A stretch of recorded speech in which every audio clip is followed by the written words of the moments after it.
Okay, hello, it's me. Happy Saturday, everyone. Hope you're having a great weekend. Complain for a second, they totally changed the ad manager thing again.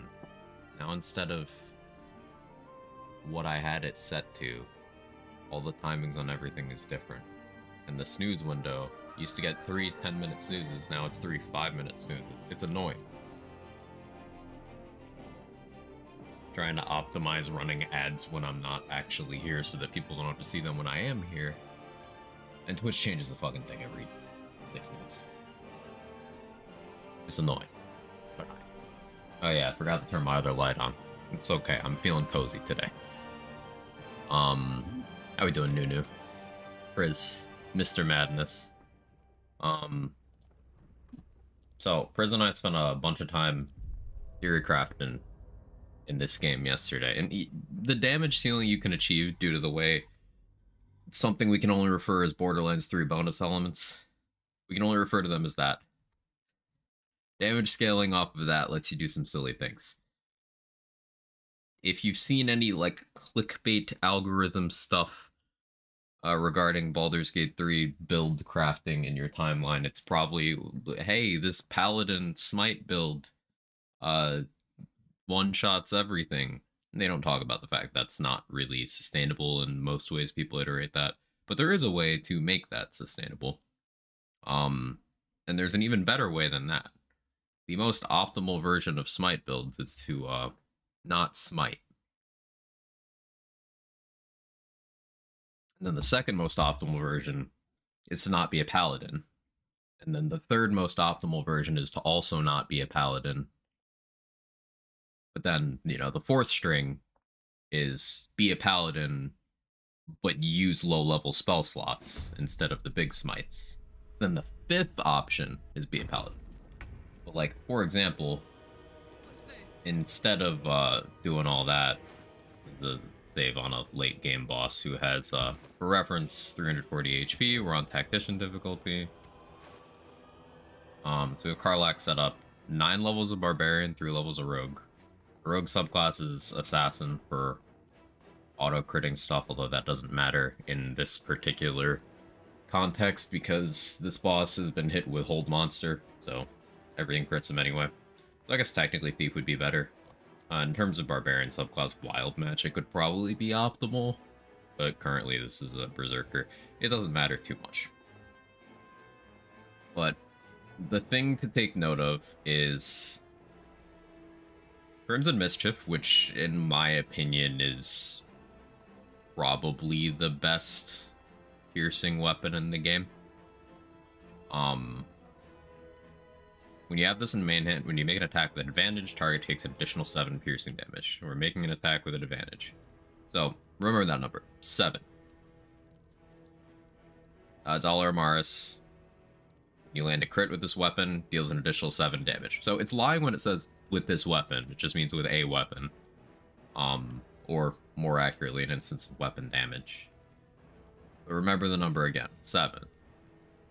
Vicious Short Bow, Dollar Morris again, 7. Okay, 7 is the takeaway here.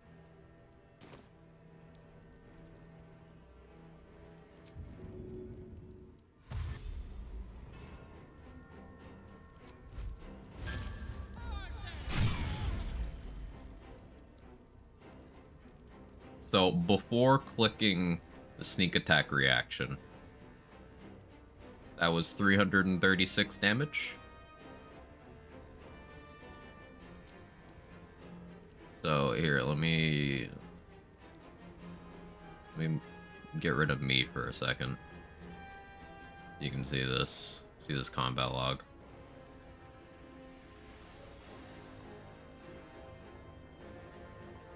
So 7. Okay, here we go. Here's Red Vein Savagery. That's Crimson Mischief's effect. See, 7. This is very obviously 7 damage. This is just a creative way of writing 7.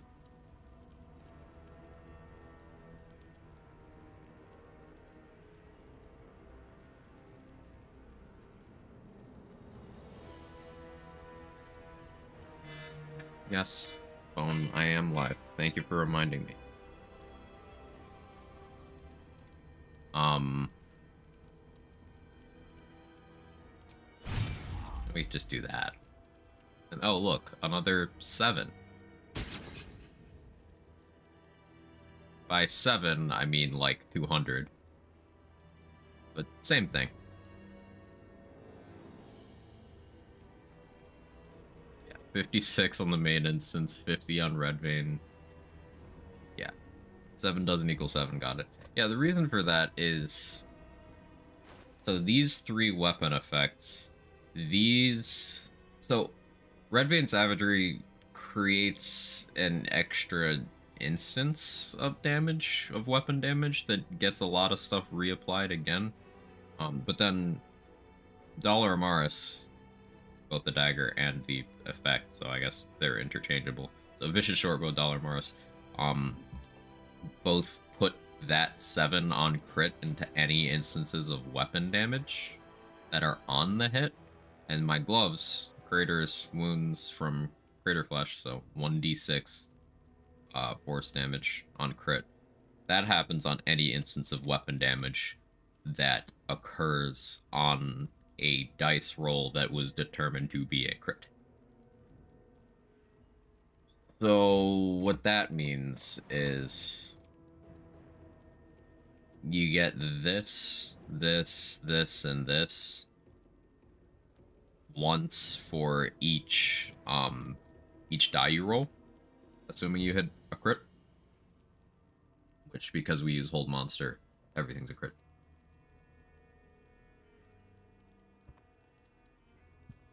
Okay. On top of that, and you can see what the normal behavior for things that check for damage is. With Caustic Band, it's 2 acid damage on weapon damage. You see, that only happens 1 time.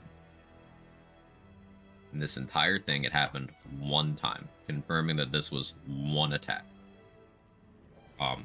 So when this one says 2 damage, it means 2 damage. Then we have Callous Glow Ring, where it deals an additional 2 points of damage against creatures that are illuminated. So the tooltip of this is kind of incomplete. It's specifically 2 radiant damage, and it's against, like, any instance of damage that is either not assigned to a person or that comes from the person wearing this ring will get 2 extra radiant damage. And it means every instance. So the main hit, you can see Callous Glow, and then it starts applying to other things. So we got 1 here. That's for the smite hit die, I believe.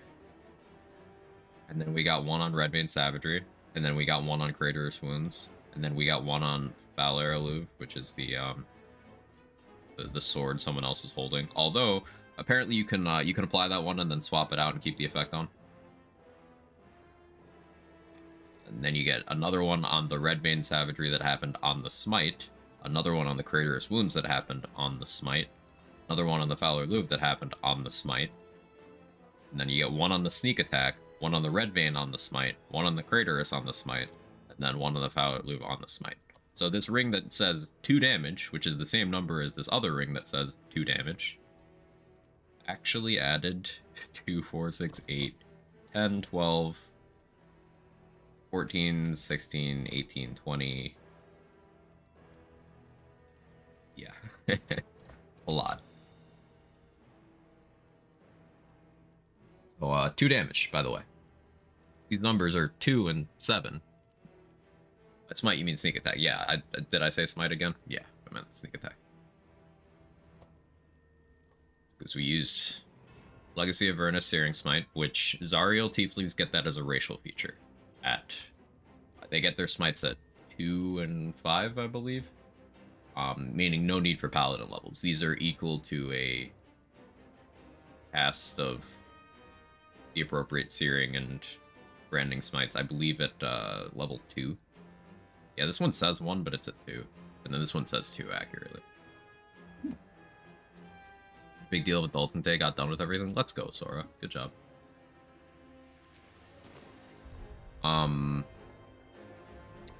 But this isn't just a smite thing.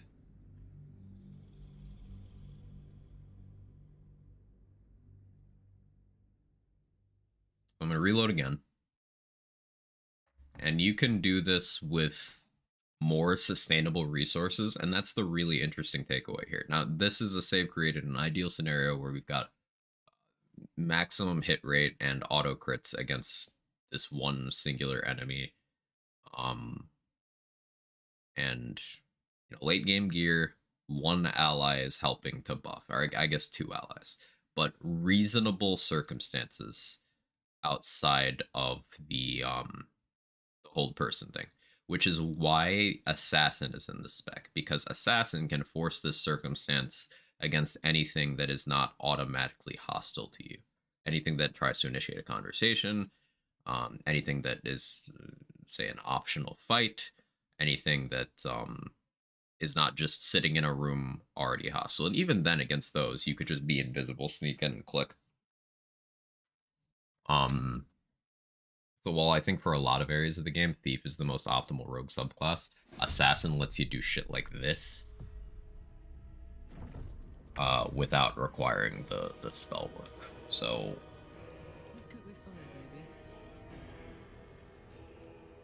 I clicked the smite last time. Let's, instead of that, click dash for the Wrath from the Boots. Don't mind Astarion in his underwear. Drink one of these since she doesn't have an elixir on. Yeah, Karlach is not fully buffed either. And we could be applying vulnerability to everything to this boss for double damage on everything. This. We're not doing that. We don't need to do that. Click Piercing Strike, which is just a regular thing you get from having a piercing weapon equipped in your main hand. Yeah, Ballast is on.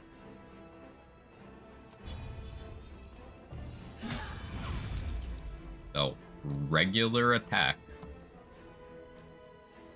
did 205 damage.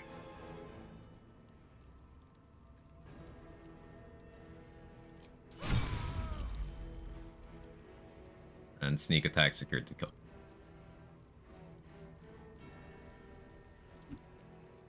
Now, I clicked Piercing Strike there, but like the effect of this didn't apply.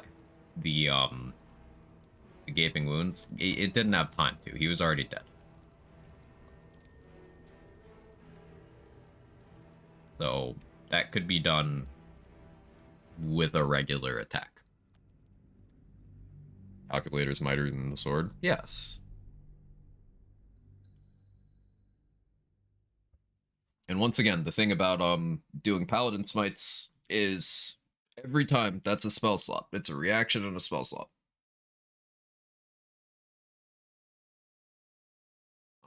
For casting a smite as a non-reaction, you're taking your action and your bonus action for some of the smites. And then it is an inconsistent amount of damage. With, say, Banishing Smite, which is the best one, and by the way, that's not even a Paladin Smite, that's a Bard exclusive smite, so common Paladin out. On a crit, you're rolling 10d10 damage? Yeah, you're rolling 10d10 damage, which means you could roll anywhere from 10 to 100. What does illuminated mean? Not obscured? Yeah.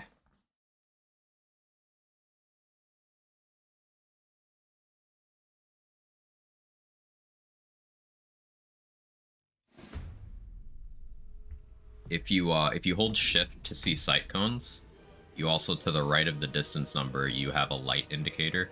So if I hover over here, you can see it's half empty, so that's lightly obscured. If it was completely empty, that's fully obscured.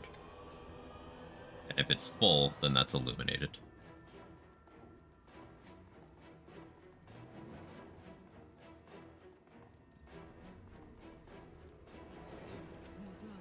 Well, it's without the Colossus elixir. I click dash, and I'll rage. Just simulating actual combat circumstances with these different combinations. Do a regular attack. Dead.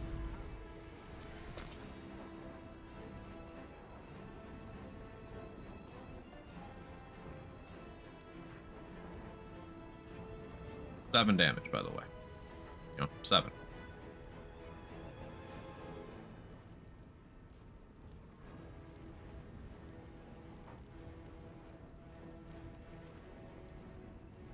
Force crit OP. Yeah, that's a huge component of it. The main thing that's crazy here isn't even the crit stuff. Like, that's certainly helping, but it's not the damage of the crit. It's the extra instances of damage. Like, the fact that we're seeing these damage instances with the parentheses, that is what's creating the power here. Because things like the Callous Glow Ring are... there's no variation. It's 2 damage. If it exists, it's 2 damage. And that might not sound as good as something like a Smite, but it's purely consistent. And if you can get a lot of instances of that, then that's way more valuable.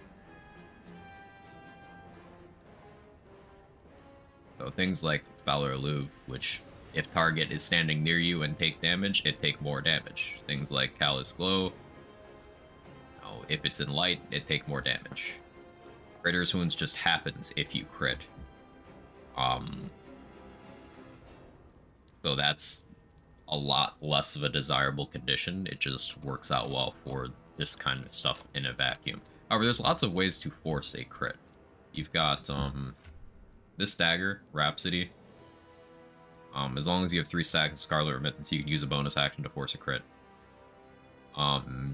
You have... who has this ring right now? Will's inventory? Yeah. This ring, Killer's Sweetheart, you get over in Act 2. Is, you know, when you get a kill while wearing it, you now have the ability to force a crit as a reaction on an attack whenever you want until a long rest.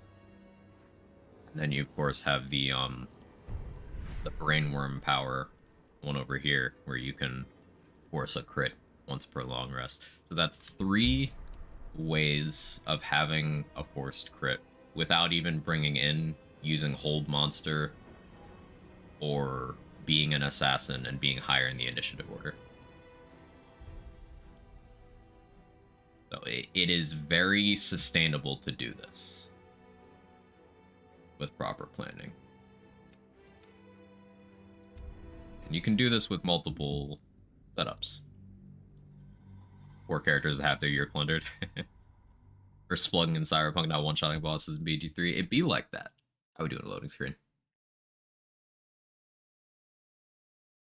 Smites are the highest damage reaction you can use. That's such a minuscule amount of the damage taking place here. Red Vein and Dollar Mars are more than half of the work done here alone. Right, and once again, Smite is inconsistent as hell. It is high opportunity cost because you are going with, unless you're Azariel Tiefling, which Karlach is, so she's great for this. And Karlach also isn't using a soul coin right now. She could be having even more damage. You either have to take at least 2 levels of Paladin, or at least 5 levels of Bard. Is regular Smite in the Magical Secrets list for, like, the low tier spells? I don't know if it is or not. Bard has the best Smite at level 10, but that's 10 levels of Bard. Think it's not? Okay. So yeah, you need either 10 levels of Bard, 2 levels of Paladin, or being a Zariel Tiefling to be able to smite at all. Hey, Control. How are you?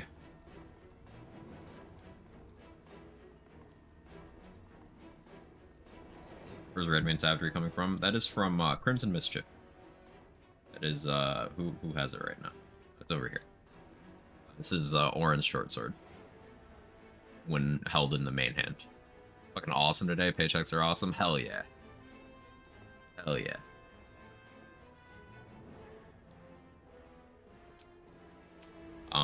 But now we're going to do this with Eldritch Blast. So this is a similar circumstance. Everything is applied the same with the exception of we do have Perilous States on the boss. So he does have vulnerability to everything. He takes double damage from everything.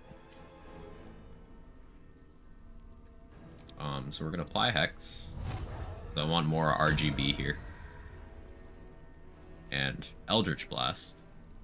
Which, note that the card here says 5 to 14 damage, 3 beams, right?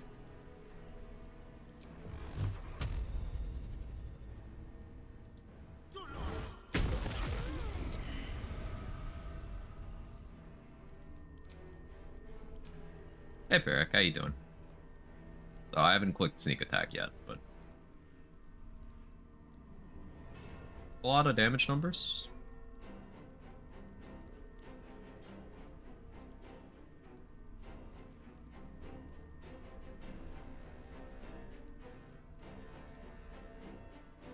Bugs forced me to mod Starfield with Game Fun, the Bethesda experience. Yeah.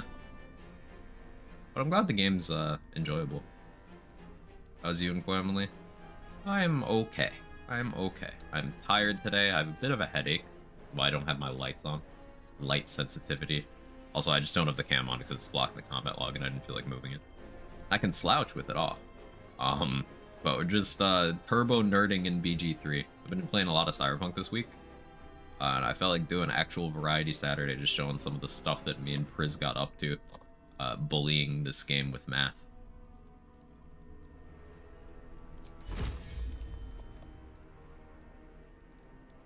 And yeah, the sneak attack does nothing for damage because the vulnerability is gone because he's already dead. A brekkie eaten. I have coffee. Does that count? This ring is another instance of spaghetti, by the way. So you don't actually need the Absolutes brand to get the effect of this. But the effect is whenever you do thunder damage, you get an extra 1 thunder damage. So because of the sword shrieking, it's an extra 1 damage, but on each beam.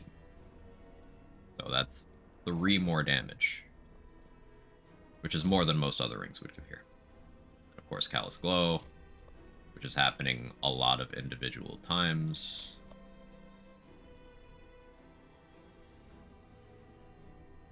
Boots are nothing here. And this is also without the optimal spellcasting armor.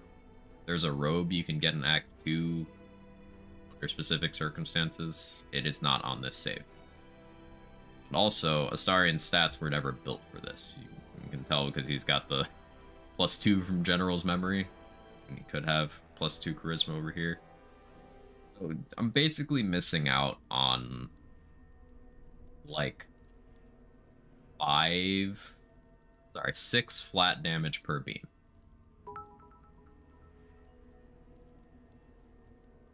Which, because of how this works, you know that 6 damage does not mean 6 damage. So I'm missing out on a lot.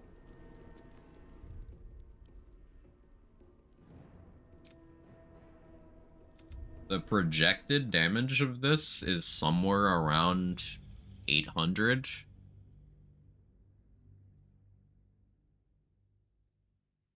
Assuming good rolls. Curious to see tactician version of the game. Too lazy to try it.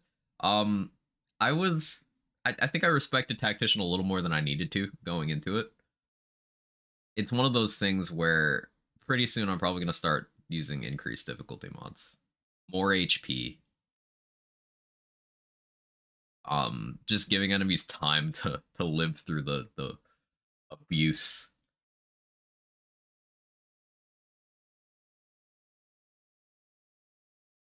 That's why I stopped playing super in-depth RPGs. I have severe FOMO and want to do everything in every game. I just can't help myself.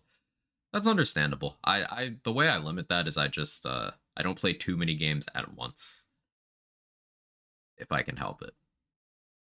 Like currently I'm juggling this and Cyberpunk and Pokemon. But that's it for now. Now in 2 weeks I'll probably also be juggling Spider-Man 2. And then maybe later in the month I'll be juggling Alan Wake 2. I still haven't played Resident Evil 4 DLC. So there's other stuff. But I'm not starting other things yet. Let's see how this damages without Hex.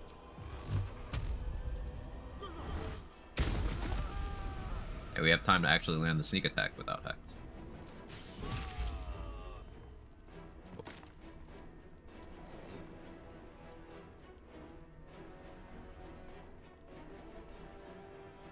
And the reason that is important here is because, once again, you can go, Assassin here. See, we have Assassin's back. What that means is, as long as you out-initiative anything, you are attacking them, with advantage. But if you ever get a surprise round against anything, which is just you initiate combat with them and they lose a stealth roll against you, is the condition. Then you get auto crits against everything that has the surprise status. Now, some key enemies have surprise immunity, but a lot don't. So that means that damage could be replicated against anything that does not have surprise immunity in the game. And because I didn't use Hex, and this spec has sorcerer levels, I can quicken spell, and since Eldritch Blast is a cantrip, we don't really need to worry about burning spell slots since it's the only thing we click, so we always have sorcery points, so I can just Eldritch Blast, these as well. I have 2 bonus actions, so I can quicken twice. It's without haste and without bloodlust, which would equal an extra 2 casts. Basically, if you get the theoretical damage for an Eldritch Blast up to, let's be conservative here, and let's say 500 damage. We'll cut out Hex, we'll cut out high rolls, let's say 500 damage. Well, 500, 1,000, 1,500, Bloodlust, 2,000, and then Haste, 2,500, distributing 2,500 damage just casually.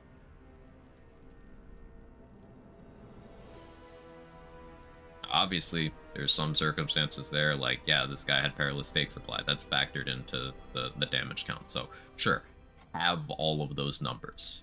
It's still more health than anything in this game has. The highest health bar in this game is 666.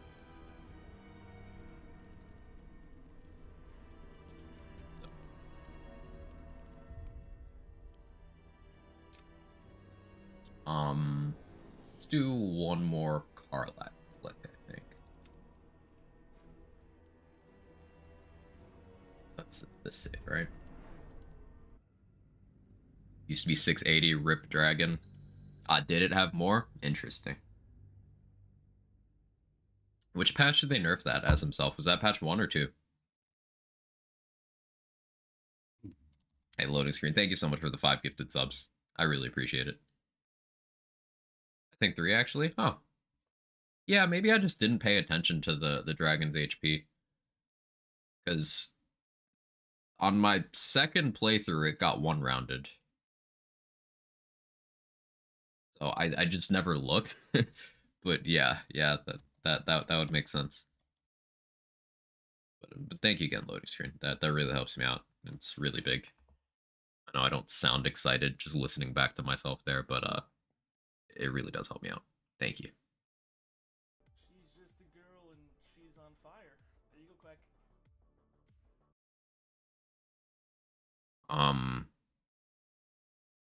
So you can take advantage of a lot of these mechanics and do things like low level challenge runs. Like the whole game's been done at level 1 by a lot of different classes. I've seen it done on fighter, I've seen it done on cleric.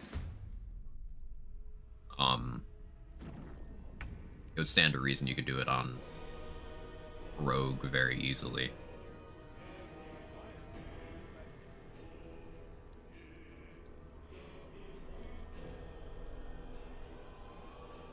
I wonder if I could do it with an offhand attack.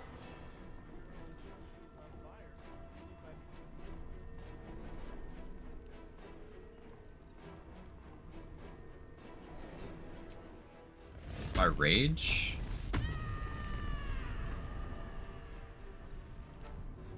I dash.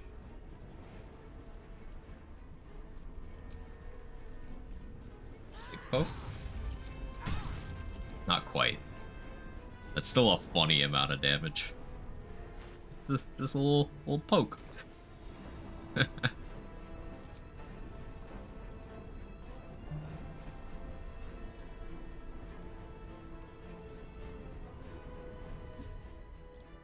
Yeah, you can see by the number of saves here, this is the preferred target dummy.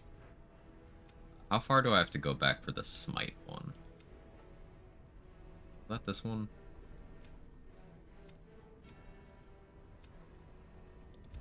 Let's see what this one was cooking.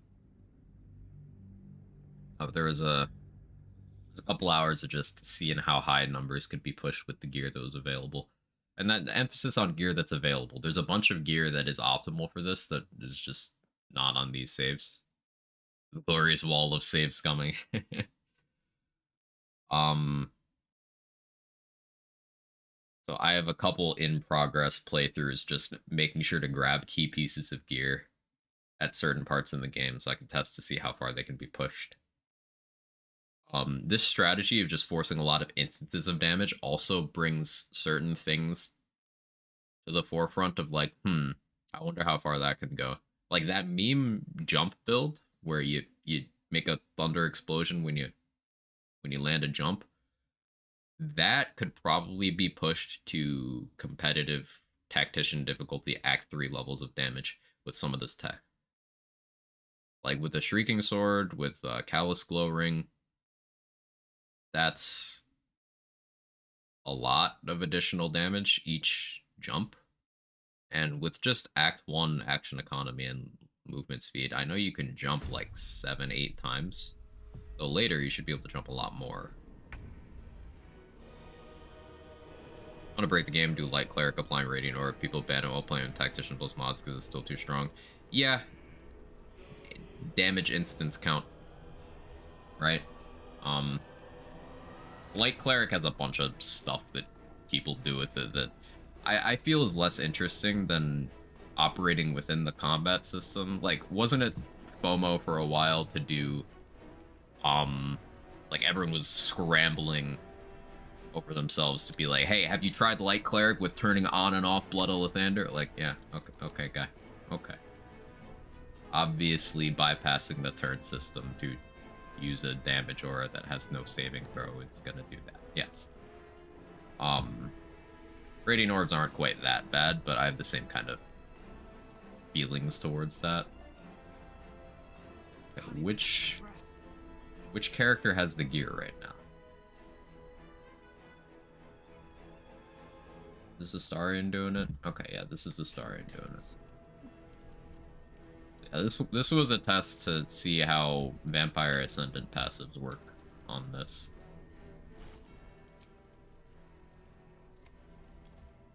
Reaction jail. Yeah, I'll click Vanishing Smite, which is the Bard one. 5d10 force.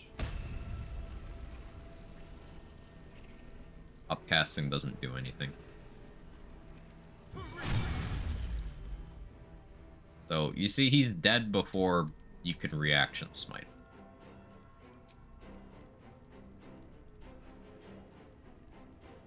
$166 force damage, that was a high roll. Actually, no, that wasn't even a high roll. 10d10 and rolled 69. Nice.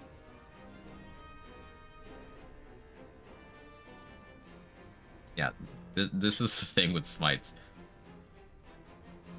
There's a lot of potential damage, but also the potential of just being screwed. The good thing about smites is the extra die roll, not even the damage itself, which is why I think it's more optimal if you're doing like a smite focused build. Just never upcast your smites. Always use first level spell slots, because you can get those back a bunch of ways. There's a bow that gives 1 back per short rest when you crit with the bow. So if you're like assassin, just start a fight with a bow and get your spell slot back. There's the potions that give you back all your first and second spell slots.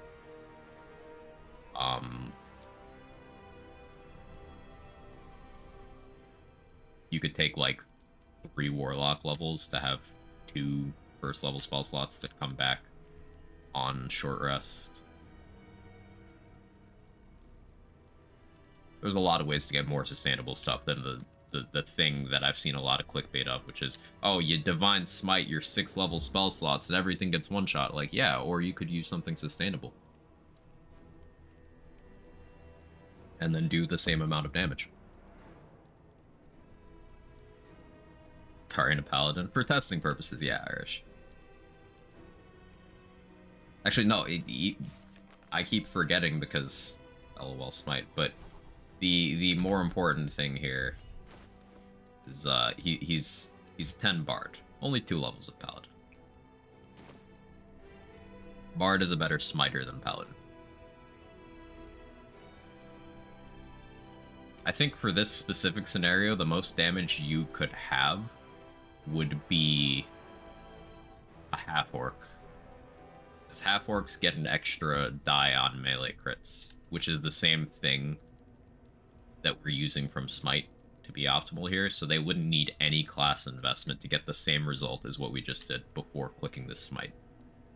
Now, of course, you could have Smite on top of that for another die.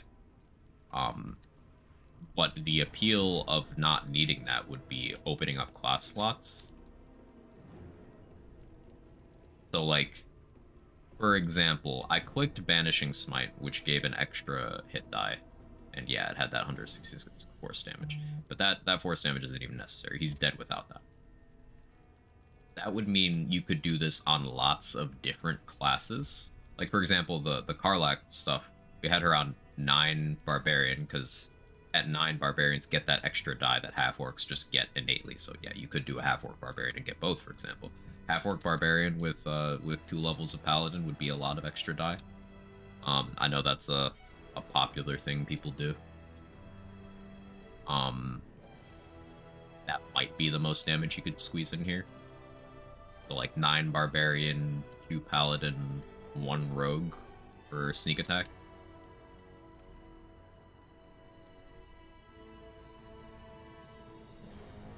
And you would be clicking Smite and then react sneak attack.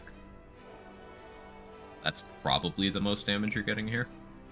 But again, Paladin's the smallest piece of that. I think that's funny for how much lip service Paladin gets on algorithm baiting content. What's your favorite set of companions to have combat-wise? Because I imagine lore-wise may be different. Well, combat-wise, as long as you've picked up Withers, you can respec anyone into anything. In terms of, like, things that can't be respec, the strongest combat companions are Astarion and Karlach.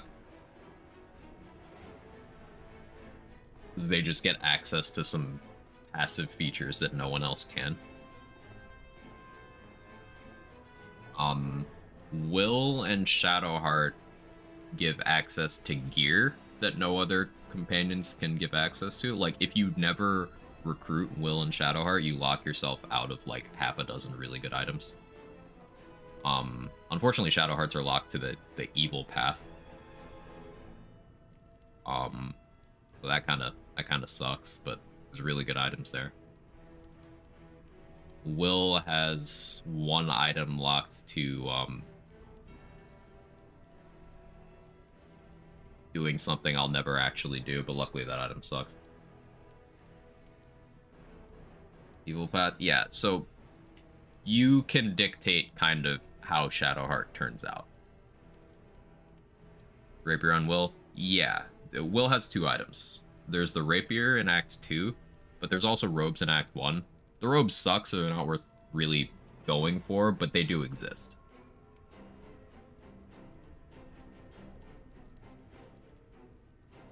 Wait, Halsin and Shadowheart give guidance unless you respec others. There's an amulet you can get in Act 1 super easily for guidance, but yes, that is true. Guidance is useful. And Shadowheart, good guy in the end, you still get some special weapon for it. Yeah, so there's a different version of that weapon you get if you go with the evil path, and strictly from like an optimizing standpoint, that version is better. combat-wise.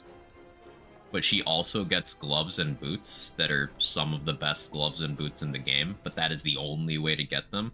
So it really sucks they locked 3 top-tier items behind Evil Shadowheart Path, because Evil Shadowheart Path is not just corrupting Shadowheart, it's also bad for, like, everybody else in that act. It's really bad. That's something that a lot of people don't like. Let me find a save with the items. Should be this one.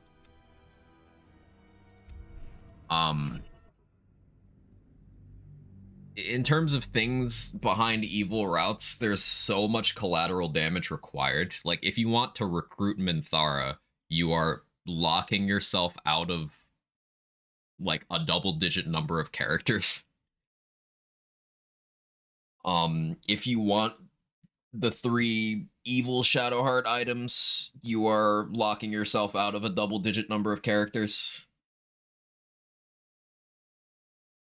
If you want that Act 1 Will Robe, you are locking yourself up. You're locking yourself out of Karlach entirely, which is a crime. It only starts to even out when you get to Act 3, because Act 3, Evil Astarion route is a massive power spike for him. And, like, narratively, there's some cost, but in terms of tangible things you lose as a player, you lose basically nothing. It's just pure net gain. Narratively, though, you're killing literally 7,000 people. Literally. But some kind of bug that allows you to get the robe plus Karlach. Yeah. Abusing the dialogue triggers. I think I saw that, Sean. I don't think it's really worth doing, but, like, I guess you could have your cake and eat it too in that scenario. Just like how you can save Alfira on Dark Urge by doing stuff that you would have no knowledge of as a player.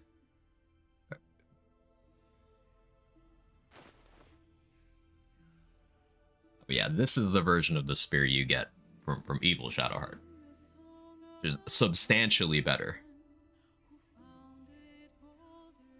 Because Shard's Darkness is per turn.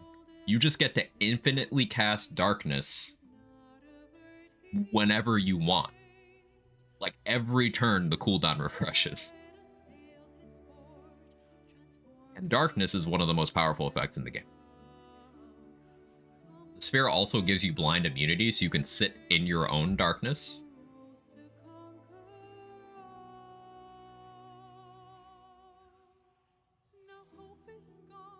Like, this weapon is insane, but the only way to get it is awful. And then you get these gloves. Gotta run, enjoy stream. Have a good one, loading screen. Thank you again for the support. Yeah, these are really good bonus action damage. Again, always prepared per turn, so you can just do this every turn. And then boots are like a very nothing burger slot for a lot of builds. This just gives you a teleport in your boot slot. Granted, there's 2 other boots that do that. However, if you're in a full party, those boots are probably spoken for. So again, just good item. First playthrough, I had Minthara and Halsin without knowing I've used the bug. It really feels like Minthara was kind of just a last minute. They wanted to put in something for people to just do evil shit. Because, like, a lot of her dialogue triggers don't work, and she is mutually exclusive with Halsin, Will, and Karlach. Unless, do Will and Karlach leave if you just walk to Act 2 and then back?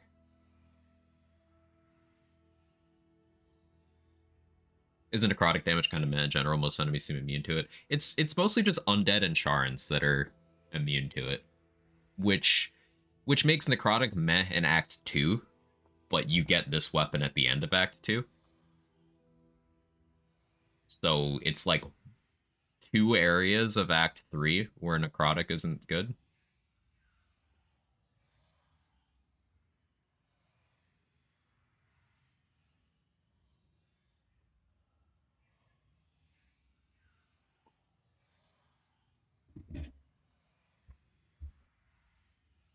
I can put me back on screen since we're not looking at combat log. We're being turbo nerds. We're doing the big thonk. Leave once you raid the grove, but if you let Kaga kick the tieflings out, they stay apparently. So that means there's a couple of ways of getting Minthara without losing Will and Karlach. Okay. Problems arise from that, though. You are still losing... Well, no one cares about Halsin. But you are still losing Dammon in that instance, which, even if you don't plan on using Karlach or, you know, doing anything for her, which you should because she's the best person, Dammon as a vendor has really good stuff in Act 2 and 3. Like, that alone makes me pause. You're losing access to the potent robes. Because you need Alfira and Lacrissa alive for that.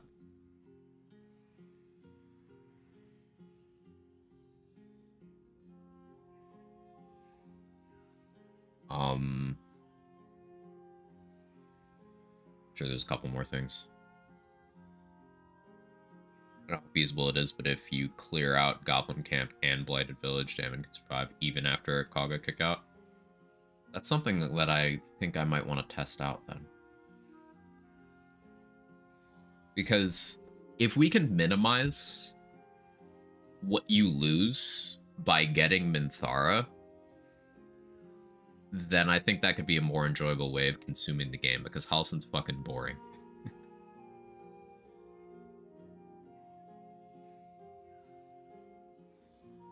To try and get to her do a run. Cool.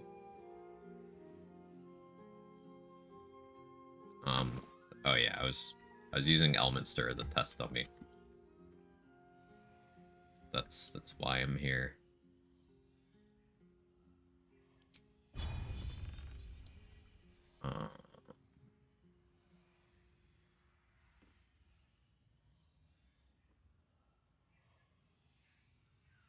Piercing shot. Do I not have piercing strike on this weapon? Guess I don't.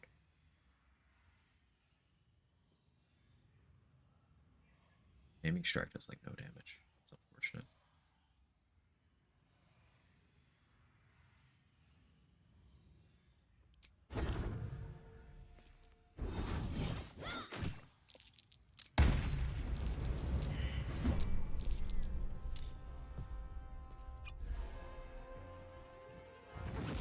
He always fireballs himself. Yeah, concentration breaking there is fine because Char's Darkness, you can just use it every turn. Got to move. Just stand in here. It's broken.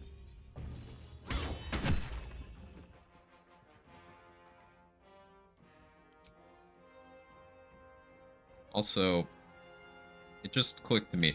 Edge of Darkness is an AoE. That's an AoE. I didn't even know that. It doesn't make that clear. That AoE targeting thing that it had was not for the darkness. That's for the attack. So yeah, like this... it's even more broken. Star Spear of Evening is nuts.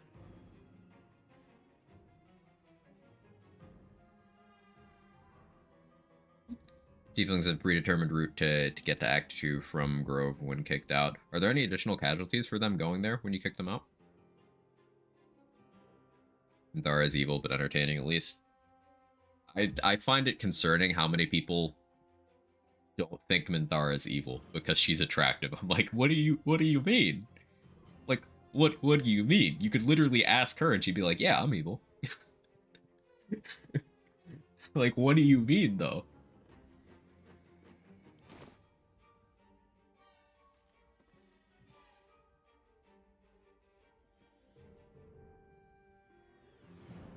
not gonna attack you, Scratch. It's fine.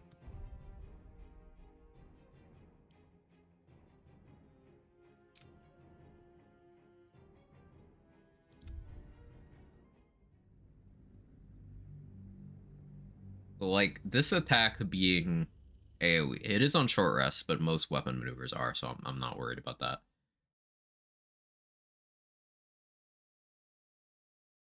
She supports embracing evil dark urge without realizing her ending in that. Yeah, it's again like stupid evil. There's a lot of cases in this game. It's like, yeah, do your dark urge thing. You realize the stated end goal of the dark urge is to kill everything that exists and them themselves. Like, that's their mission statement. You exist.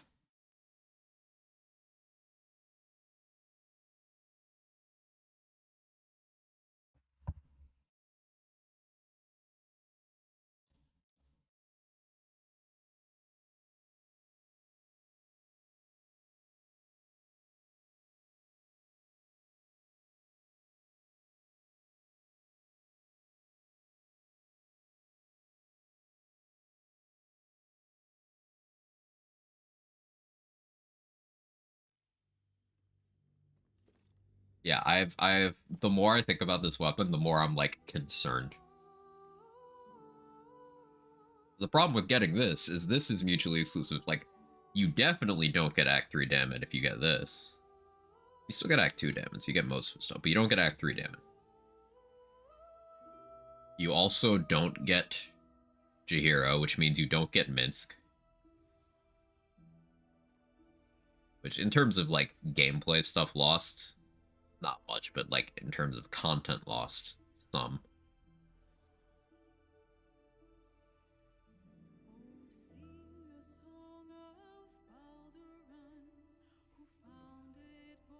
Is that AoE getting Great Weapon Master?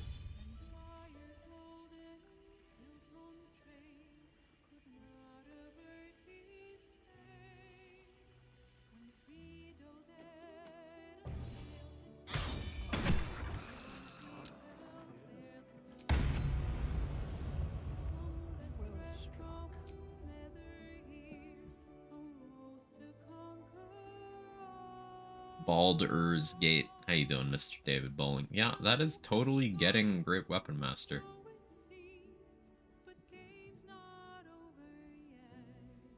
That's nuts. This weapon's just good at everything.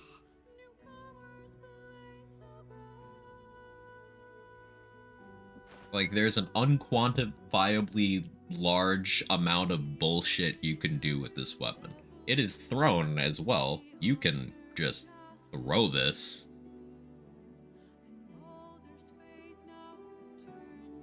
It should probably be investigated whether your concentration on Char's darkness ends after you've thrown it, but we can just test that right now.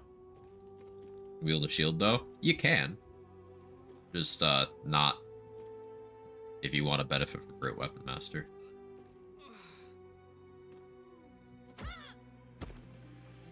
Yeah, so your concentration on Char's darkness doesn't even end. You could use this in a throw build.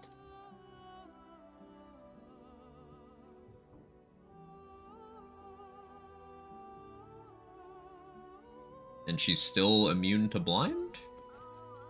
Okay. The blind immunity goes away. But all that would mean is, instead of putting darkness on yourself if you're doing a throw build, you'd put darkness on your target.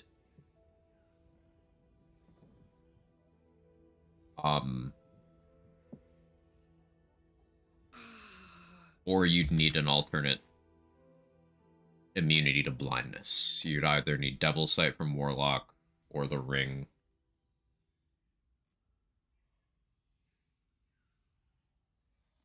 Probably gonna wear it on my Minthara Paladin this playthrough once I recruit her. Yeah, that seems like a good pairing.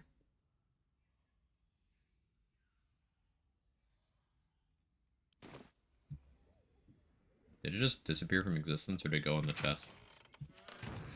Yeah, no, the weapon just kinda... It fell through the world. Oh no, there it is.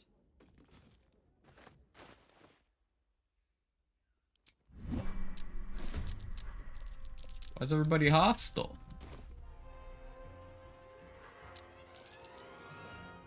Oh, because I attacked the hireling, right? Oh, it's because Withers is hostile. Withers hostile. Yeah, it's such a crazy weapon. Speed did you step on? Everybody's. So this is the... I started a half-orc to level to try out some of these min-max things. I started that yesterday. I'm still early enough that I think I could do the make the tieflings leave path. Is it just like agree with Kaga for that? Done everything in Act 1? There's paths of Act 1 I have not personally done. Just ignoring it, so you just leave. For enough long rests. I thought the long rest thing was... time gated.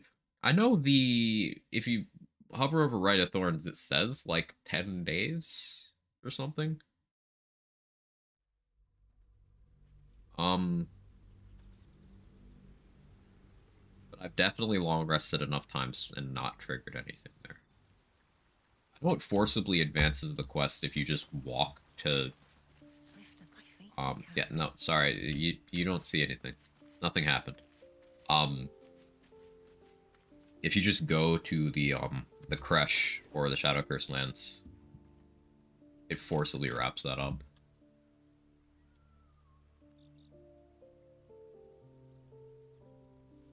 You monster. No, nothing happened. Nothing happened. I don't know what you mean.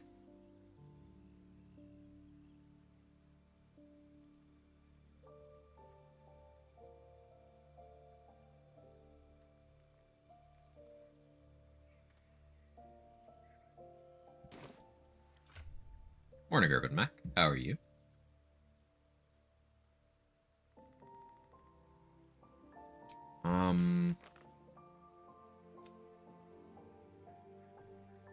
Yeah, we haven't spoken to Kaga yet. Full party. I'm just hopping on a character that I made last night. I was using a full party to progress faster.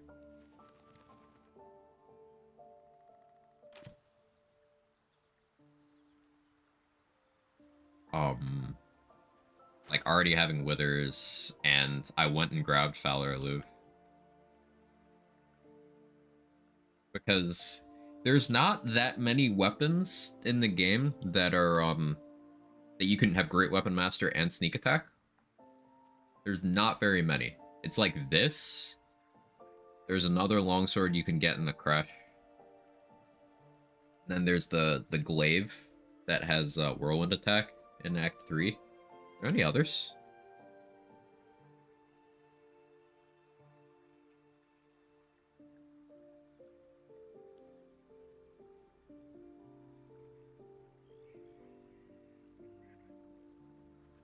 Can't think of others right now.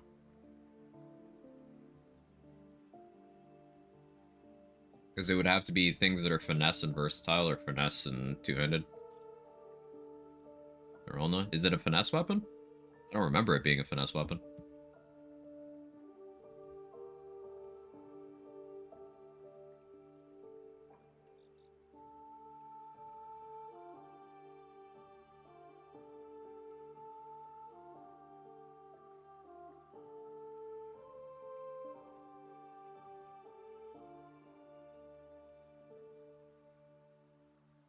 Sorry, thinking. If I go to Goblin Camp,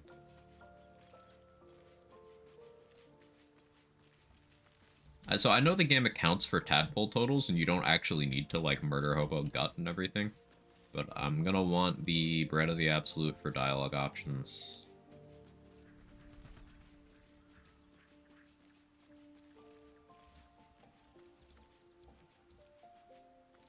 It's just pierce. I can't think of a Great Weapon Master finesse weapon that does piercing.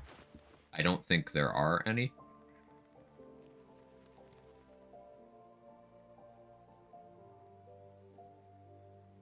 think they're all slashing. Which is probably for balancing purposes. Piercing gets crazy once you get to Act 3, because you can just ballast.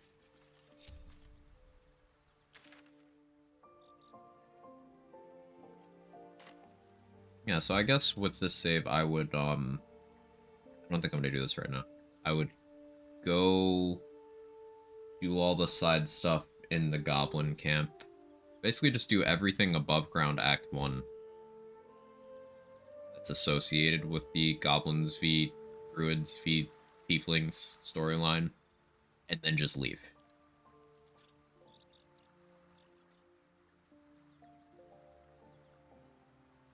Okay.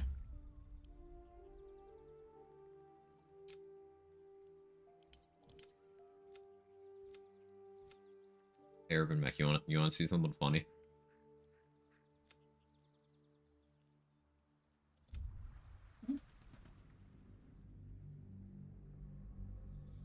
Biggest pet peeve of this game is camera lock in combat, having to wait for backswing animations to not hit the ground. The camera's very janky sometimes, isn't it? I've had it get stuck on terrain while I'm exploring, so I have to like press F1, F2, F3, F4 to snap it back to the character because it just lags behind. The camera definitely feels like a bit of an enemy. It having collision is very weird. I feel like that's the problem.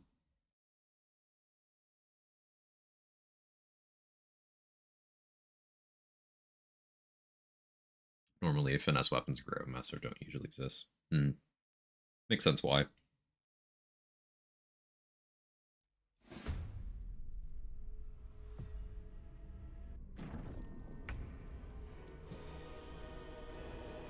Okay, so no perilous stakes or anything.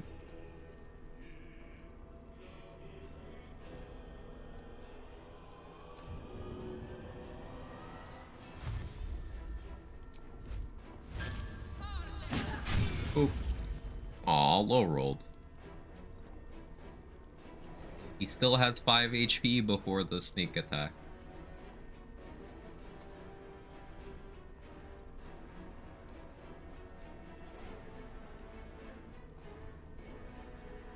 I guess the psychic damage ring would be here. Not sure I'm comfortable with that.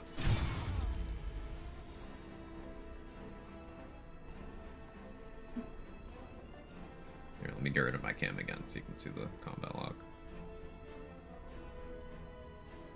A lot of the thinking today is expanding this tech to be more globally applicable and to do on more setups.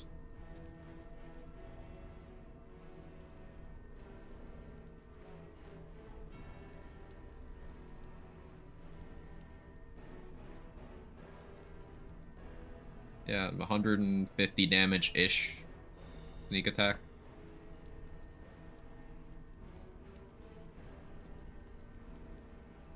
Oh, around 500 damage.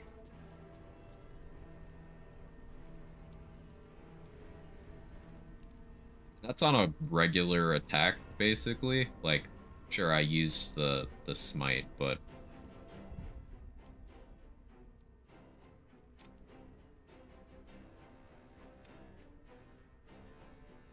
this one, what's this one?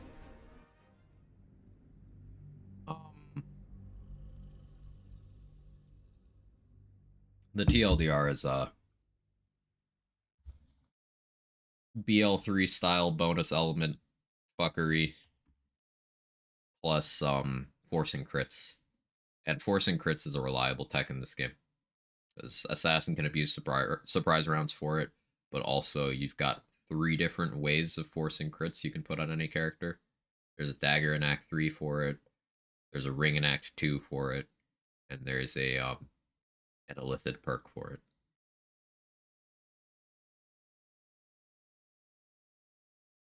And then also you could just hold person or monster.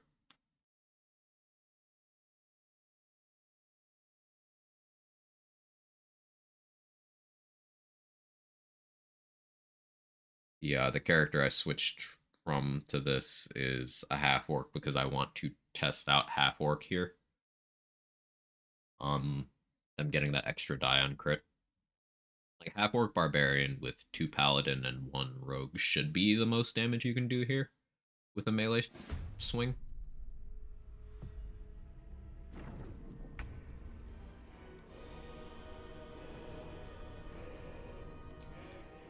Like if we rage, wild magic barbarian would be better here, by the way.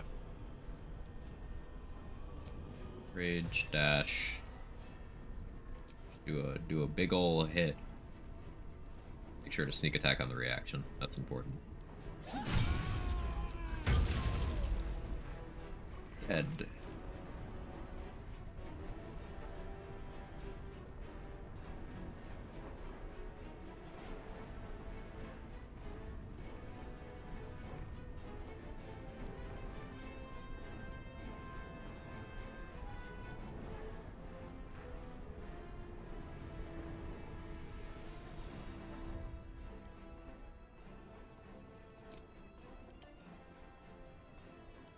Let's actually get on WAG. Let's progress on WAG some. While I thonk. This isn't like a structured continue playthrough kind of stream. I wanted to do some theory crafting, and I figured I'd go live for it in the spirit of Variety Saturday. We may as well make some playthrough progress. We can progress towards that.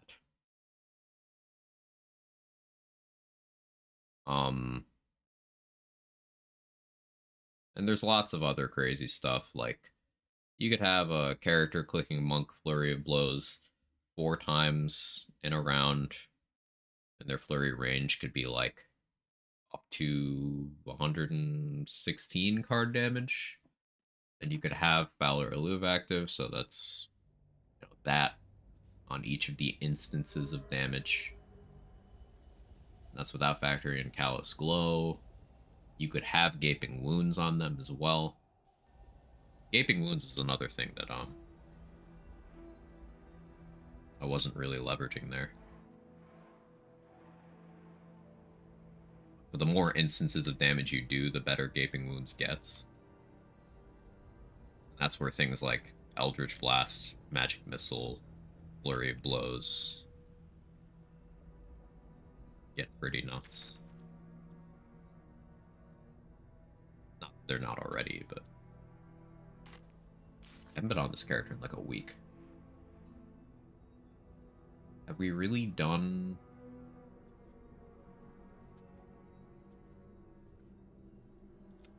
Okay, now there's that.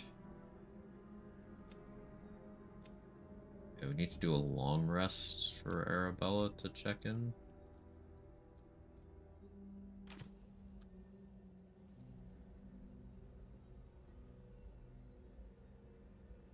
Get on with it. What did I have Shart doing? Oh, yeah, she's a light cleric. Doing the cantrip stuff. Right, okay. Wretched thing, pull yourself together. Yeah, I'm Thief currently for the extra bonus action.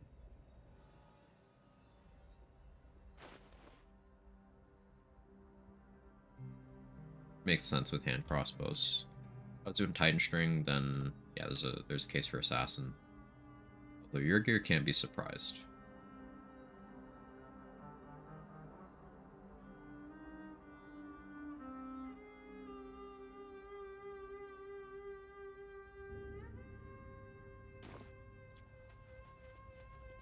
Never wanted the easy path. That might be worth a look. Through a new Yes, grave Raphael, they hello. dug, It's still which jarring they he changed his hair color fed. in patch 3. I don't know why they did that. I've grown quite fond of you, you know. It would be pointless of me to try. Chances are many more. In truth, it is carnage incarnate. So if you meet the devil of which I speak, kill it. Consider no up this. I should not relish its reacquaintance. Let's leave. Listen, do not and strike. After all, I like antagonizing Raphael.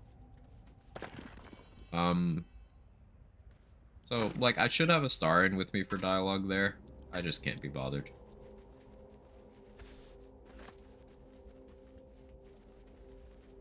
sigils. Attempts to restrain it.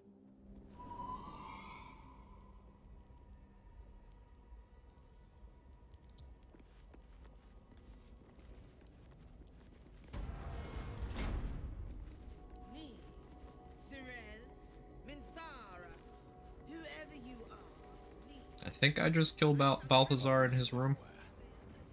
There's no reason to let him go farther.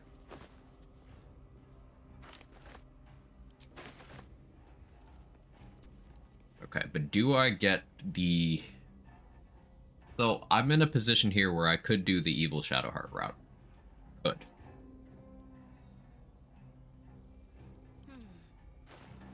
I have enough approval with her that, like, I don't have to.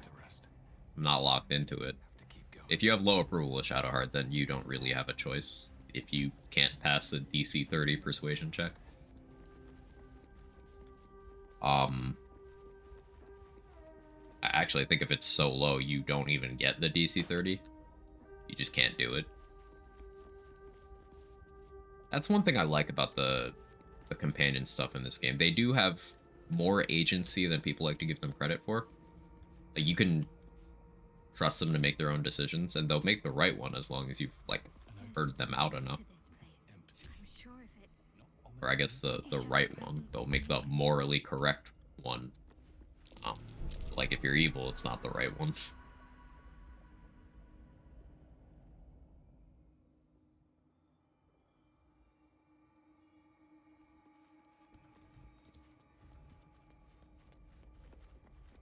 Nothing.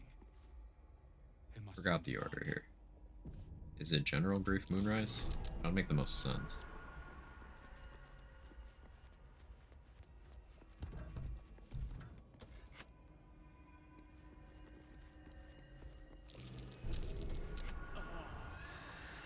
No.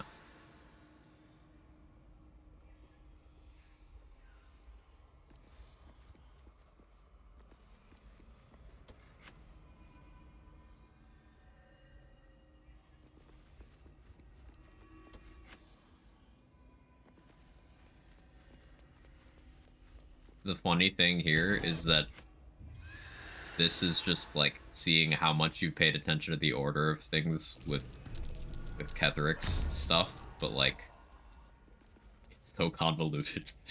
Just forget it constantly.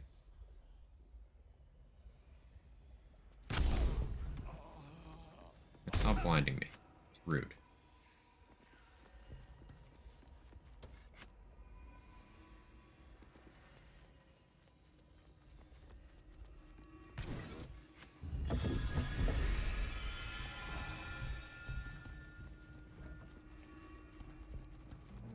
That disc must be the way forward. You know, the first time doing another Sun puzzle. Where will it bring?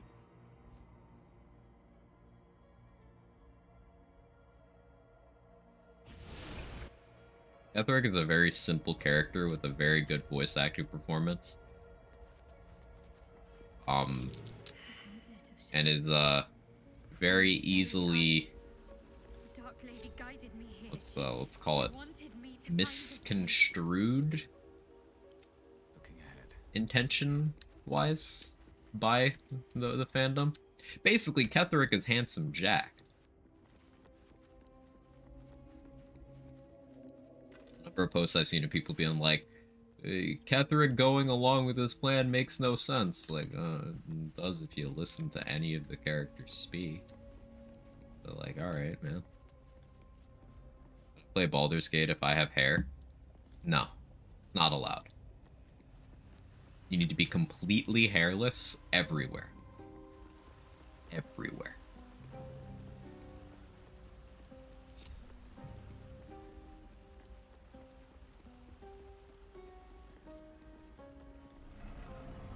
Cat is snoring loudly. Shah's warriors must not be caught, must not be tricked. Only loss awaits the unwary. Alright, what now? That voice. Is that The invisibility let you see the thing here. What is the intended way here other than the long way of lowering all the fucking things? Time to press ahead. I'm gonna lower the things, but I'm not gonna like it. B monk. Oh, you just jump in. Just win saves on push.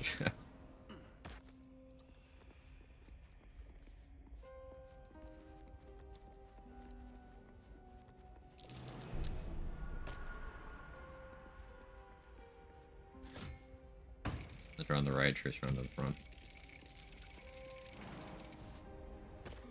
How you doing, J-Bridge?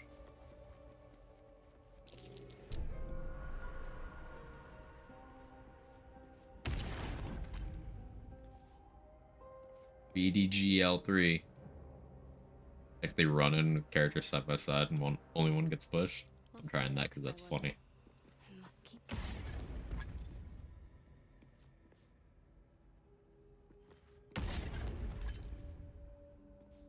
No, Shark, go there. So if I go turn-based,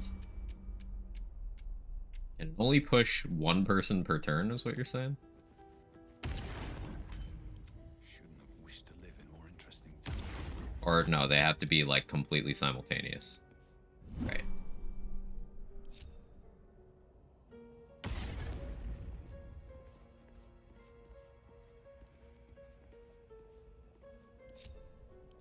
My faith protects me.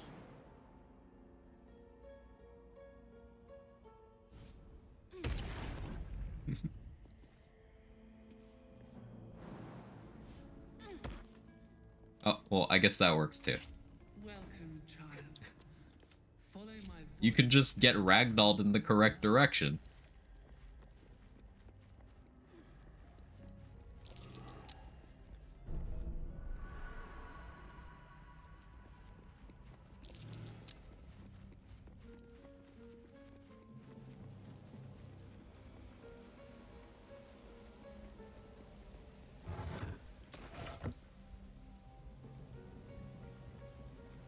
Alright, how's your jumping? It's okay. You can make that jump.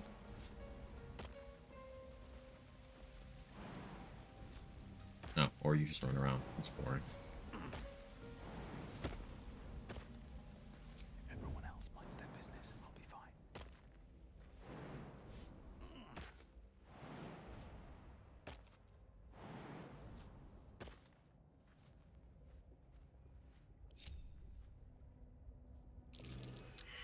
What do you mean perception failed? Concentrate.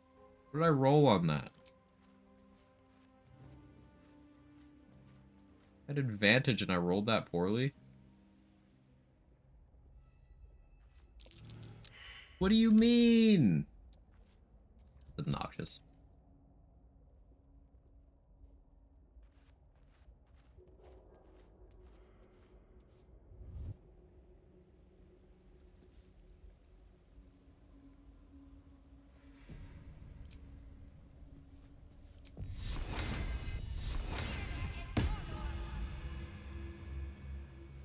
Unseen as I was taught. Time for bitter business. The light would feared. All right, time to skulk about.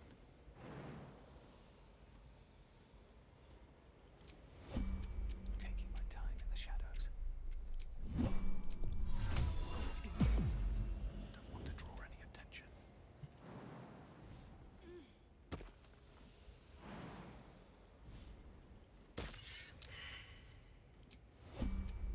Better make my next move.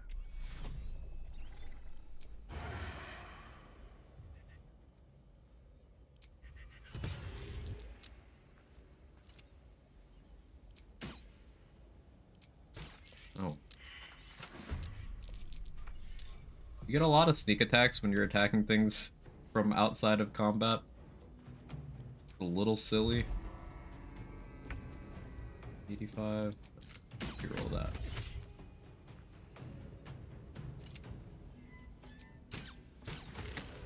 There is work to do. Hate that I had used a spell slot on that, but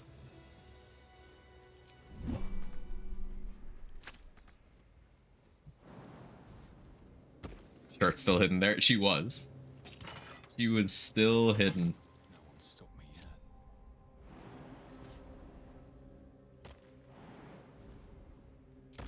Better be cautious. Light on my feet.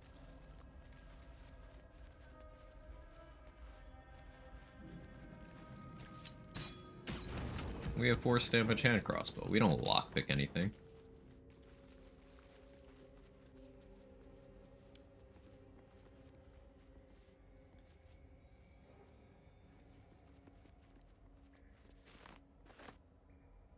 Big shrooms. I'll show you a big mushroom. Portobello. Very delicious.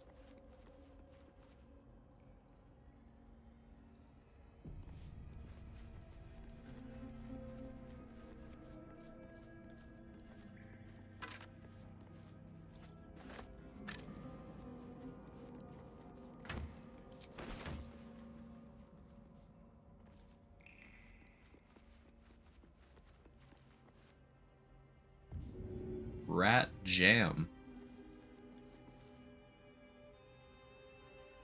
The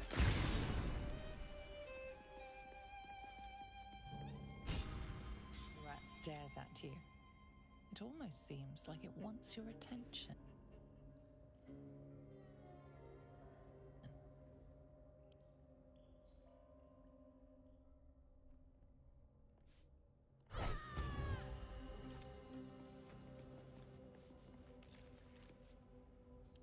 Way forward. Do you have an elixir on you now? I'm ready. You should be able to. Worth a shot?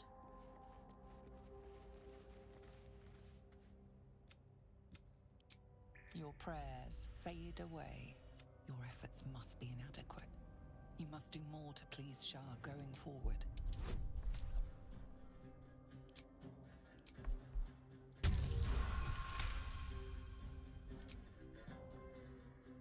The faintest sensation of approval. So, Let's try this way. that buff kind of sucks because it forcibly removes your elixirs. It's just like One a necrotic resistance elixir. in it. It's weird. But I only did it because she doesn't have an elixir on right now. How much farther can I go? That's a friendly looking shadow. If not over, then through.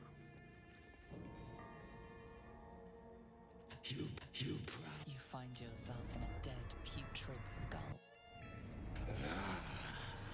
Come join me and find out.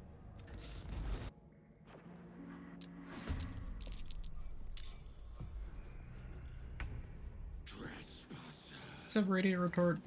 Markle. That exists in the game yet? No. Radiant Vulnerability. Cool. Hey, have y'all heard of Spirit Guardians? An absolute banger. I think of Sword Paladin. I think that's interesting because you can use sorcery points to get a lot more smites. So like using sorcerer to just fuel a ton of level 1 smites and then doing the tech that we were doing earlier where the real appeal of smite is just getting that extra die roll. I think that has a lot of potential. What would the level distribution be as himself? What are you thinking?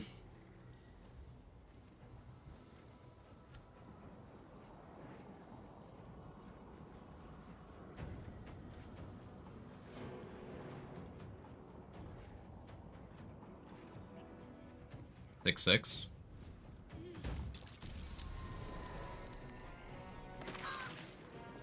Ah, that one has Radiant Retort, right?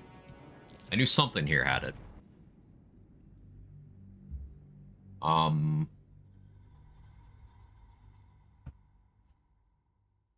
6. I feel like you're not getting that much value out of that many Sork levels. Because you only need 3 for Quicken, 4 for a feat, 5 for 3rd level spell slots.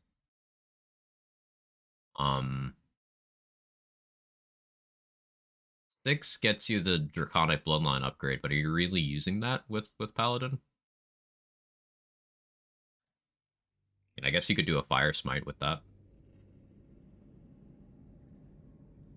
A Wild Magic? The rat stares at you. It almost seems like For it what wants your benefit? attention.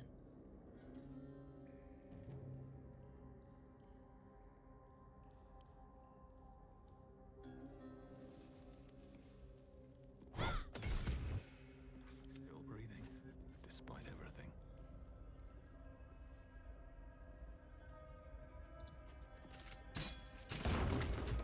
Can't slow down.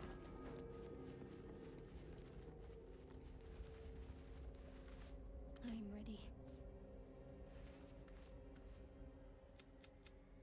Your efforts must be inadequate. You must do more to please Shah going forward. The faint. Let's get going. It's weird that that's not a Shadow Heart inspiration, but okay. And luck. I still feel like you'd maybe get more out of Softer than a whisper. other classes at that point.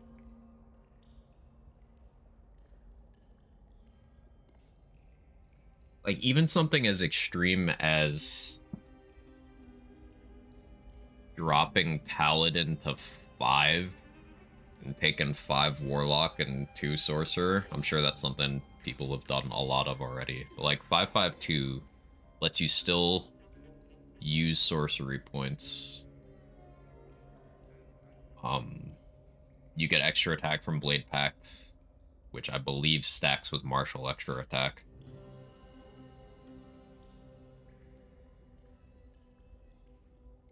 If you went like Helmet of Grit on that setup, you could still smite twice and reaction smite.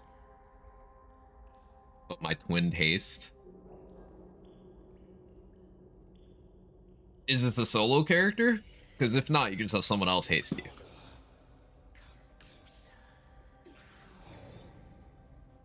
No? Just have someone else haste you. Easy. I'll take this way.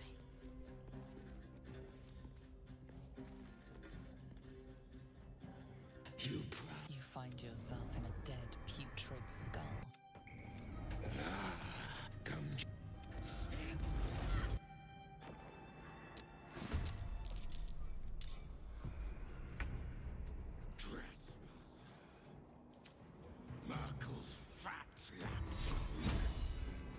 Oh yeah, I forgot cleric cantrips suck.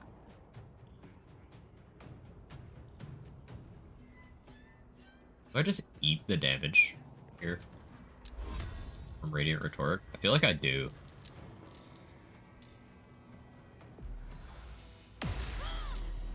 Oh, that doesn't work on inanimate. Right. I'll roll that back. Starting all over the place? We sure are. We sure are. Radiant Retort's so awkward. Is a racial cantrip easy? Or fire damage scaled off of the intelligence she doesn't have?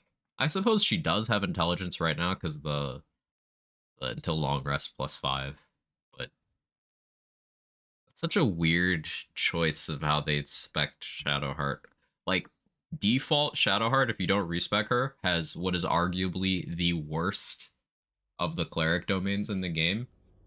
And she has, and you can't respec her out of this, like the worst pick of cantrip for anything except detonating barrels. It almost seems like it wants It's your so attention. weird. Never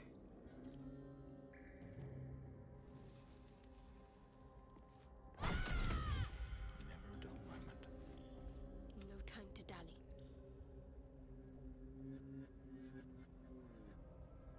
Let's see. Messy work, but someone needs to do it. Your efforts must be inadequate. You must do more to please Shah going forward. Trickery did not translate well into the video game format. Yeah, it The just... faintest. Like, Pass Without Trace is good, but Onward. for the resources it consumes to do it from Trickery, when you could just I don't know, get it from a ring or use it from a conventional plot elsewhere. Like, Pass Without Trace is really good in this game, but nothing else about Trickery is good.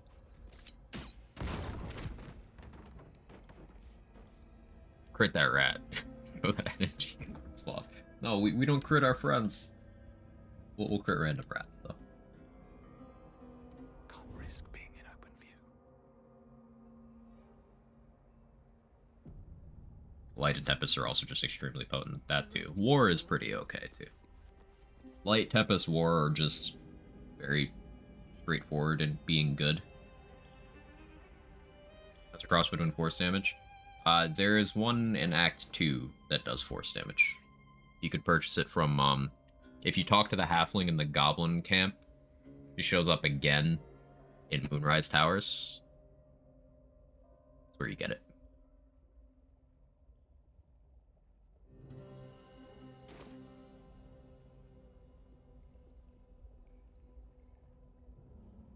A long way to go still.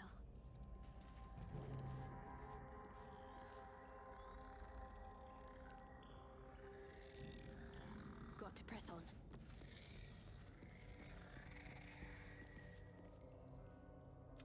You find yourself in a dead, putrid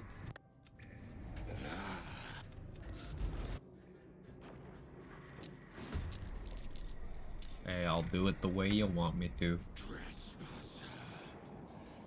Merkel's fat lapdog. Just know that I am unhappy, game.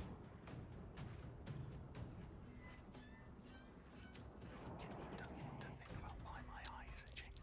Light on my feet.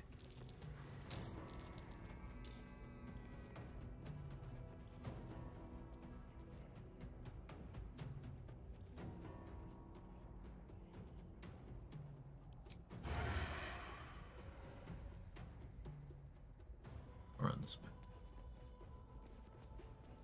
With a 5-5-2 split, would you go 5 Paladin and 5 Warlock and only add Sork at 11-12 or 1 Sork early or even Sork 1 for proficiency on con saves? I haven't abused 3 action Warlock yet, so might do it before they patch it out. I would probably... So you could, for earliest power, you could 2 Warlock and then Eldritch Blast your way to level 4, I guess. Level 4, you'd probably do 2 Warlock, 2 Paladin, because Warlock spell slots come back on short rest. You could have your Invocations with your Smites. And then at 5, maybe you switch to pure Warlock. Then take Paladin for 6-7 to get Smites back. This is unless you're a Tiefling. If you're a Zariel Tiefling, then just Paladin levels last.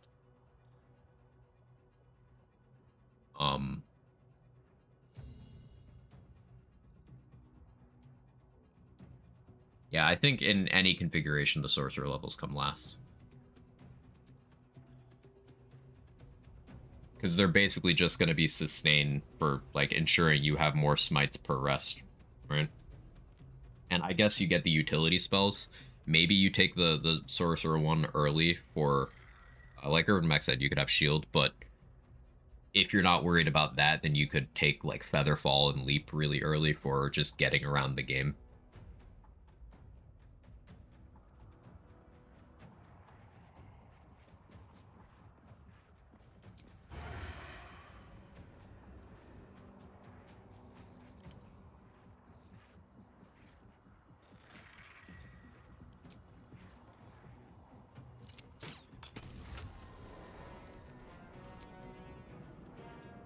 Death won't take me yet.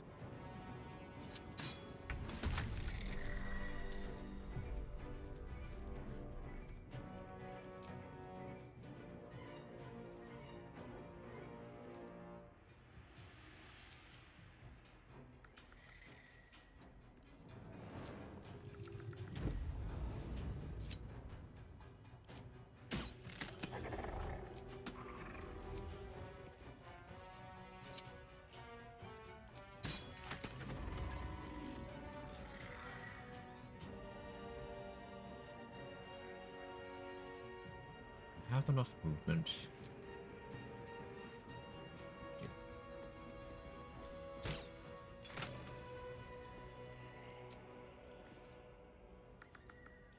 Need to stay focused. Have to keep going.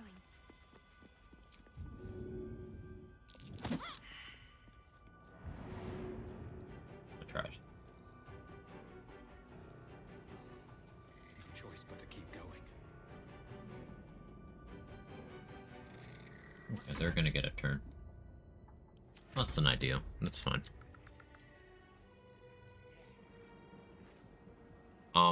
Also regarding shield, you can get an amulet in early Act 2 that gives you shields and also advantage on wisdom saving throws. An amulet is a pretty open slot in this game. There's not a lot of amulets that actually do anything for most builds. Unless you're a wisdom caster, or like a pure spellcaster, or like a tiger barbarian, there's not a lot amulet slot does for you.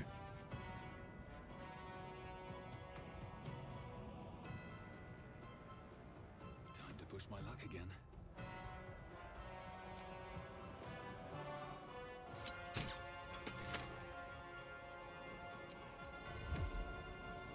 Fall by my hand.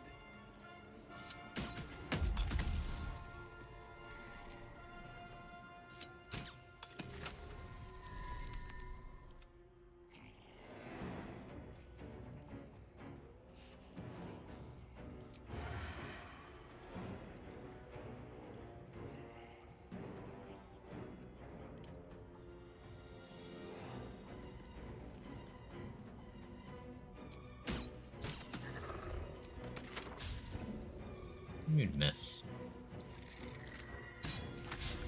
What do you mean miss? Can't give up. Rude.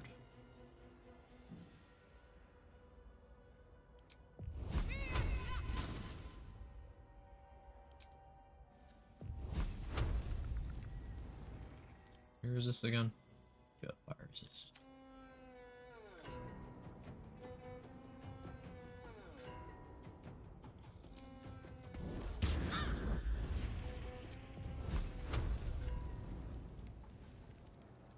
Heading there.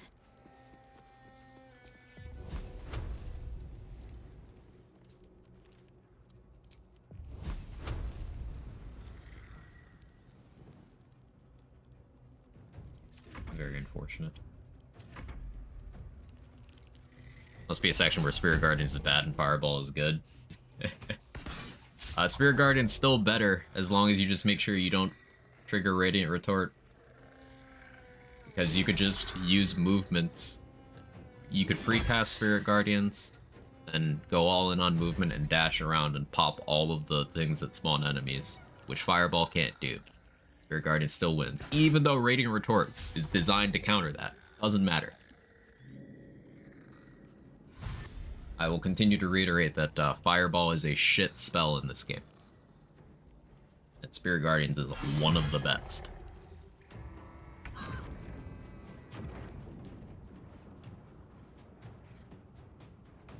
That really short rest? That's so sad. Heat seems like a pretty questionable mechanic. Put it that way.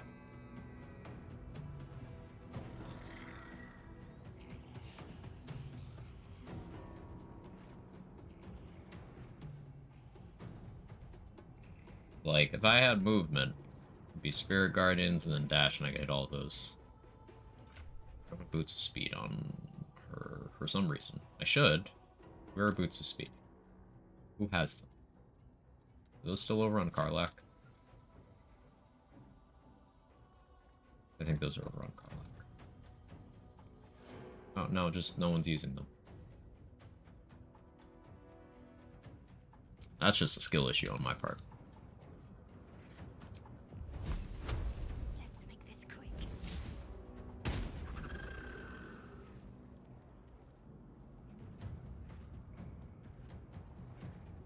Another fight. Let's go.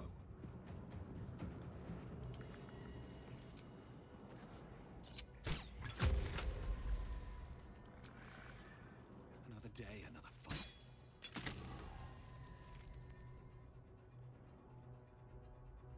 Did Call the Weak stop me from getting the Bloodlust trigger? It totally did. Best be on my That's way. annoying.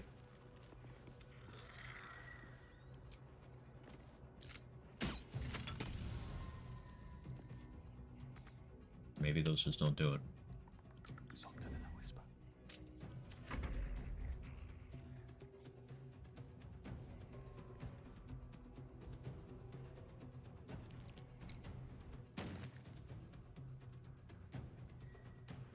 I'll see you in there, Balthazar.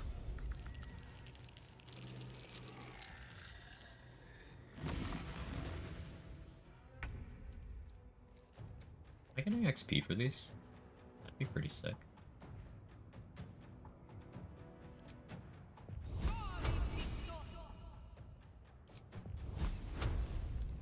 I mean, not enough movement, Shadowheart. Like, what actually do you mean by that? Why is your movement so bad? Let's see.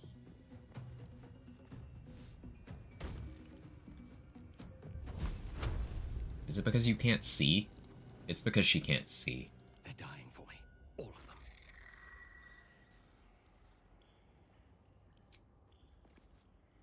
Shouldn't have made me your enemy.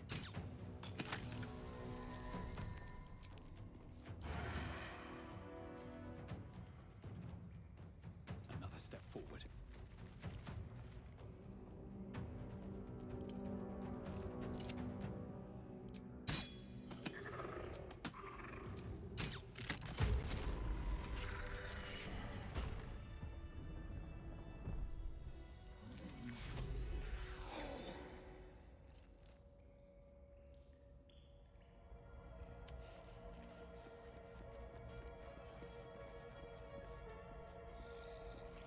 Hi, Swin. How are you?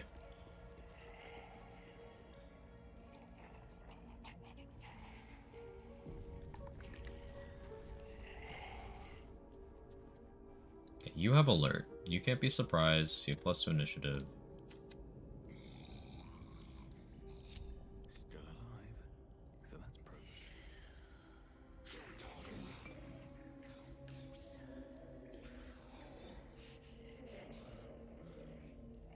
Time for Danny. Alright yourself. Can't complain. Can't complain. Wagon is evil follower. She's not evil yet. Give it a minute. Ah, though it's not all natural, is it? A touch of the... is it? I've seen inside, but do you know what is at stake here? You and all the rest have only one body, and This necromancer has Ketherick's trust. Helping him could be just what you need to gain access to the man himself.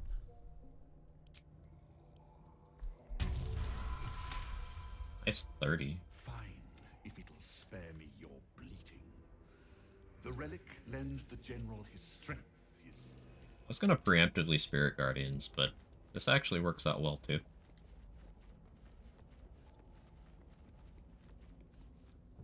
This calls for careful footwork. So you can't be surprised. I'll probably end up using a speed pot here.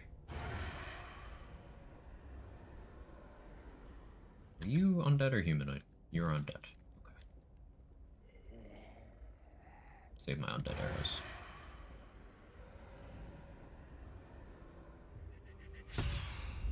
You're violent. Why did you miss?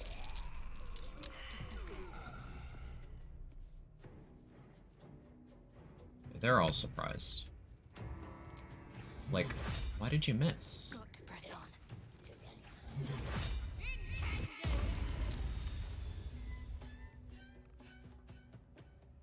It's not ideal for me. Spiritual weapon sucks. I don't really have a lot of use for her bonus action right now.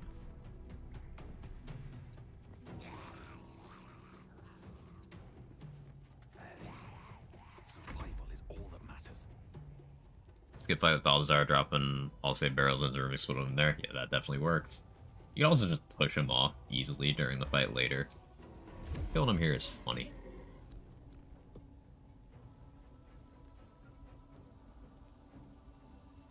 I have Undead Ward.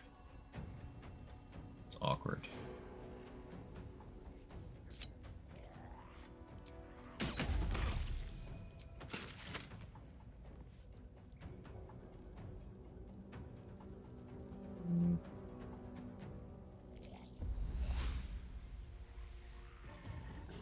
How's your dark vision, Balthazar? You're already blind.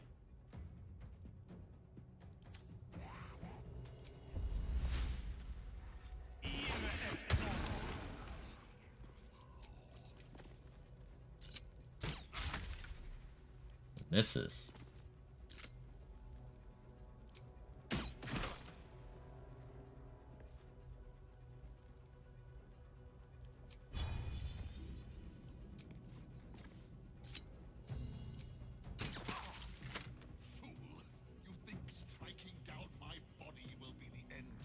That is exactly what I think, sir. Light on my feet. Let us make short work of this. Good accuracy, bro.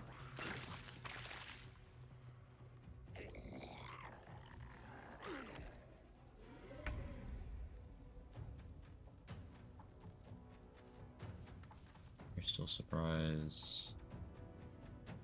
You won't be able to thirst that kill. I didn't realize that spiritual weapon it can gaping wounds. That's actually useful information.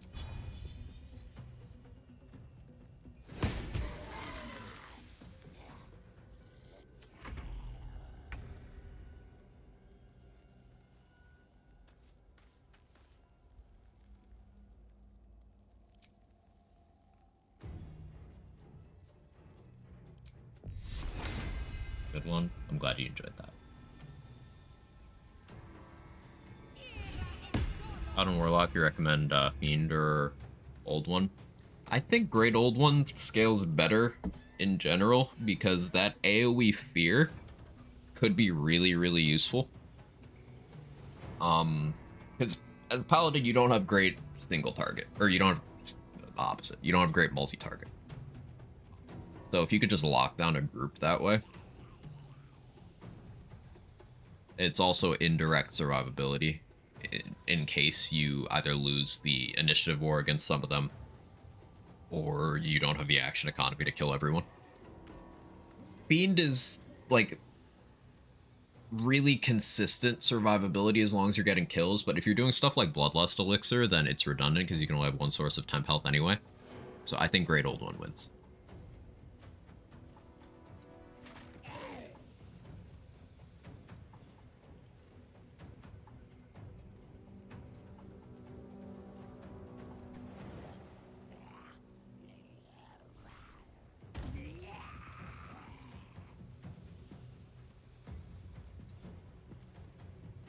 Still breathing, despite everything.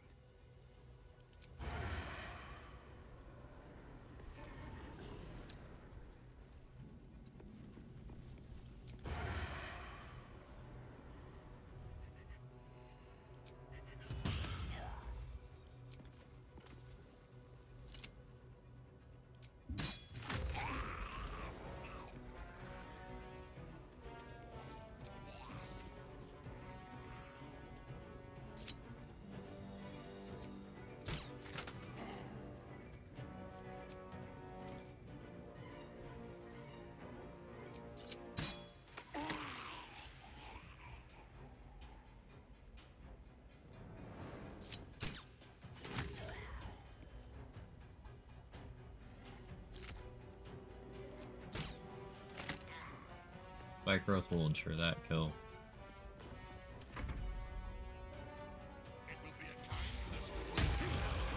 Loud kill? Ugh. You're supposed to die. Go into the spike growth. Okay, you ran into Spirit Guardians. Approach concentration. That's funny. Balthazar ain't that bright.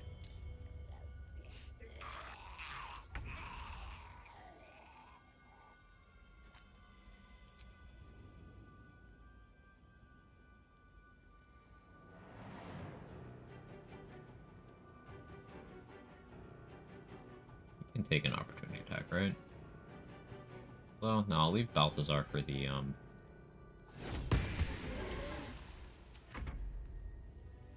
Alright, go. Yeah. Optimal. You... A little hug. 65. Counterpoint.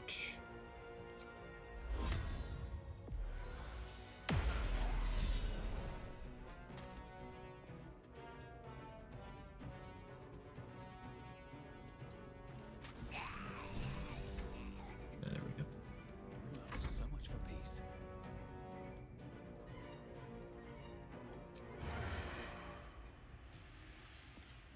And now I just...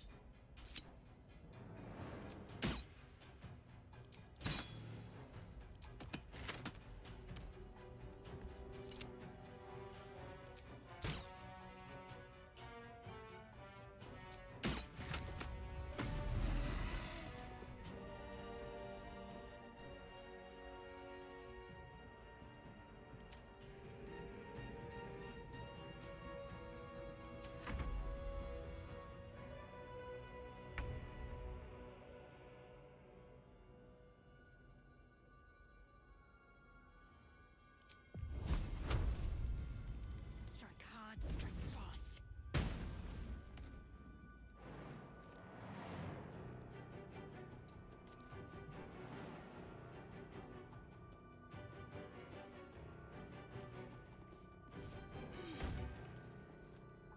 Where do I go from here? He won't take a step.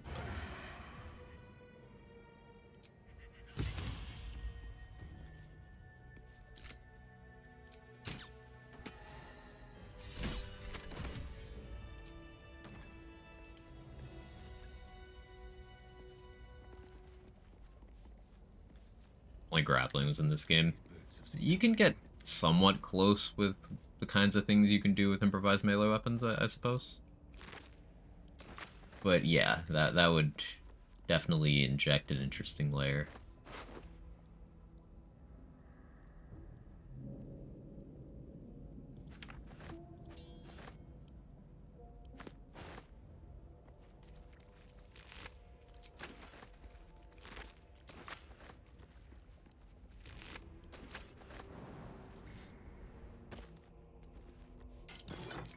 Reason why I'm not burning certain resources, such as Luck of the Far Realms or higher level spell slots on Shadowheart, it's because the rest of this act will probably be without resting.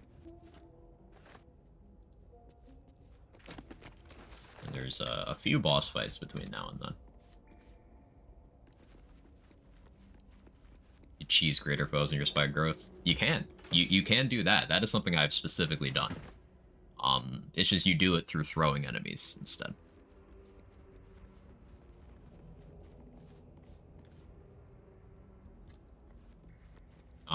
That's a build I want to actually mess around with. Getting Heavy Armor Master for the 3 damage reduction to all physical, and then also wearing plate armor, obviously.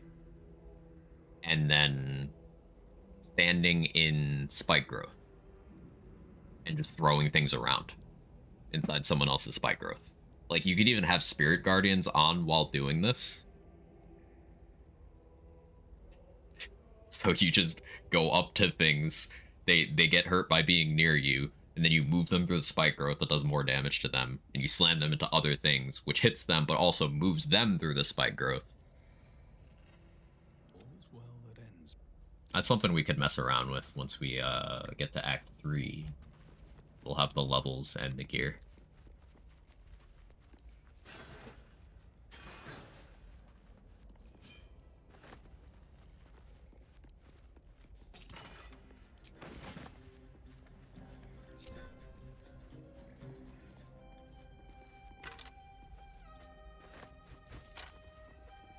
Do I have the key to this? Where is the key to that? I don't need it. Reminds me of making a big electrocuted water puddle in DOS 2 and teleporting enemies back into it. You can do that in this game too, yeah.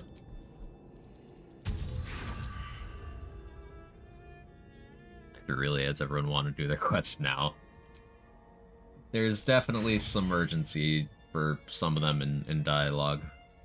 3 is kind of overwhelming once you, like, it's kind of the reverse of Act 1. Act 1 is overwhelming when you don't know what's there, and then Act 3 is overwhelming when you do know what's there.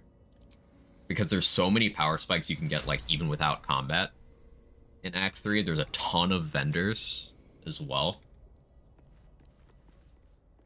And then there's a bunch of really specific metagamey things you can do. Like, the reason why Astarion is stronger combat-wise than all the other companions not named Karlach until Act 3 is because he has a vampire bite. But if you do the evil route of Astarion's Act 3 quest, while romancing him, you can have him turn you into a vampire spawn, so you get the bite on your character too. And there's also very potent gear in that mission, and then he also gets a power-up from being a vampire ascendant. So, like, you could metagame that to be super early.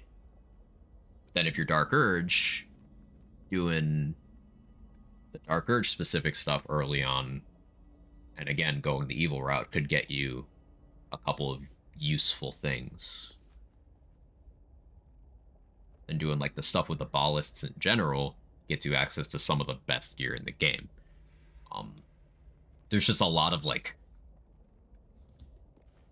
somewhat obscure things you can do very early Act 3. And we got Callous Glow Ring, though. That's going on right now.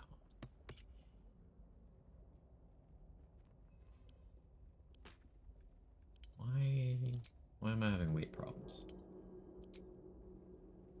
Oh yeah, I have Silver Sword of the Astral Plane. So, Punch Drunk Bastard, I was thinking about equipping that.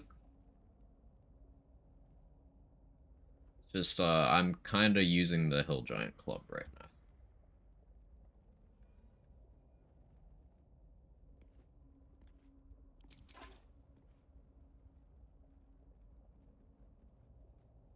Like, I lose Underbound King, which is Monka, because that's a really good stat stick. But I could then just drink to get advantage that way, and it frees up a ring slot. I think it'll be more useful in other characters. Something I was thinking about. Anyway, weight-wise.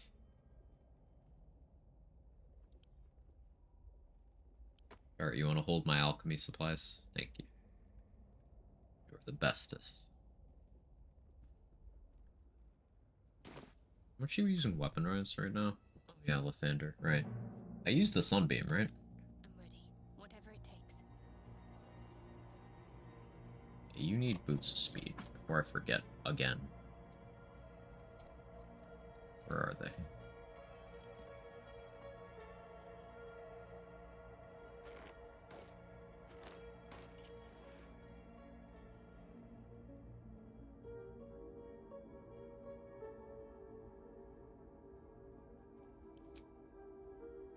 Yeah, I could actually have her set up to do the Assassin Eldritch Blast stuff right now. That might be fun.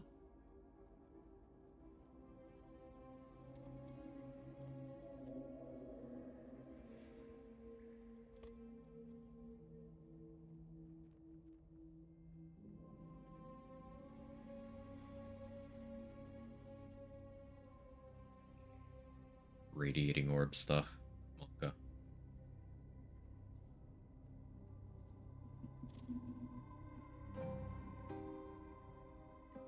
Like, if I do Callous Glow Radiating Orb,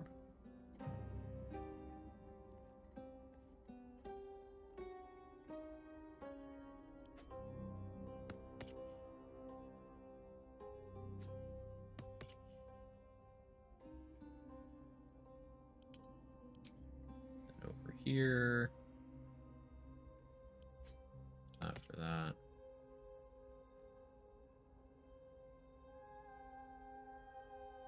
Yeah, I don't need to go over to Eldritch Blast right now. I could just use Produce Flame for now. But yeah, I'm basically already in the appropriate gear for that. No, hang on. You have Halberd proficiency? No shot you do. You do.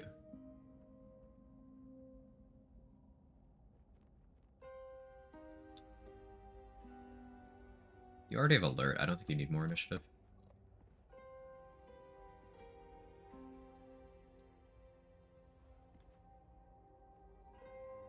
Hey Gage, how you doing?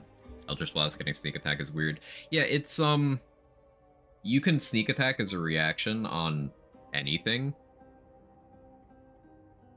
You can't forcibly sneak attack. So like sneak attack as an action works exactly how you'd expect. You need to be main-handing a finesse weapon or a bow.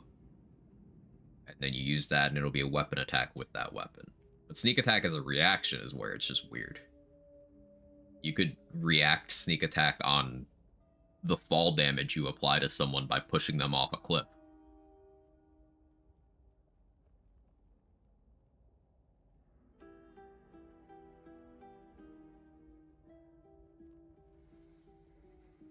Pizza arrived. Let's go.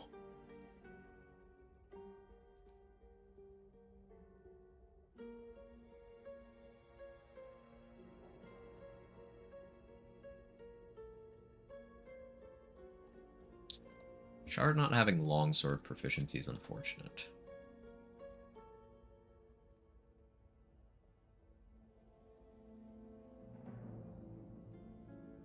I guess that's a reason to go Warlock 3, because then I could just bind it and she could use it.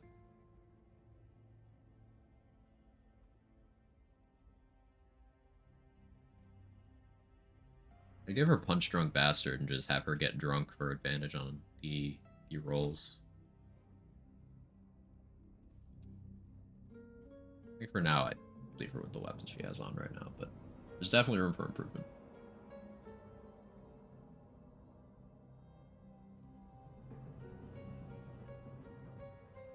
Played around with Sentinel to trigger more sneak attacks. The thing with Sentinel is it requires the enemy getting a turn, which already makes it suboptimal. Like, I guess you could trigger an opportunity attack on your turn and then use Sentinel that way. That would be the most optimal way of doing that. So that is an option, to just get an extra attack if you don't have a way to weaponize your reaction already. There is work to do. No time to rest. Don't waste a step.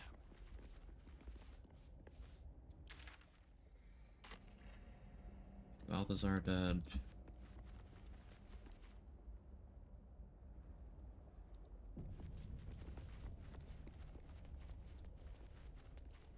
But yeah, in terms of weaponizing your reaction, anyone using duelist prerogatives are already doing that. Paladins, rogues are already doing that.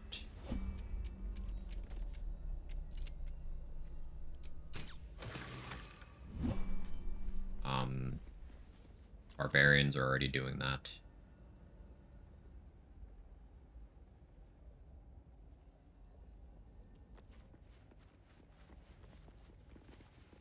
Anyone using the forced crit things that I've talked a lot about today is already doing that.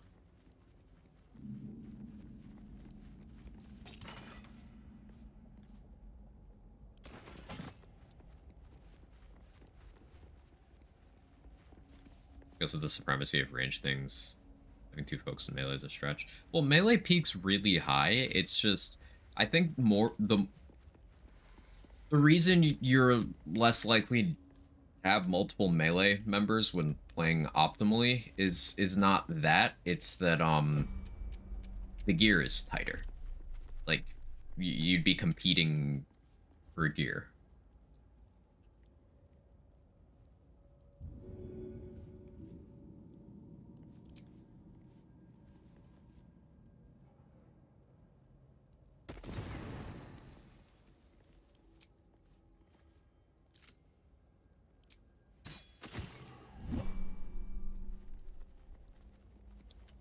I'm not killing the rats for no reason, by the way. It's a thing. There's a thing.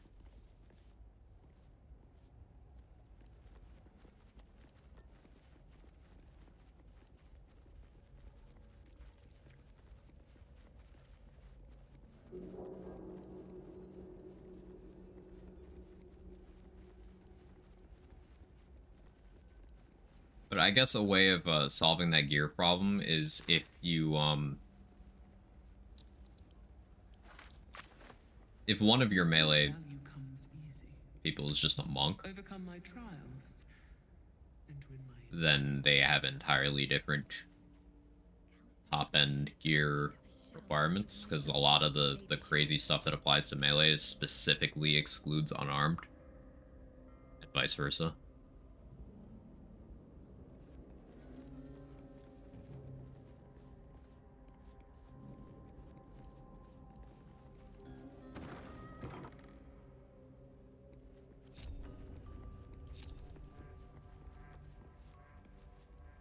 There's no time to waste. Guess we farm some easy shard approval here.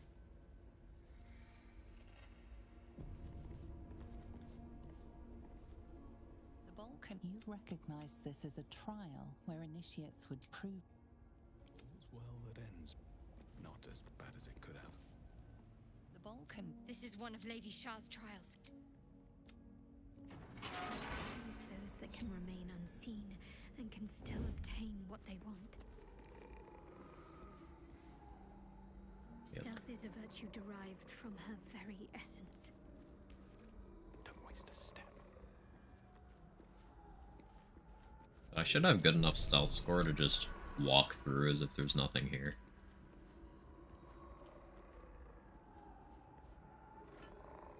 More for me.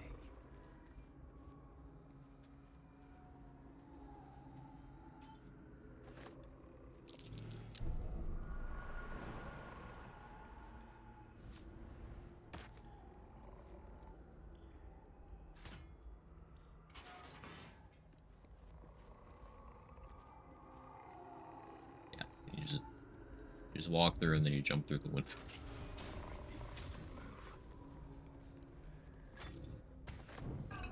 If this is all it takes to become a Dark Justiciar, then Sharans are as incompetent as they are insane.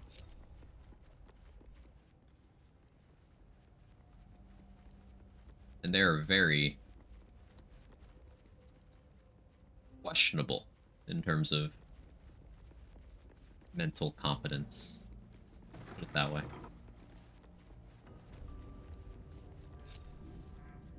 Wits and blades. Ah yes, this is self-same. Still breathing, despite everything. Oh, actually, I want to test something here. I want to test something. Do you have command prepared? No.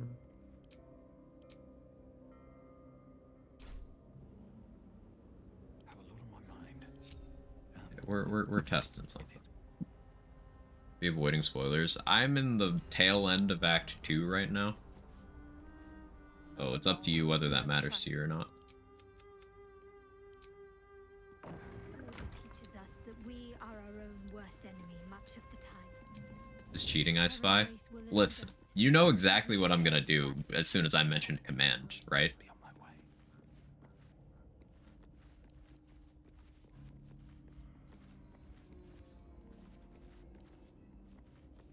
I've heard that this works, but I've never tried it.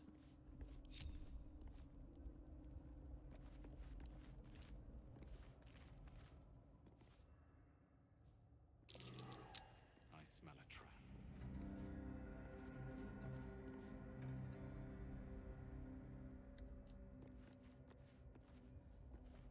What's next? Command Shadowheart to fuck Shar. I mean, you've almost got the you've got the spirit. Like, fuck Shar. Shar sucks, but don't fuck Shar. No, don't do that. BG3 is 5e enough that I know my way around, but all the item optimization is the new wrinkle. Right. Items can do some crazy things here.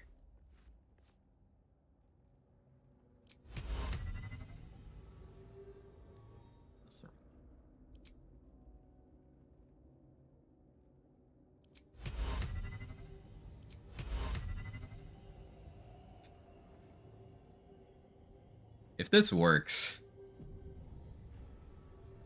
Mistra's fair game. Mistra's also toxic.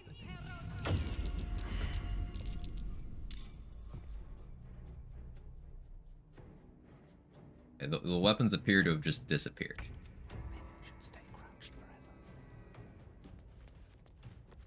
So I was gonna say, like, this is for the best.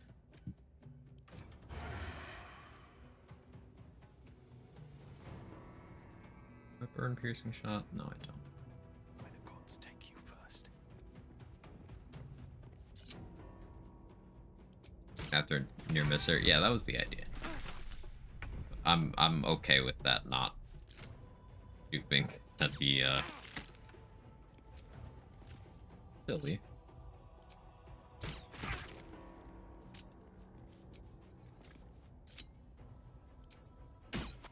Breathe deep and move. Killer Sweetheart. It's one of the auto crit forcing tools. Definitely gonna take advantage of that. I have a surprise round here, so. Do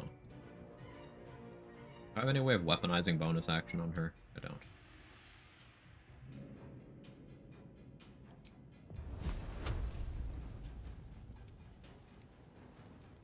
High ground here? Not high enough for high ground? Whatever. I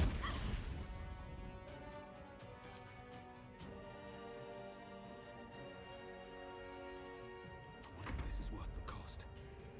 Spiritual weapon. Yeah, that would be the way.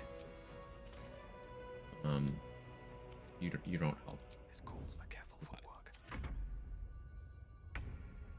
Let's finish this.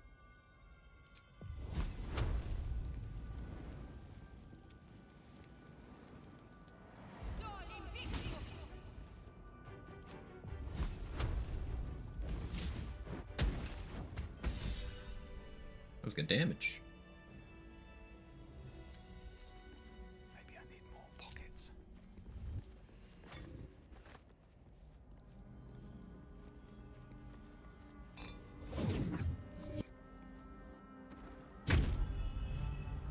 Everybody's fair game when you have speech 100. I don't know if that's accurate, but I respect the grind. Unintended.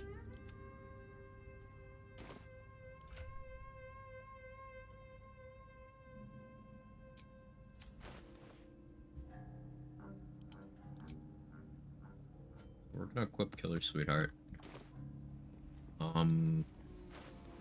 Took Ethel for Dex, right? So I could pivot this character into a Dex Smite thing.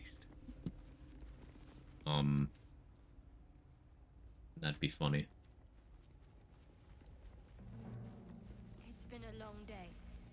Better stop to rest soon. Yeah, we're not resting anytime soon, Shadowheart. Sorry.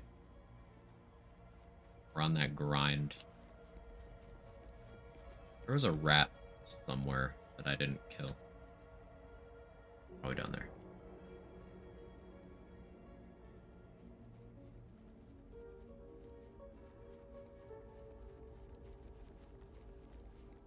Is everyone's initiative? Put alert on Shadowheart, so she should be in good shape. Plus 11. I'm only plus 8. Sentinel shields. There's a shield I need to go get. One day I'll catch a Need break. more initiative. Dragon threatened in the countryside. Seduce dragon, marry dragon. Problem solved.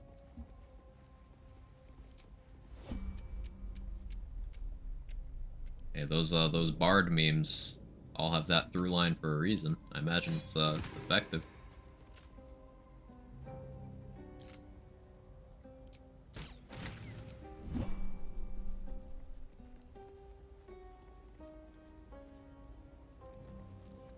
Her most sacred path. Shadowheart, are you coming in? Can't afford to stay idle. Why are you This stuck? way. Shouldn't have wished to live in more interesting times. Have I been this way before? Side effects for failure are severe, though. Hey, you won't live to experience them.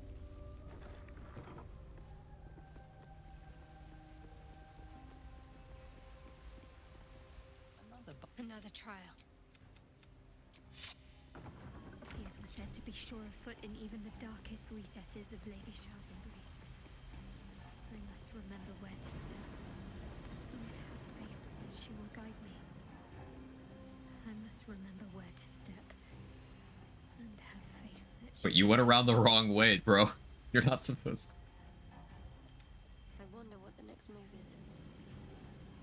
What to do?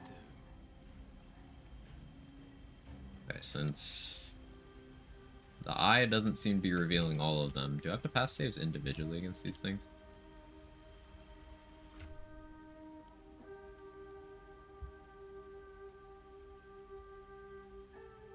I don't understand this one. There's a floor, it's just invisible. So see invisibility lets you see it. But only sometimes, because it's weird and inconsistent. You can also just fly. Now, sometimes it lets you do this. Sometimes it doesn't. See, this is one of the times where it's deciding, no, you can't do that. But it's not consistent in when it tells you no.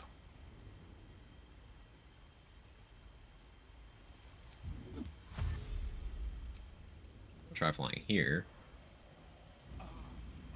Hey.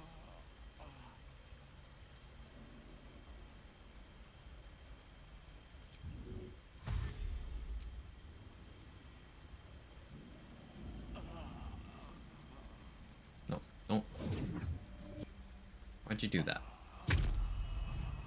What is you doing, BB?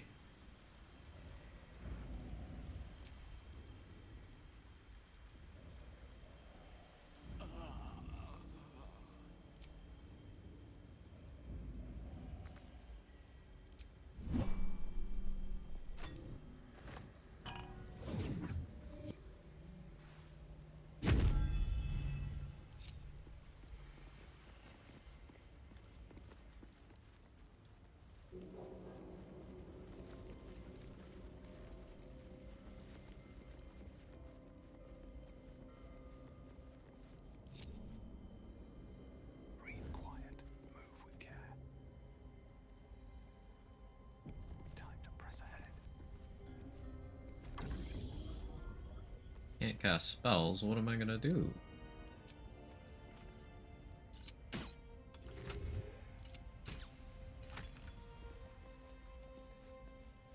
Oh, I guess I just do that.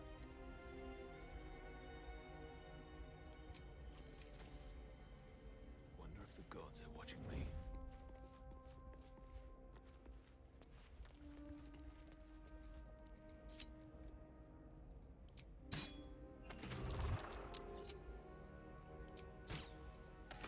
Watch it? Okay, yeah, I'll be more careful. Wanted the easy path. Wonder if the gods are watching me.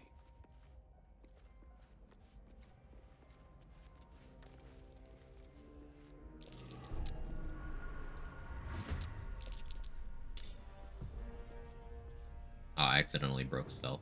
That's fine. Let's get this over with. Crit.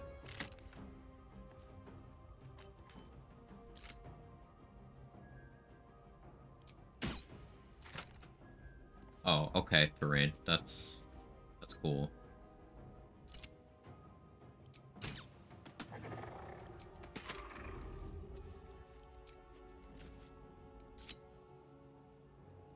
Another crit.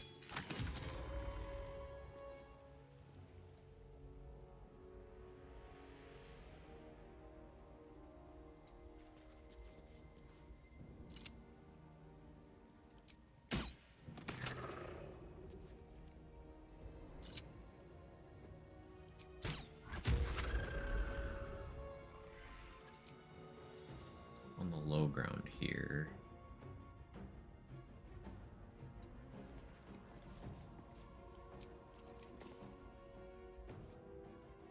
If everyone else minds We just their hide. business, You get a turn. Only one, though.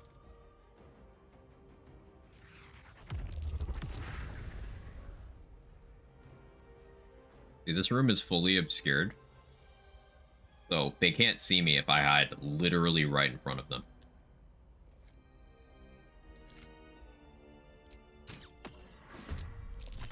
And then I just restart combat and get a surprise round.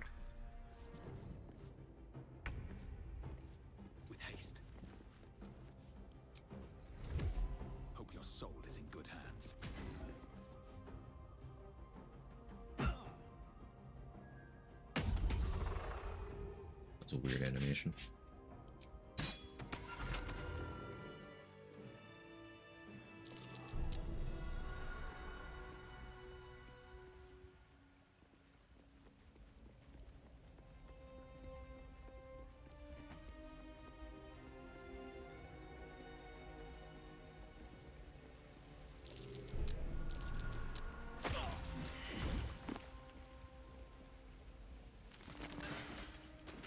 Which one is it?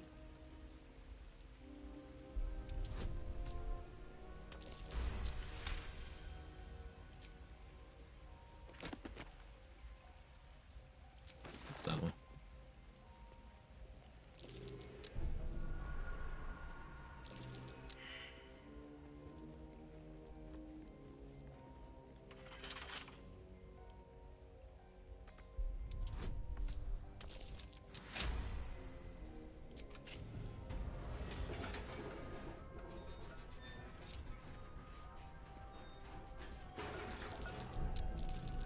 Are you coming in?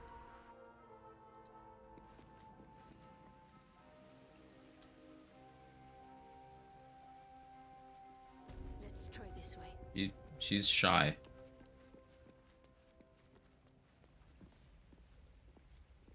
Nothing hurts anymore. What can silence the night song?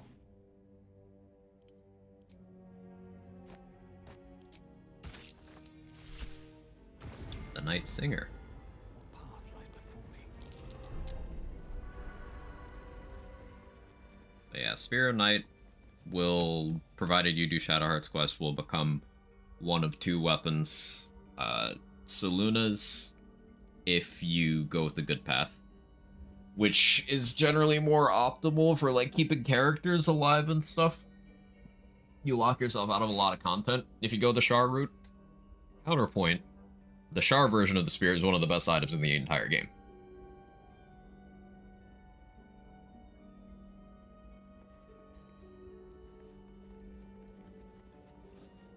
This is no ordinary spear. It may be important. Best keep it close.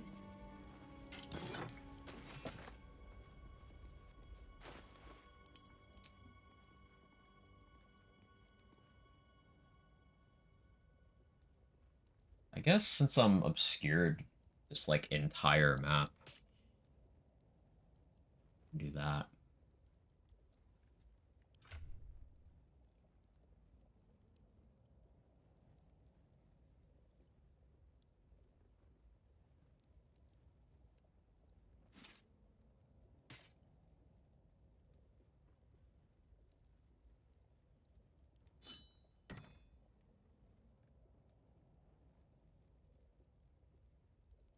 Yeah. Yeah.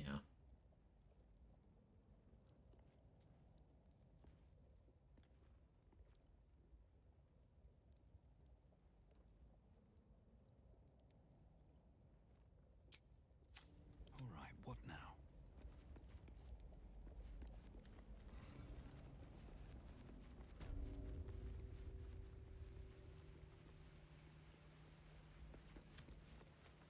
Okay, so your gear next.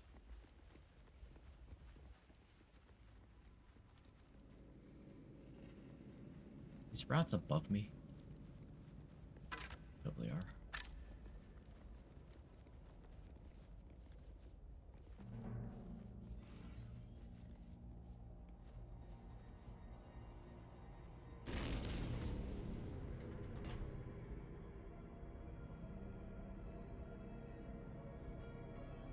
If you think about it, this is still rat jam, because I'm turning rats into jam.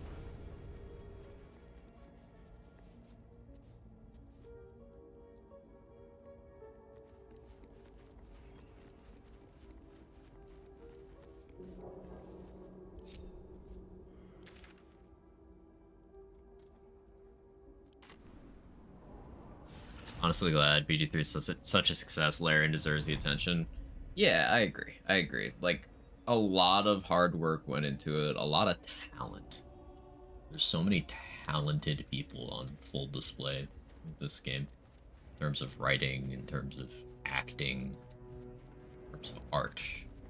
There's just a lot of things to love here.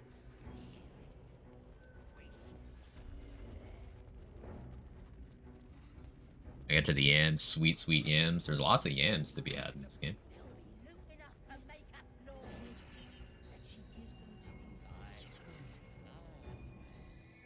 The absolute war drums beat loud in your chest. How? Rat jam, because you can't jelly rats into your mouth. There you go.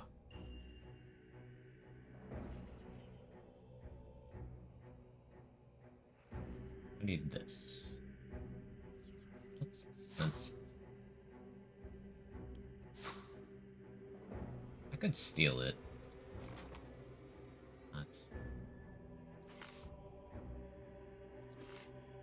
That arrow fiend slaying too.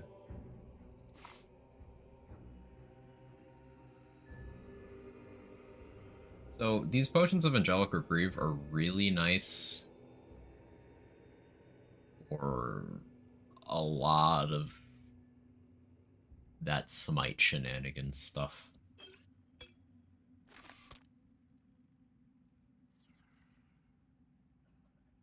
A lot of money I'm spending here, but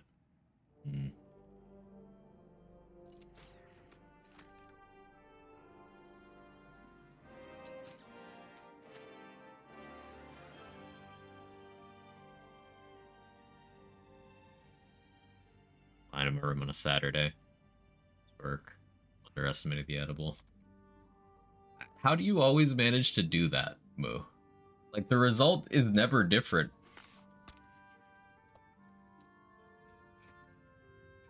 How you do this?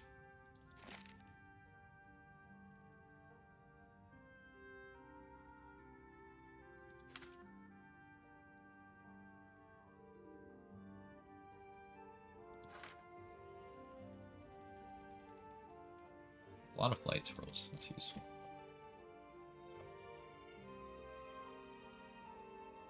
Magic weapon scrolls, also useful.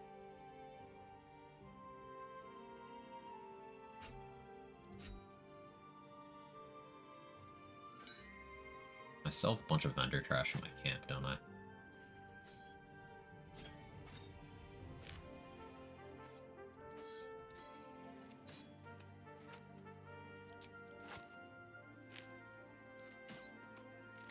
Stomach is making interesting noises. It's gurgling intently.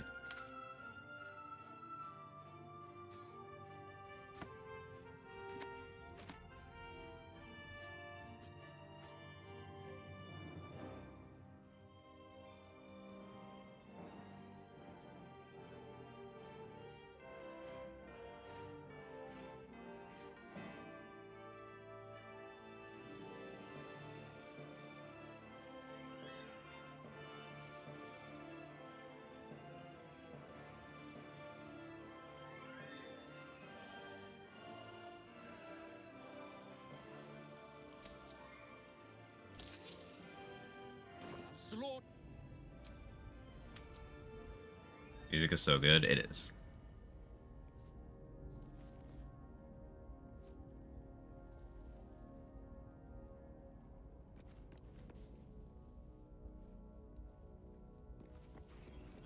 What did I want over there? Where's the camp storage in this location?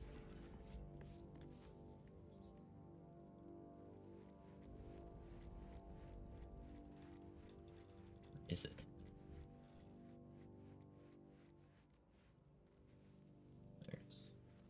I was looking for the green one because I'm used to being player 2.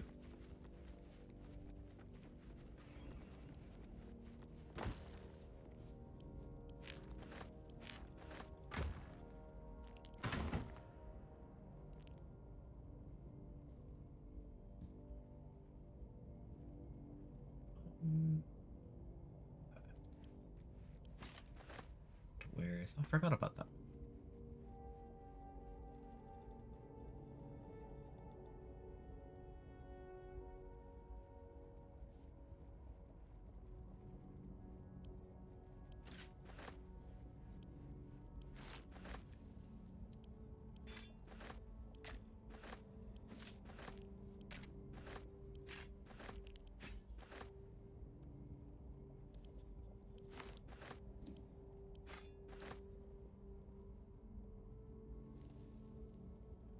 Yeah, I have a lot of stuff to sell. I have a lot of stuff to sell.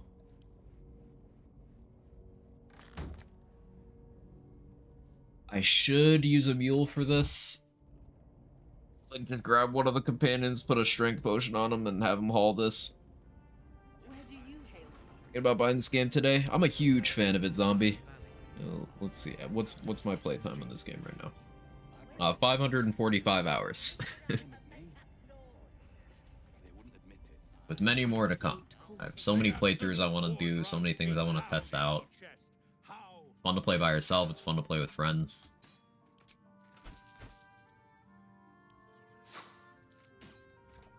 I think you'll get your money's worth. Or played or watched D&D? You don't have to. Existing knowledge of D&D rule sets and one particular setting and shorten the learning curve a little bit, but like you don't need to have that knowledge ahead of time. You also don't need to have any experience with the previous Baldur's Gate games. They do a pretty good job of indicating what came from previous entries to the series. You can just jump in. Oh, it's multi-class? Not always, but a lot of the time. You know me and my build craftiness, but there's reasons to not. Like, there's a pretty strong argument for 12 fighter being optimal for throwing weapons. And throwing weapons is pretty potent. So that's a pure class option.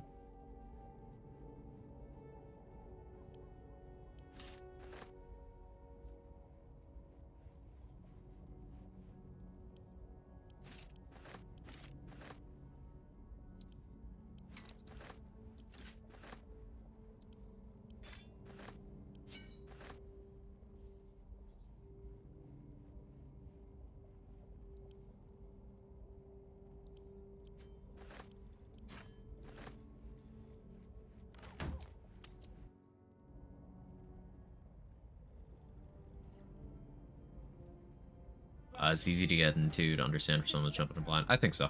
I would say so. It's... Do you have experience playing other RPGs at all, Zombie? Like, if you played things like Dragon Age, I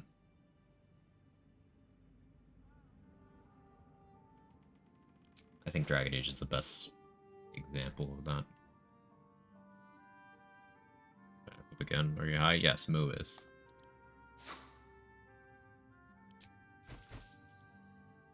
Don't go anywhere. Relax. Take a nap. Do some of that forward time travel with your eyes closed. I'm saying that because I know you, and you know I do. Like, that seems to a lot to be a big jump. Okay. Do you like... How do you feel about theory crafting as a whole? Do you spend a lot of time planning out like what weapons you want to have, what skills you want to have, using like items and stuff that work together? How big are you on that? Or do you just like go in and like fight things?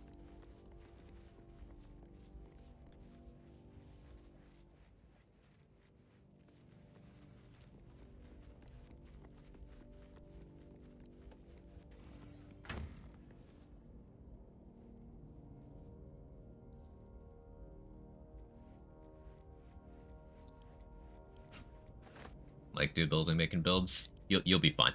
If you have any amount of experience with that kind of thing in like any other game, you'll be fine here.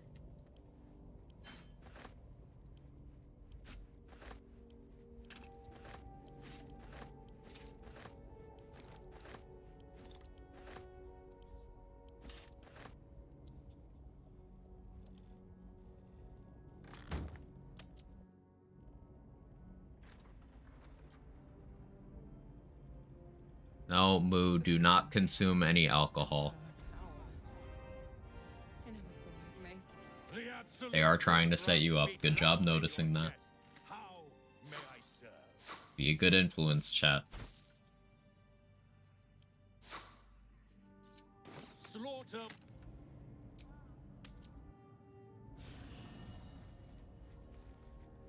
Made a big mistake buying Diablo 4. Me too. Me too. I also agree that buying that game was a mistake.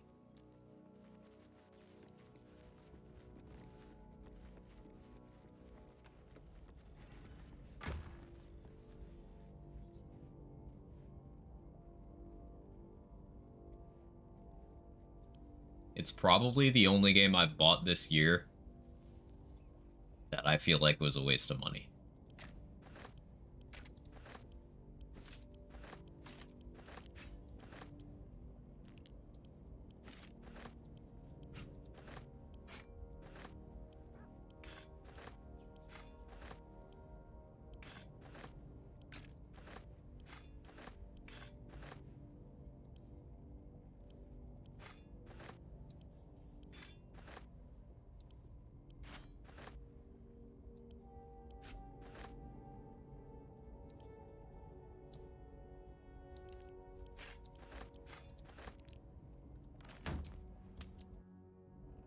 Just went back to D3. Understandable.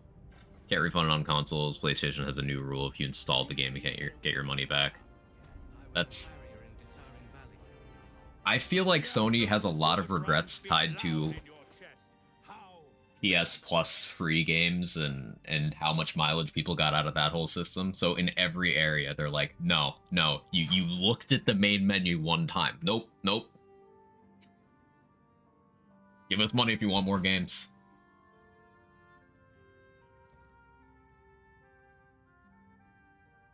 Slaughter.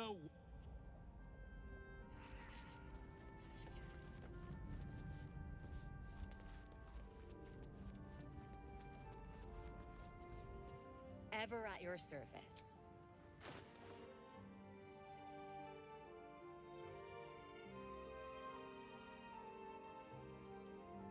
PS Plus and the PS Store are fucking rackets now. Yep. It's not the same as it was.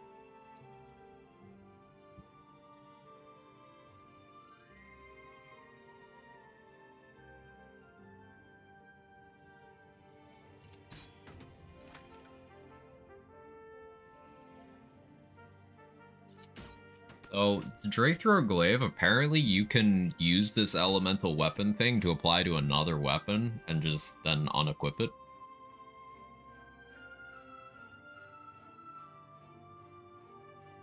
We're of course buying that because that's free damage.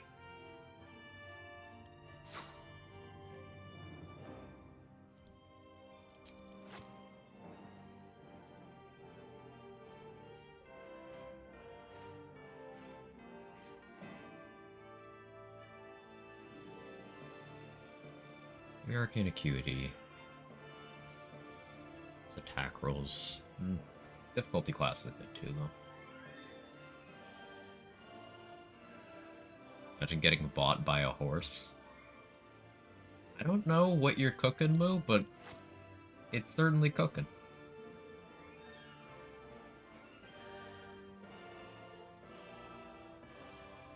You're that horse's bitch? I mean, sometimes, I imagine. Probably. I guess I am. So insightful. Slay, queen. Yeah.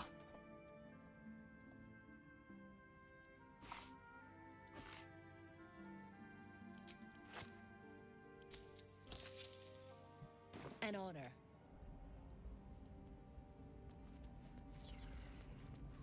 Where do you hail from? Fucking beta behavior. Better a beta male than an alpha male. One day we'll be 1.0 release male.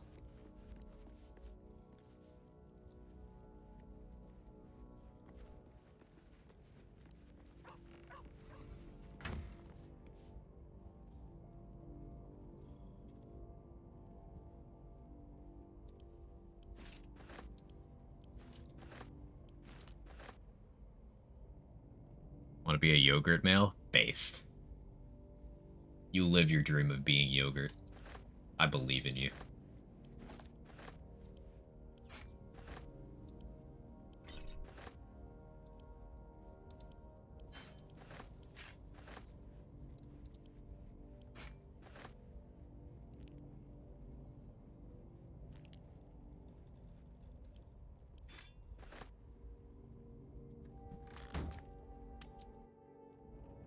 Shake milk mail.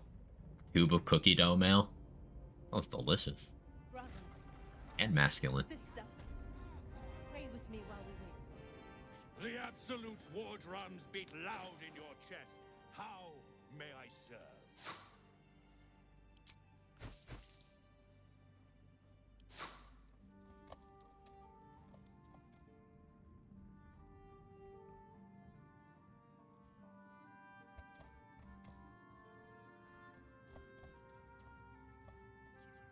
Okay, productive use of vendor.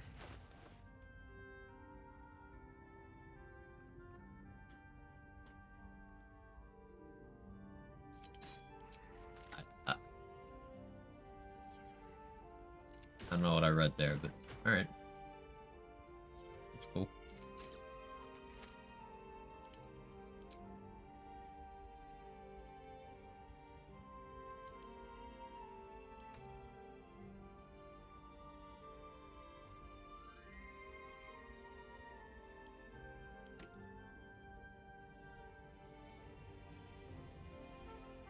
Much weight.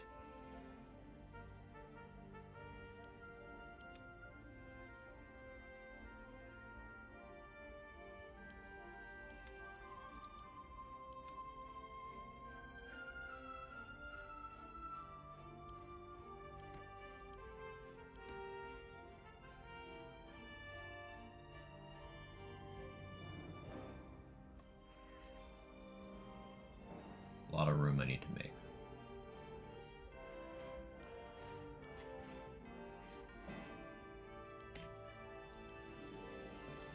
Sure, you want to hold like all of this?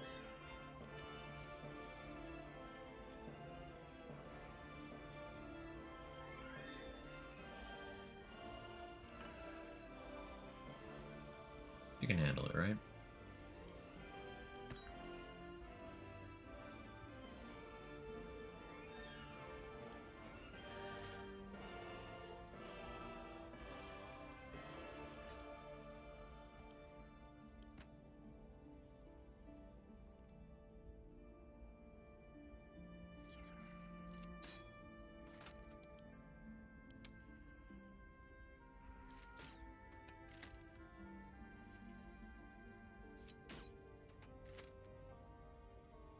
On Instagram, but I don't know what you're talking about, Moo. Drink some water and take a nap. You are no longer cooking.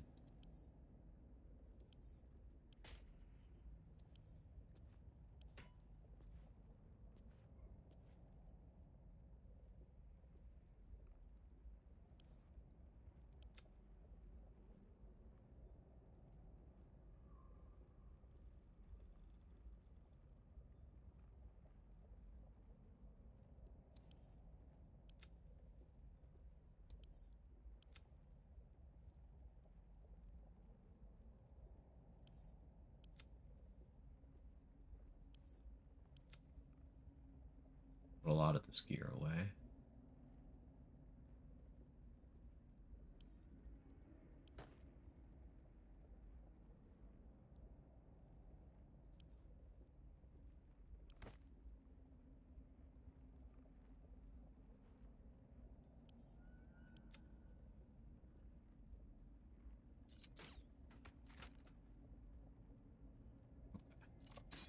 I've made room. Oh, we're very close to level 9 as well.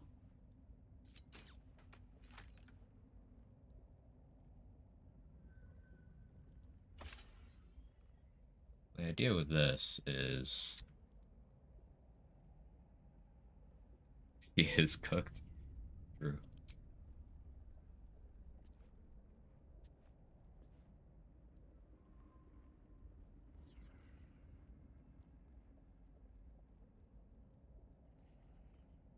D4, whatever element.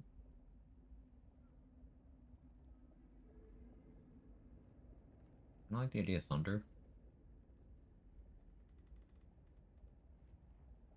I go cold for encrust with frost, but I think thunder leaves me the option of doing the reverb stuff. You'll eventually. Wait, so is this how I do this?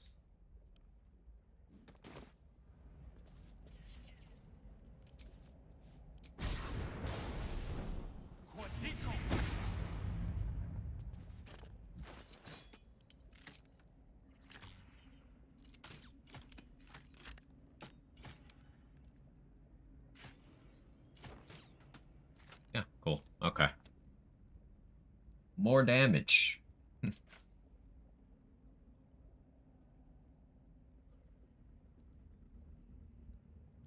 Love that for me.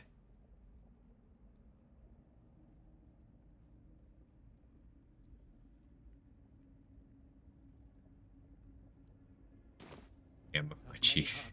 I feel like you might not be able to move those as well as you think. Either. Don't move, just like exist there, okay? Exist. And don't go anywhere.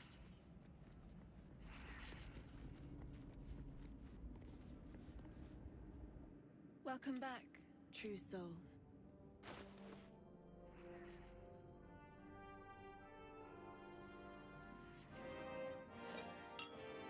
It's cheap. I want that.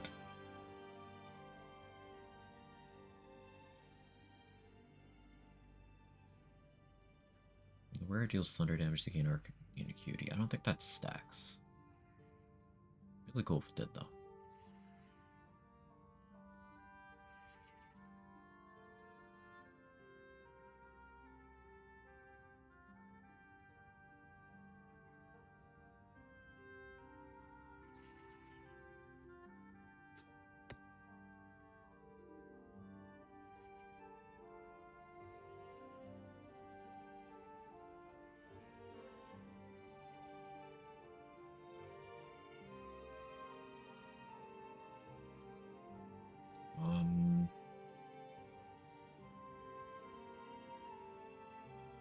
There's more stuff I want from Mirage. I can get that from her later.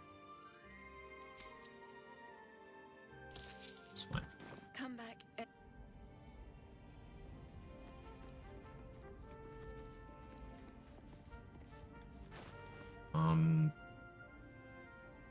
Something I wanted from Master and Last Light. Was it the strength robes? I don't think I ever bought those.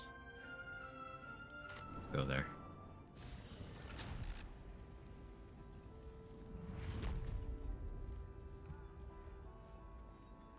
So, yeah. Are we going evil shart? See if there's anything you need. We don't know when the next blow might land. Is that what's happening? Am I gonna do evil shart? I still don't have to decide yet. Cheeky. See if there's anything you need. You are. It hurts me. The shield giving a spell slot's quite nice.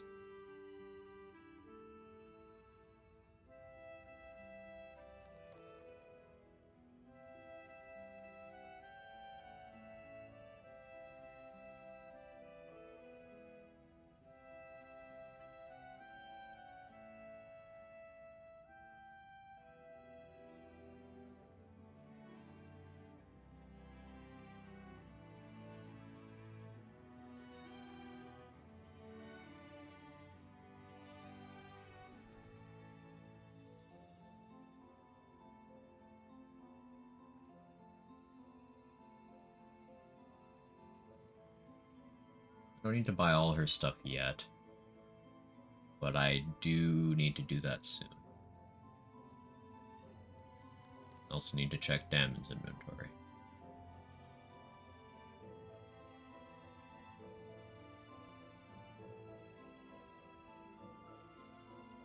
I don't like being the bad guy.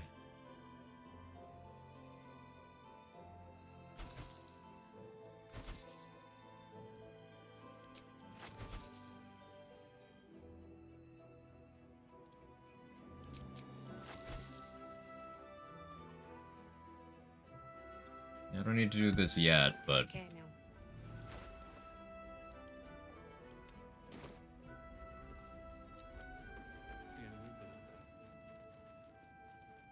I haven't seen Evil Shart Route yet. The gear from it is the entire reason why you would do it. Can't sleep, so I might as well hammer.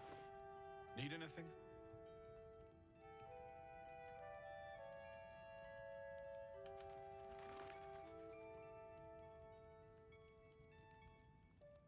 Did we determine exactly how this works compared to its counterpart, Priz? This short sword? This worked the unfavorable way, right? The Sword of Life Stealing.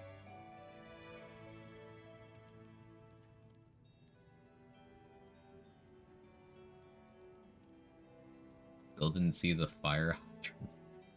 Oh, my character. Right, I understand.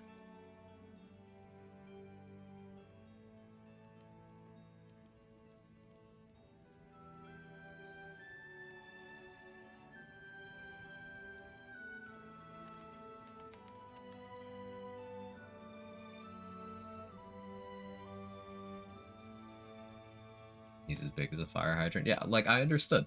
I understood. We have a similar brain cell count, Moo. I get you.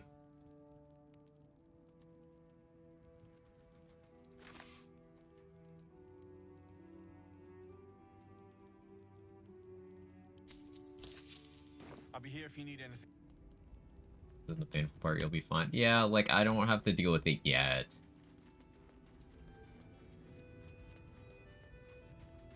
But I'm gonna have to. Good.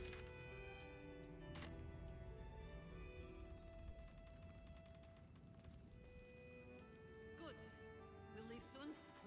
We don't want any surprises. Yes, we wait. Yes, Mom. How about you? You alright? Mom can be cranky and mean, but she looks Like, this is gonna be so fucked. There's so many characters that are just gonna get off-screened by me doing this. I hate it.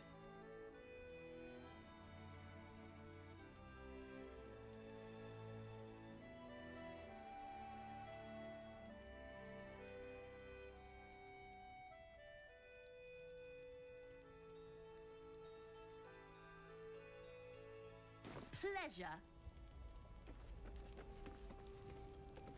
Everyone here is gonna die if I do this. Yes? I'm sure you would.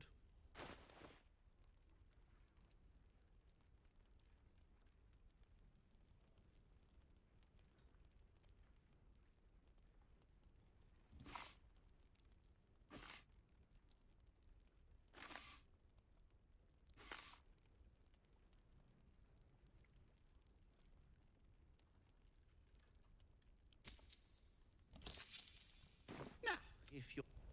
Ooh, get the yogurt. Go to bed. Past your bedtime. Just glad to see you. And are you? Like, I went through the effort of saving all of these tieflings. Only to get them in one place. For the big alivent.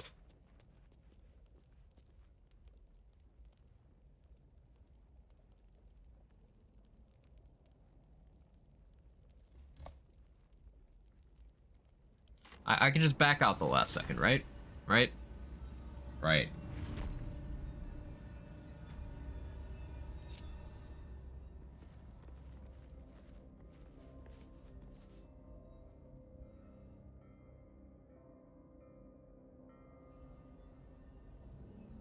Yeah, I don't have to bear responsibility for my actions. Nothing has consequences, right? Right. Do they write characters well enough that you get attached to them? They cause grown-ass men to have conversations with themselves over whether or not it killed this particular set of pixels for another set of pixel. Writers are goated.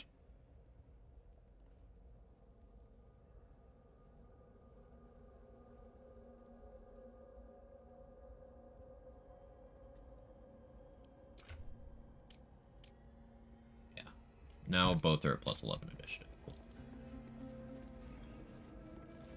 Let's see how far I get in a Pure Evil playthrough. There's some things that I just can't stomach. There's some stuff you can do that's so fucked. There's some stuff that's so fucked even like an evil character wouldn't do it.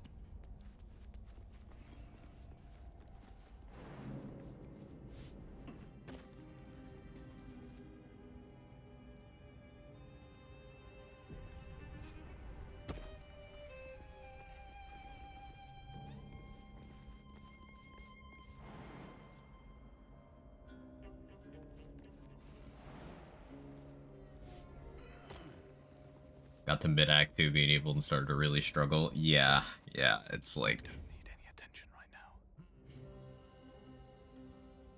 I just someone blew in you and you just inflate like the balloons in Shrek.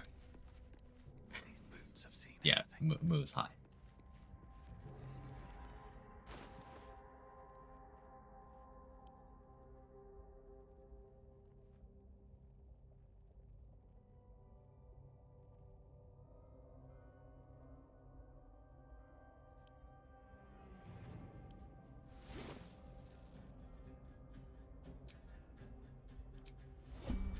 What's next, I wonder?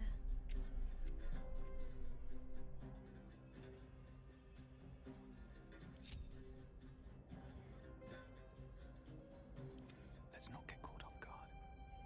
Have to keep going. There's something out there. I can feel it. Okay, so there's some cool dialogue and a whole lot of ways to handle this, but in the spirit of bullying the game,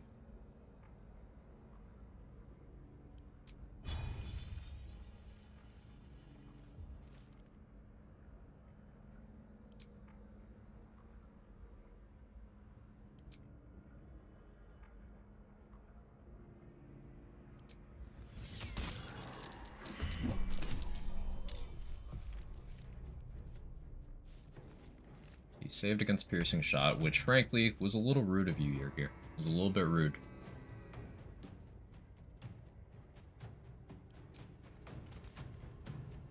You are the reason why I have Fiend Arrows.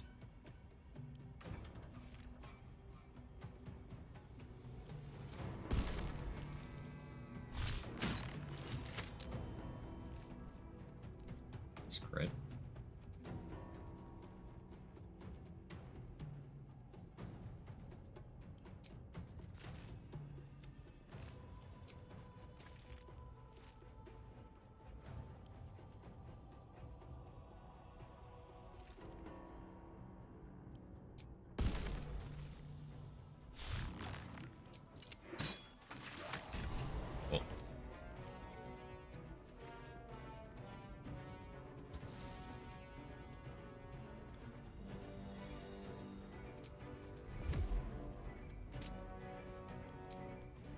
Everyone else is surprised, so...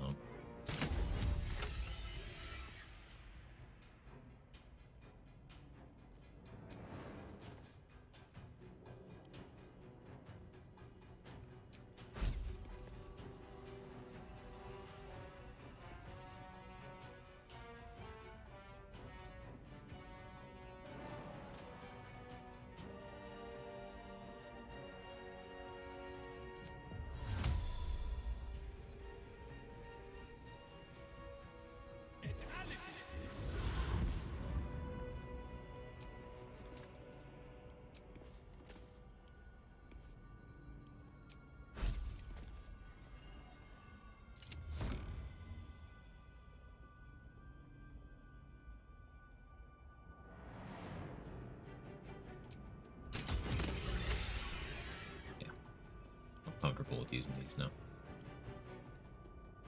Because Yergir was the reason why I was keeping all these buffs on Shadowheart in case I needed them.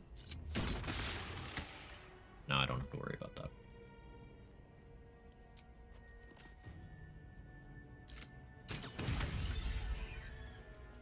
What comes now? I wish you had better dark vision, Shadowheart. Remember the dark vision scroll? Ooh.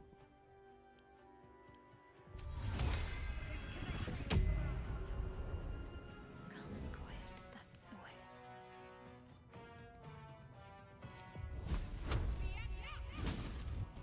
Mustn't let anyone see.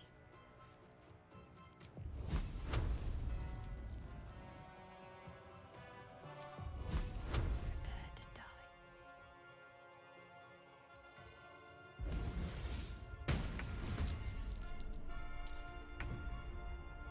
You have fire immunity. I forgot that. Catch my breath. Gamer moment.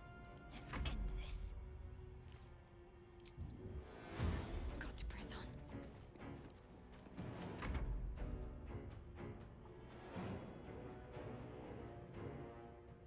our cantrip builds suck?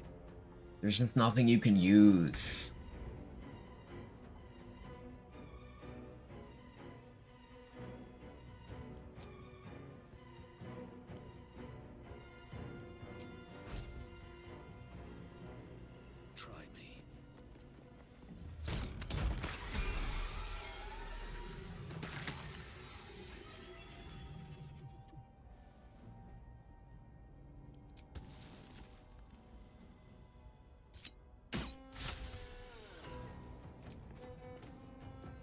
That miss was unfortunate.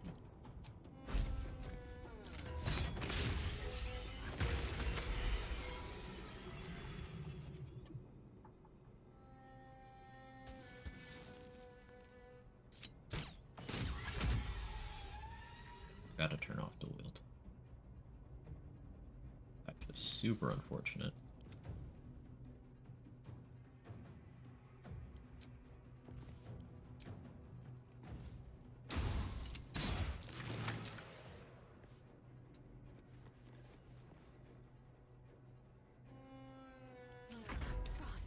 Cantrips are hard carried by Guidance and Eldritch Blast. I mean, Friends is also good.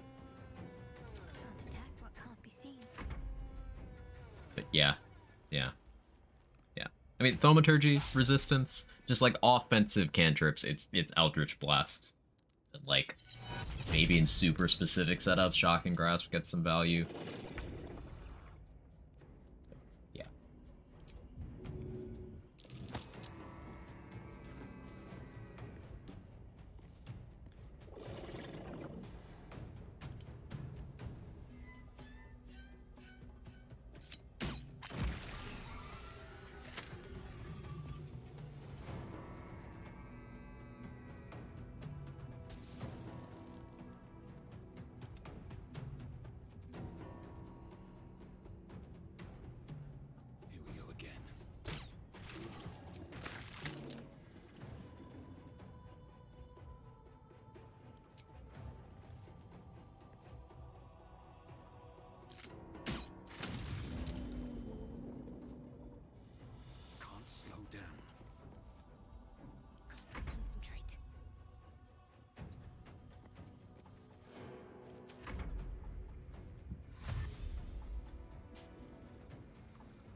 I'm doing the, hey, this is a solo run thing again.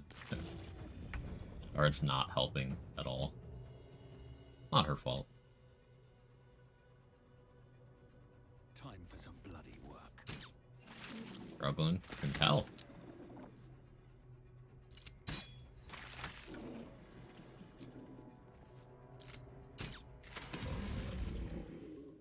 wonder what brought an Orthon to a place like this. We'll never find out now.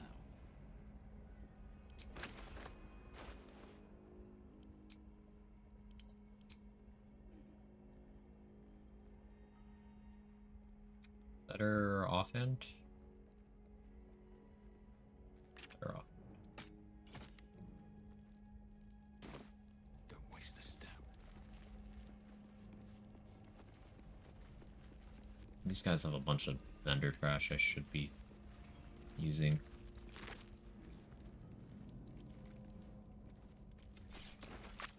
I'll send it all to camp.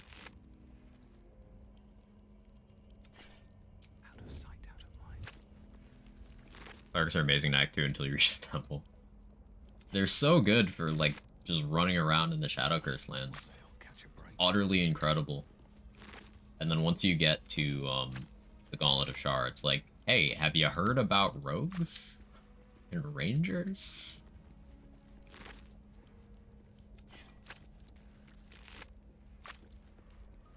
It'd be interesting to see a run where you use, like, the most dominant class for every section.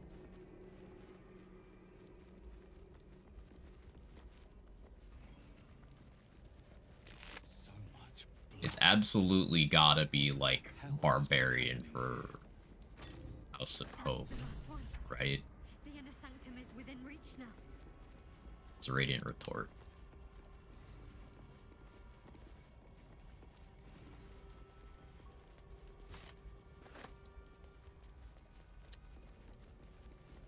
Spectre just barred most of the way. It's barred for a lot of it, I'll tell you that much.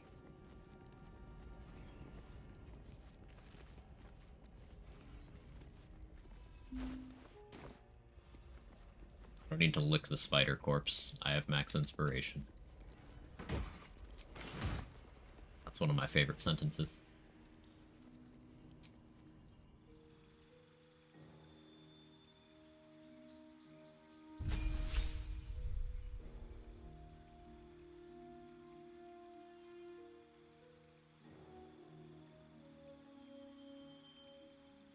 Actually, what do I do level-wise here?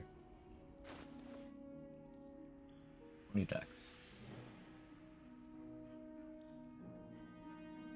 Wouldn't get anything out of that for an ASI.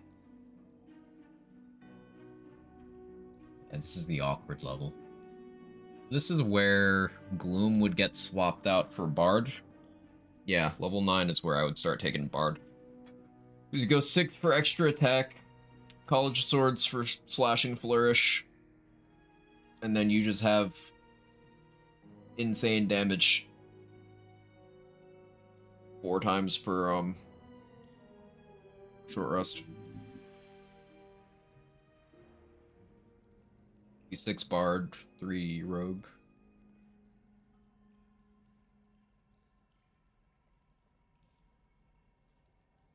Probably go back to 2-hander. 6 Bard, 3 Assassin. But if I'm doing hand crossbows, I'll stick with. Did I ever take 2-weapon fighting? I guess we can check that in this menu.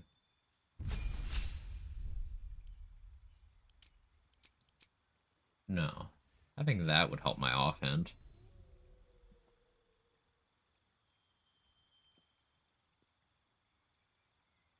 I can still go 3 Bard from here.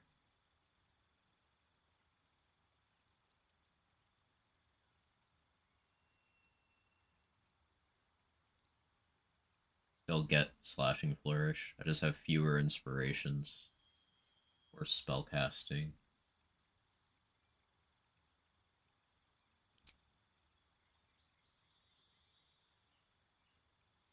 I think anyway I slice it, whatever I take right now is temporary and I'm going to respec later. Just having a thong.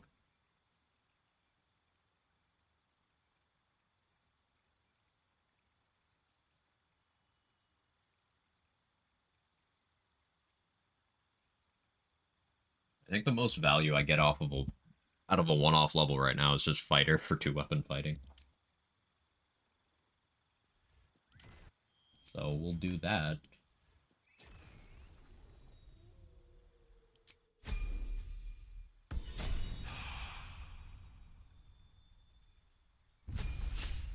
Oh yeah, what do I do on Shart? Cast Destructive Wave.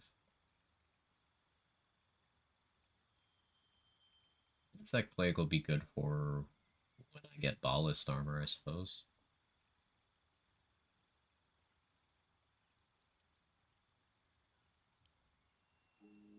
Alternatively, I could take a level of something that has decent fucking cantrips.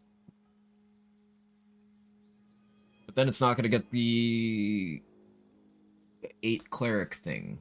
She's gonna respec too. Take a fighter level on her too for longsword proficiency, so she can buff me? Actually, yes, I think that's exactly what I do.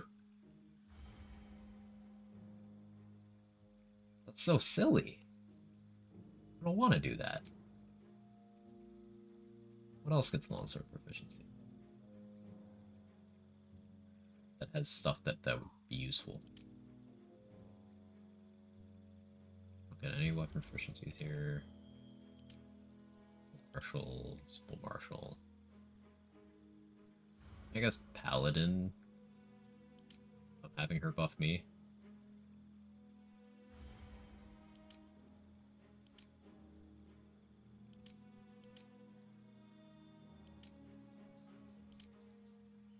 Yeah.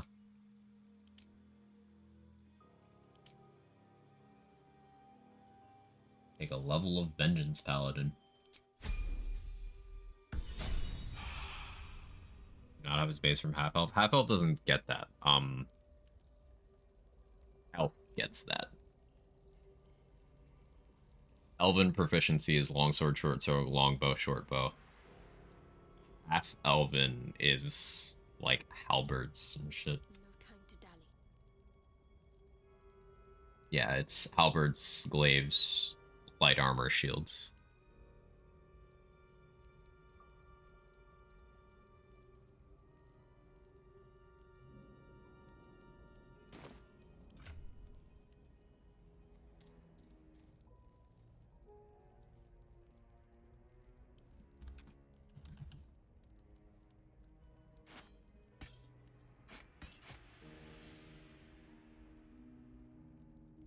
So we have her wear that now. Can't give up now. Elf Master Race? Yes. Moving in.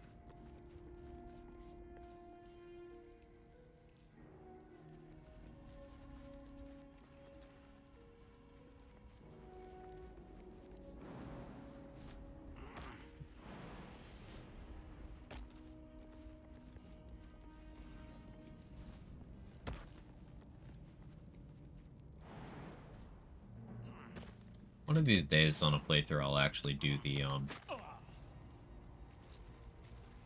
rat thing the way the rats want you to do it.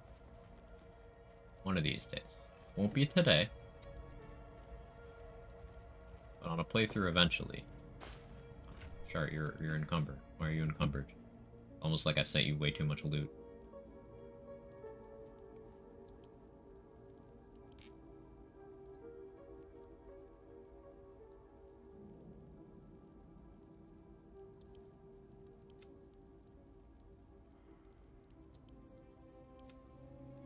Now she's gaming.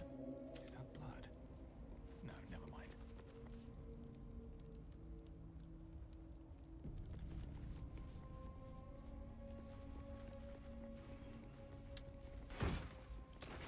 The gods are watching me.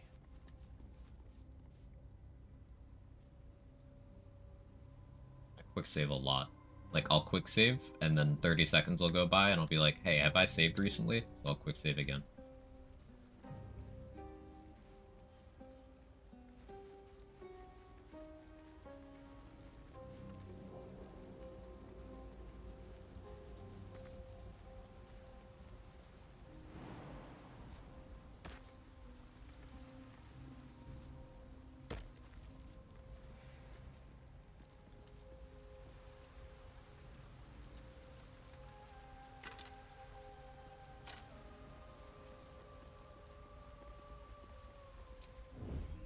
Cloak and dagger, my favorite.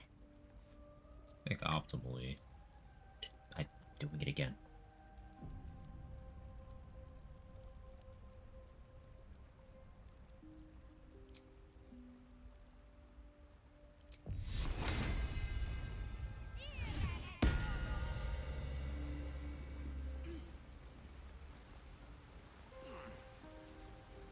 No time to waste. The rat has a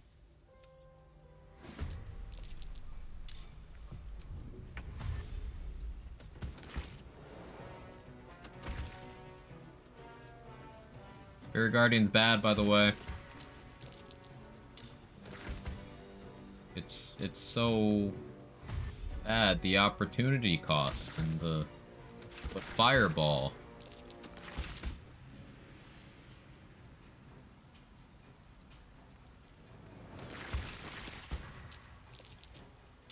Guys, fireball.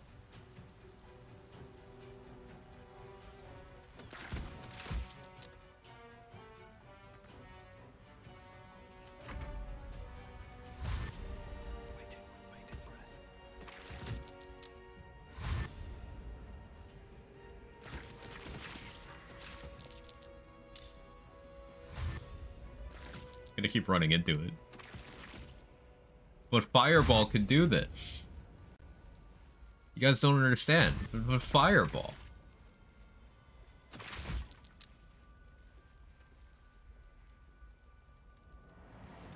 I'm ready.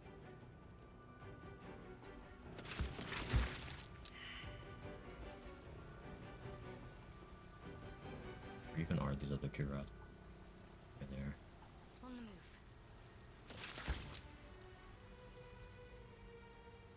You saved? I'm so proud of you.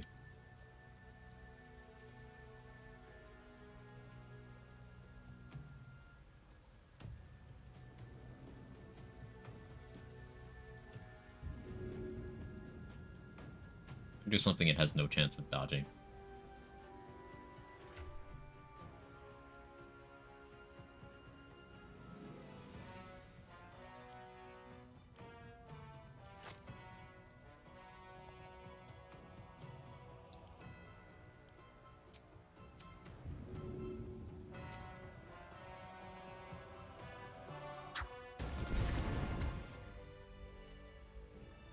Can't afford to stay idle.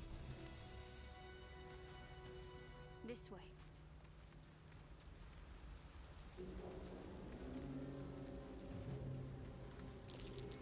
Ritual circle.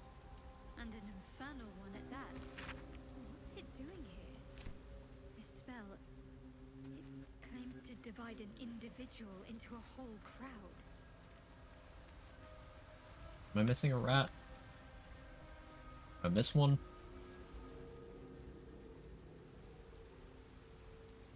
I think I missed one. I should have worn better boots.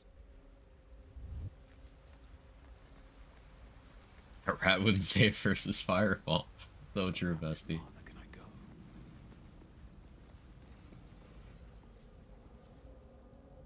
Where's the guy?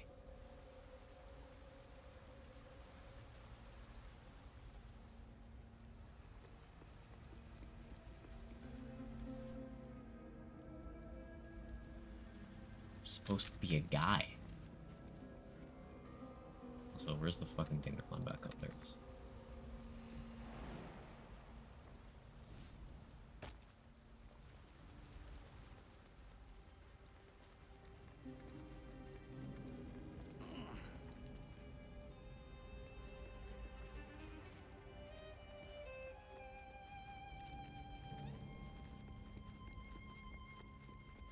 I've had a sneeze trapped for a while now, and it hurts.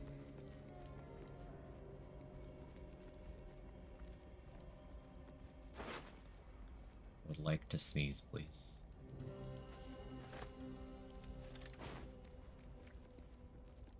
I don't actually need the thing from the guy, but like...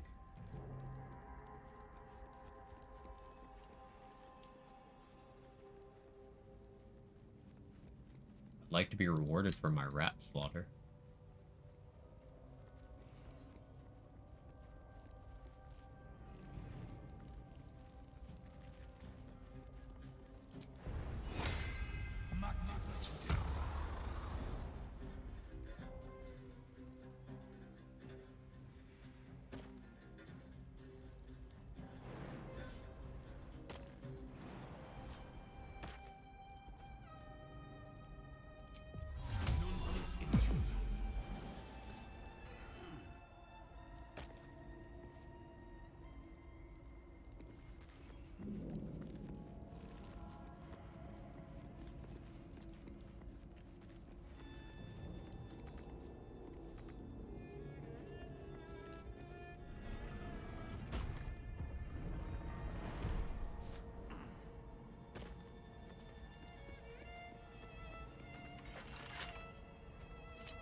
I don't do that much damage yet. Within this mirror once, consuming magic, but it's shattered now. Yet. That's curious. In darkness, truth. In shadows, justice. In the Dark Lady's name. Always.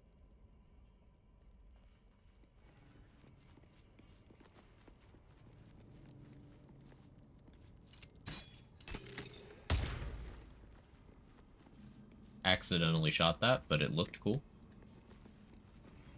So I ain't mad.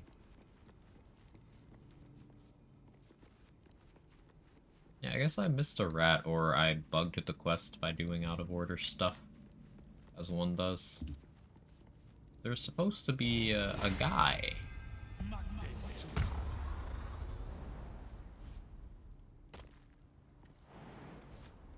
One of those two things.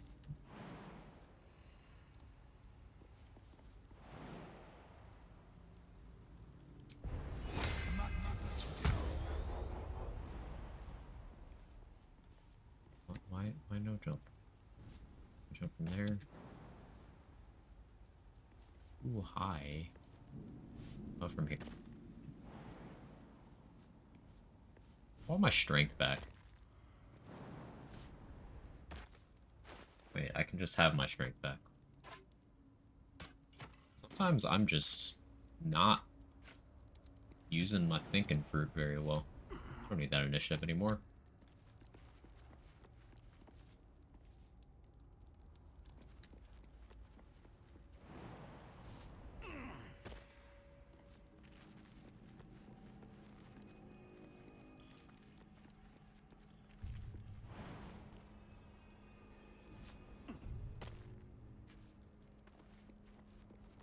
The rats weren't up here. Maybe that's because I killed them elsewhere? I guess I just don't get the loot from that guy. Oh well. Not like I need it. It's fine. And this totally isn't me putting off evil. I am not procrastinating.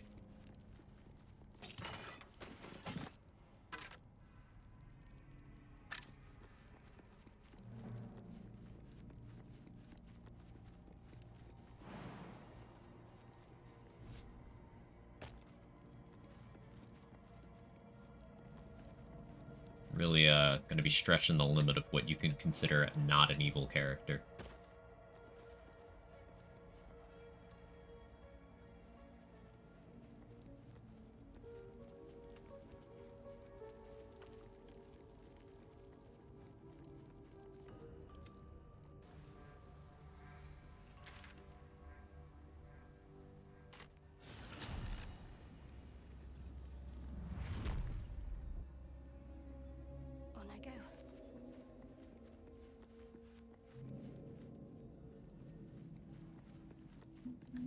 Heard a rat. I heard that. Anyone else hear that? Rats have me fucked up, man.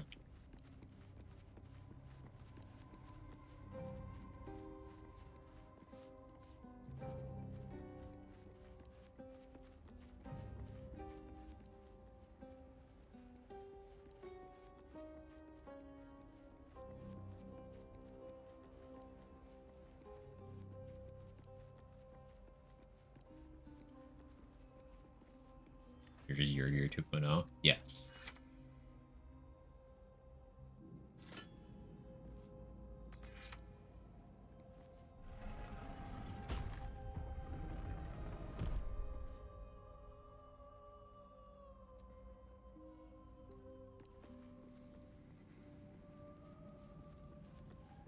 Okay, so what do I need from the vendors in Last Light?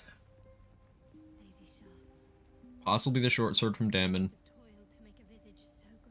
Possibly the short bow from Dammon. Possibly the shield from the Quartermaster. Definitely the robes from the Quartermaster.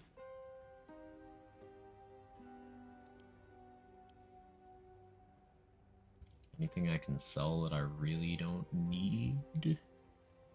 Almost certainly.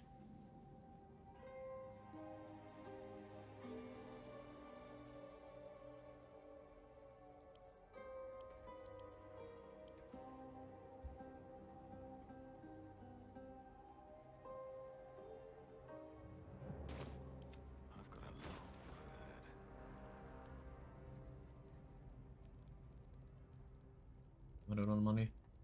Okay, here's what I'll do. Make a hard save before I do all this. I'm gonna go buy the robes first so I can put those on, and then that'll give me enough carrying capacity to peddle my vendor trash more easily.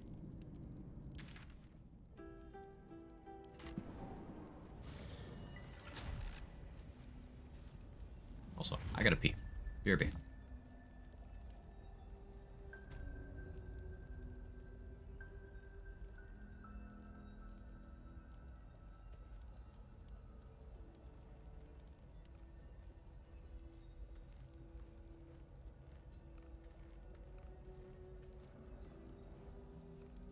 How's the barricade coming along? It ain't pretty, but it can take a beating. It'll need to. Cleric's magic won't hold out the darkness forever.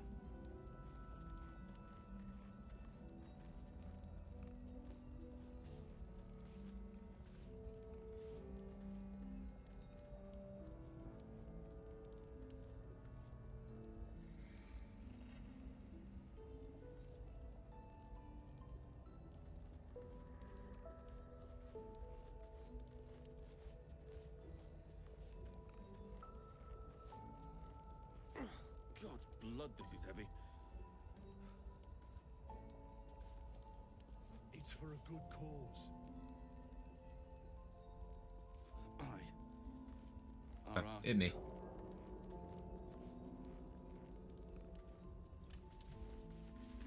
Best be on my way.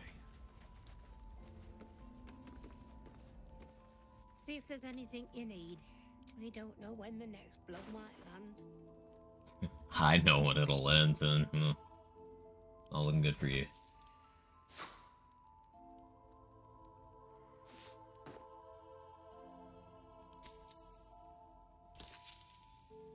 Take care now. All my money, why don't you?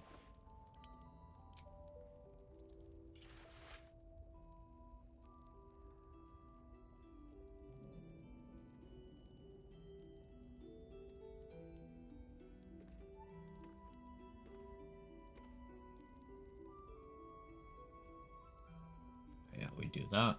Now I have a ton more carry weight.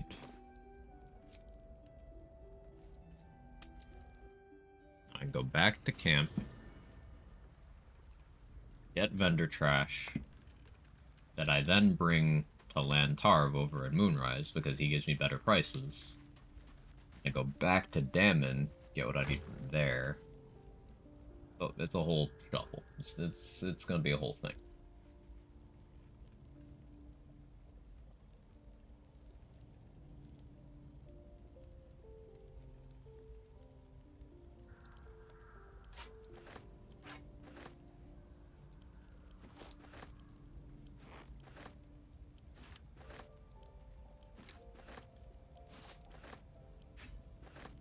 A lot of barrels. I might use these barrels on Merkel to be funny.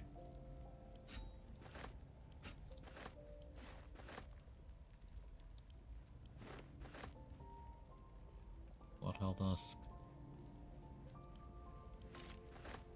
We sell that to him because we're gonna get that back when we kill him.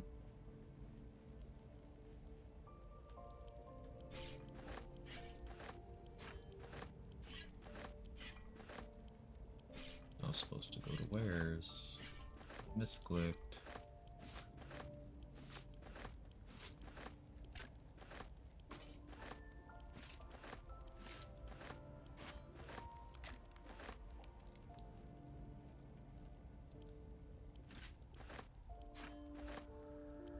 Yeah, buying these things in this order definitely makes this easier. All of this carry weight.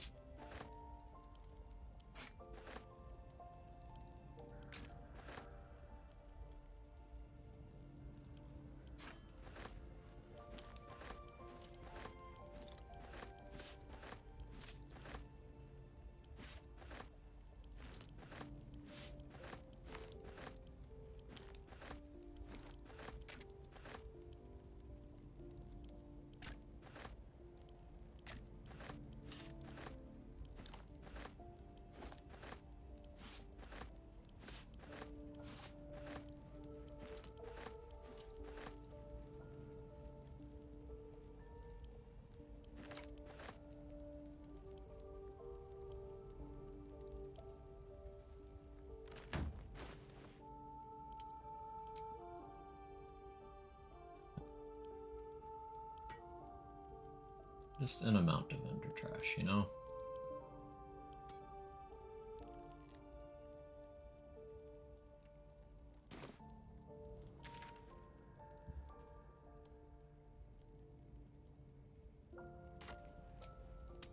Actually, I won't bother going to Lantarv. That'll be a while. Walking wise. Let's go to her. She's got 4,000 gold, so she should be able to afford all this. Yeah. There's more where that came from. See if there's anything you need. We don't know when the next blow might land. There we go. Back to positive on money.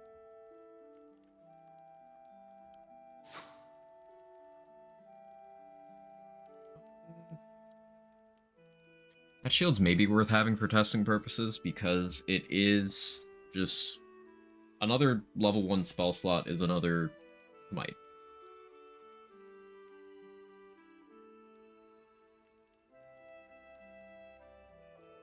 We care more about low level smites than high level smites for optimizing that with hypothetical setup. Also, something you need to test. If you like late game join a friend, then it puts you in character creation.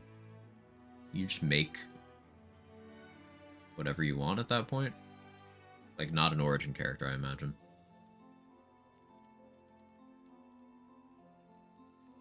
But provided they have the proper gear, you could test stuff pretty easily that way. If it works the way I hope it does.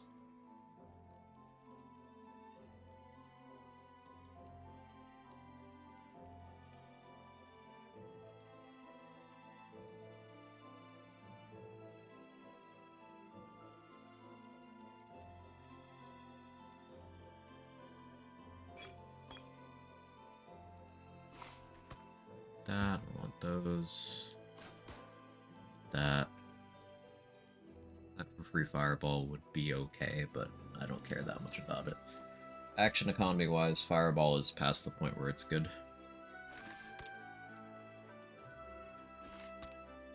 I want your arrows though.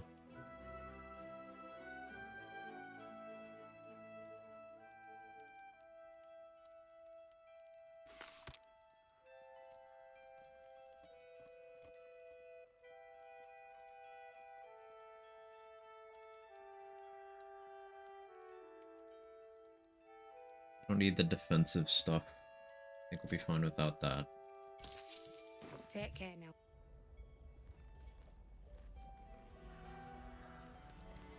Okay, so now I go to Dammon.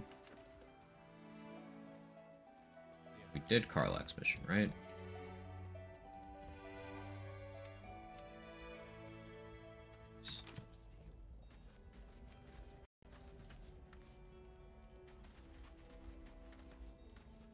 Can't sleep, so I might as well hammer. Need anything?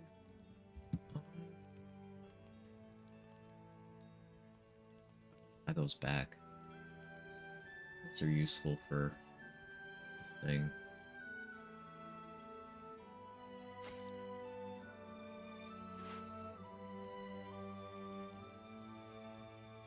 There's a bunch that I want from him. Do I have anything on me I can sell to facilitate this without having to go back already? A lot of the stuff that I'm purchasing is so that I can test things later.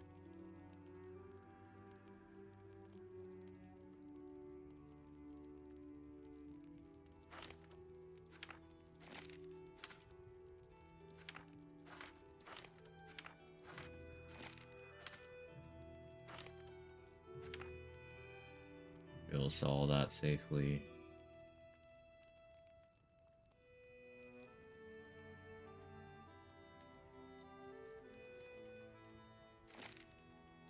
To keep those. I don't need Featherfall Scrolls because I have the boots, but those don't sell for much. I could sell Not Found. Fireball in case I need it, I need a barrel.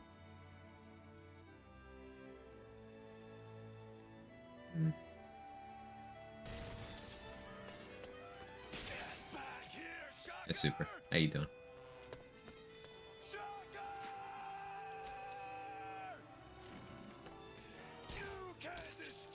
I'll do that for now. Go back get the rest of my vendor trash.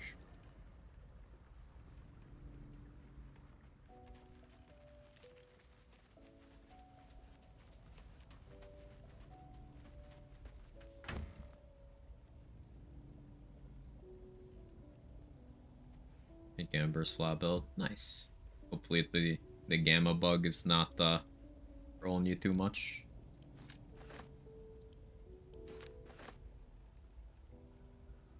I guess Infernal Iron is vendor trash now, but compulsively I'm going to save it.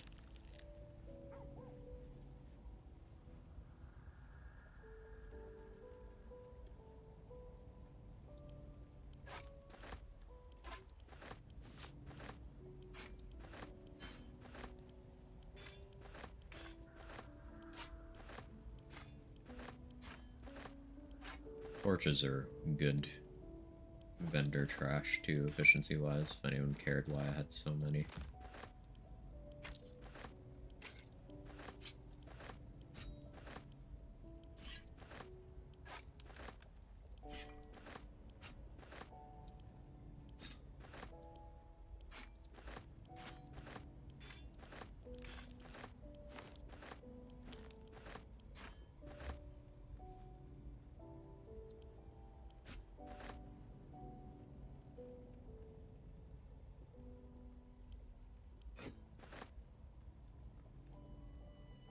Oh yeah, I never got the tadpoles from that.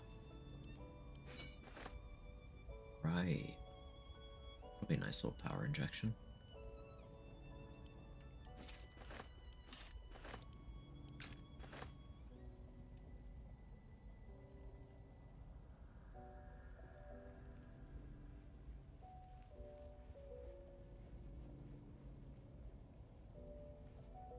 That's everything I could reasonably sell without later feeling like I'm missing out.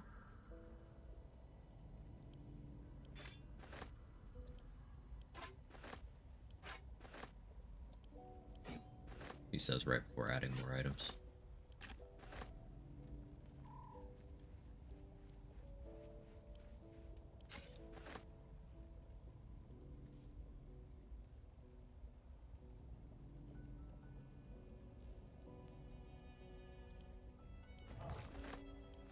Need to have those in my inventory for quest reasons.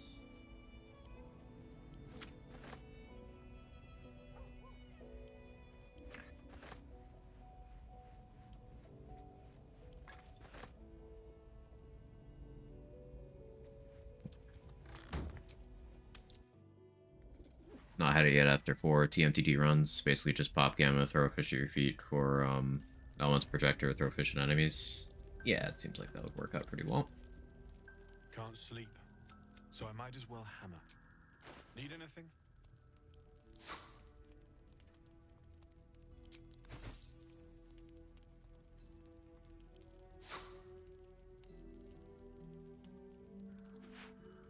Enough to buy that.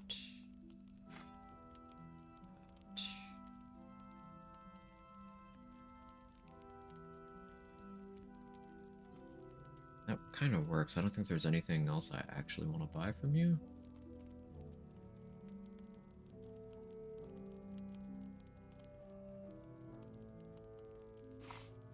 Arrows. We want those. These will maximize.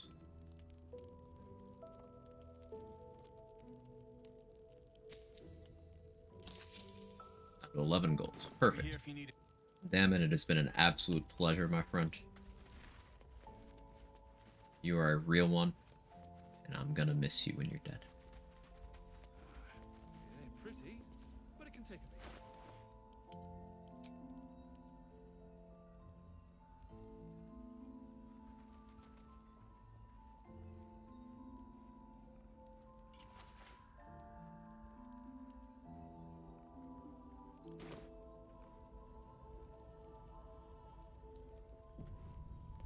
We're just gonna pop out of town over here.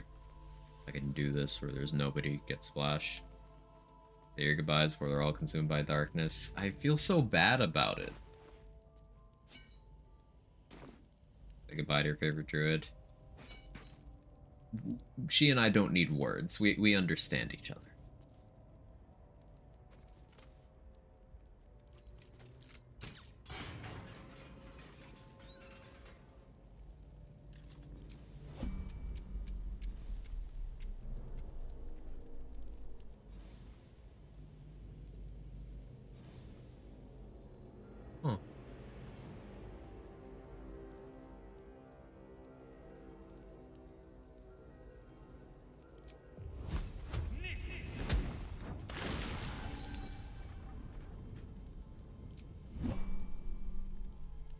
guess they escape if you don't destroy it properly. That's why I saved.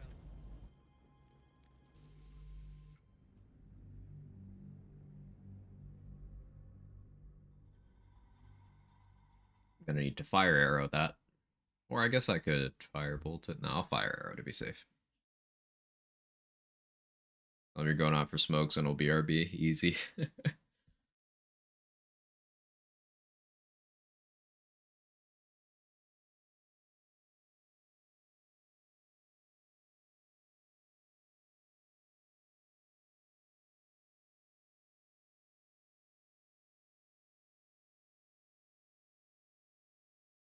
Game's been open for a while. It doesn't quite want to load. But it do be like that sometimes.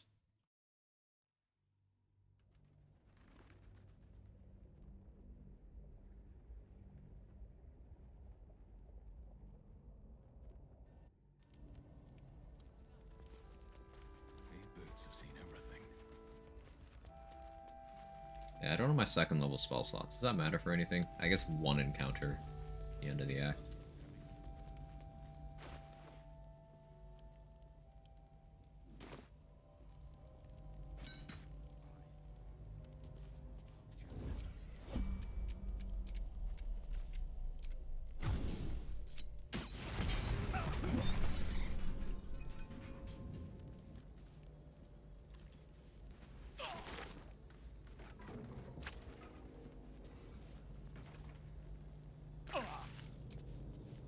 Why am I not getting usable tadpoles from this?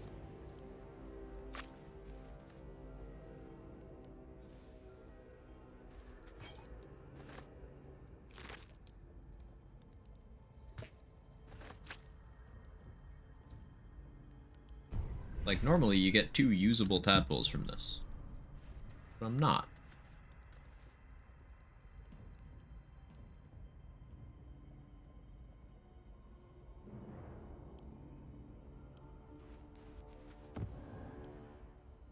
What if I just pick them up like this? No. Have they changed this?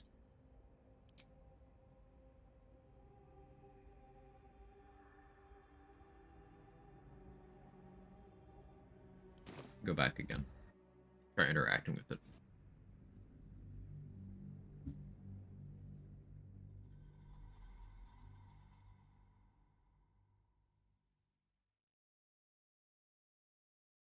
Gonna load faster this time though, game? That'd be so sick.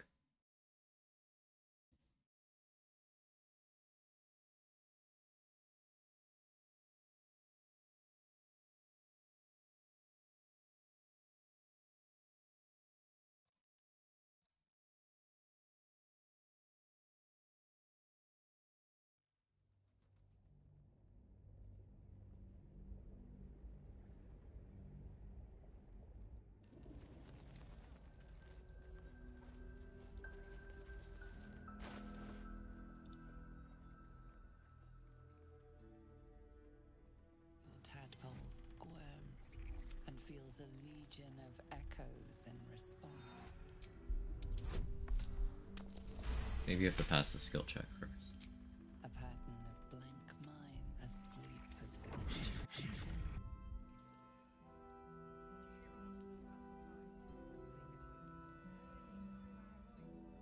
I still want to be away from everyone.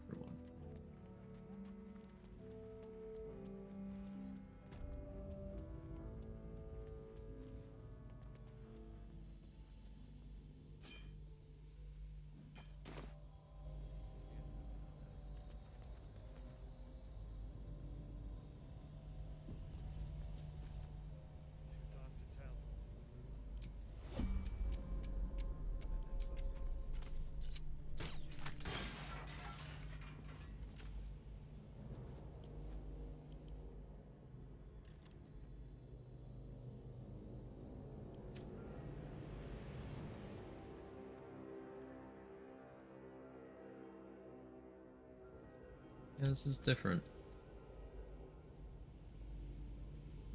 Just escape if you don't detonate them. If you don't get them as usable tadpoles this way, You killed him this way?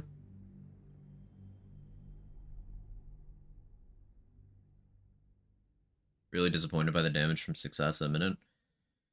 To me, Super, that's one of the reasons that I feel like we should start using when explaining to people why they jerk off mayhem scaling too much and why hand waves like, oh yeah, mayhem scaling caused the damage issues in this game. No, Success Imminent is, and pets in general are flax only mayhem scaling from character specific things, and like they suck. Actively worse than the things that are not those things.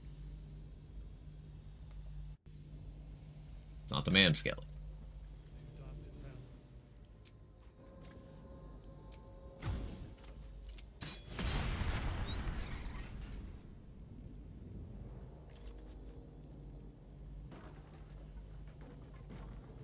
That signpost really went up in flames. No.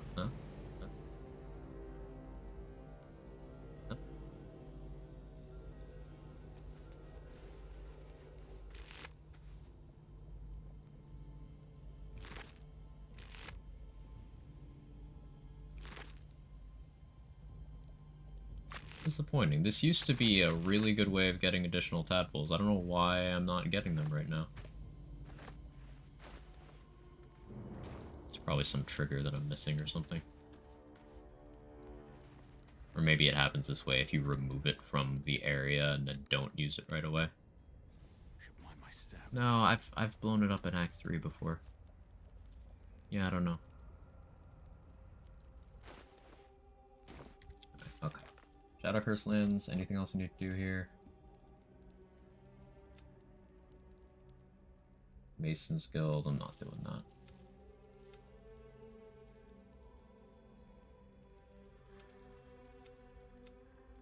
I really need to talk to Arabella.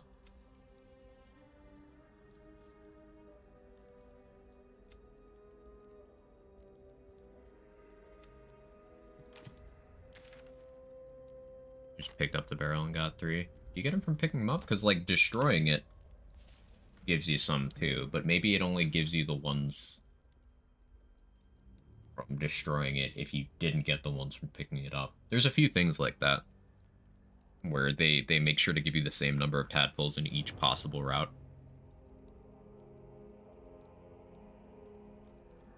So it could be something like that.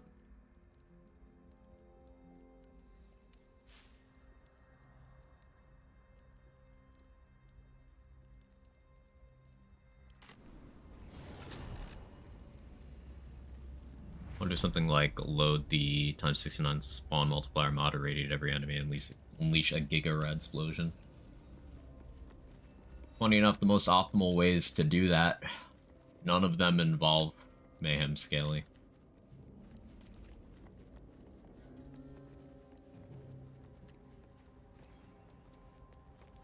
It's funny.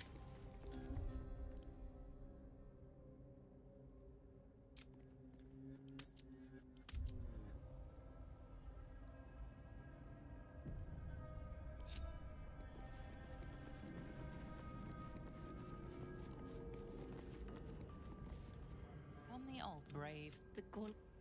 The Dark Lady's finest warrior. I've dreamed of this place. Thank you.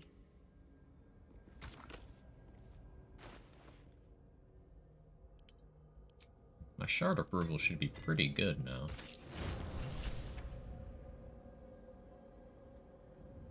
Wait. Nothing. You detect the gentlest of presence.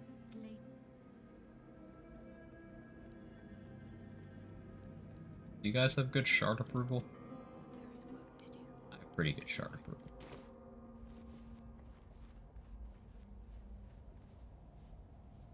The disc is moving. This must lead to the next part of Shah's gauntlet.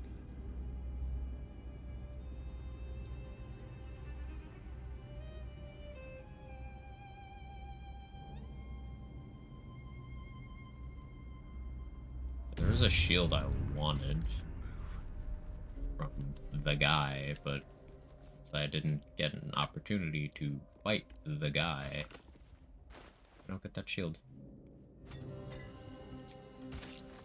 Oh well, so sad.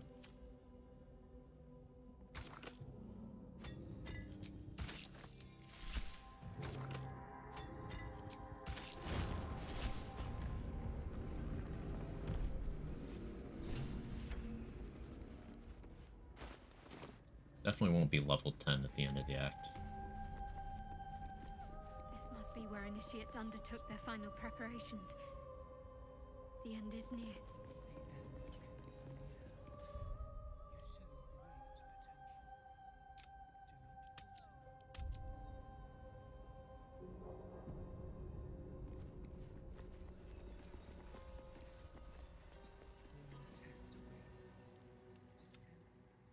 This must be the last step. Nothing. Shadowheart continues her prayer in silence. She pays you no heed, remaining on her knees. I guess I just do that. She gets annoyed at you if you, like, try to walk ahead without her. You feel your mind slip and Take As you come. now go. Warm my blade with moon. That wasn't for you to hear. It's simple. Not that it matters, but her reward aligns with your. Just remember what I. Yeah, no matter what you do, she gets pissy with you here. Which is a good indication that, you know, Sharans don't have values that align with sanity. The more of a Sharan she acts, the less rational she is. And it's jarring, because Shadowheart is a very rational person. Unburdened, as if the softest push could send me drifting away. Well, she is until 5 minutes from now, thanks to us. Haha! Evil choices.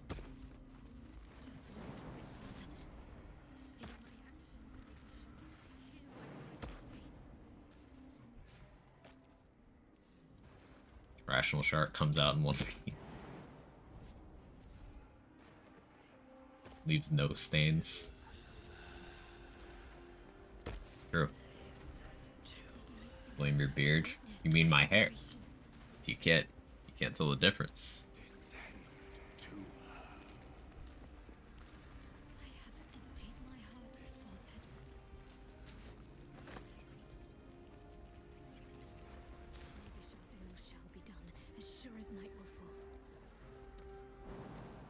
So to summarize, we are cementing our companion's belief in the cult that abducted her as a child, has been torturing her parents and having her torture her parents for about 40 years. We're making her more steadfast in aligning with them.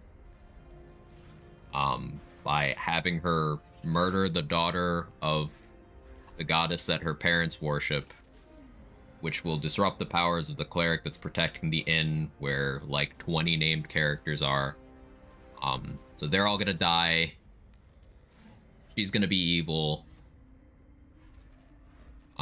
Said evil goddess is just gonna get like a powerful, devout follower out of this. Because we get a really good pointy stick.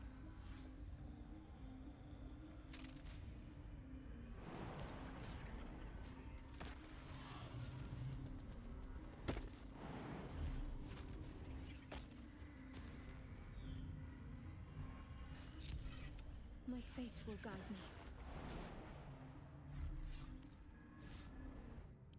Still alive. So that's progress. Do it for the loot.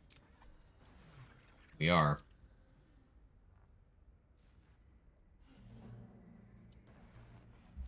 Pointy stick. Very well.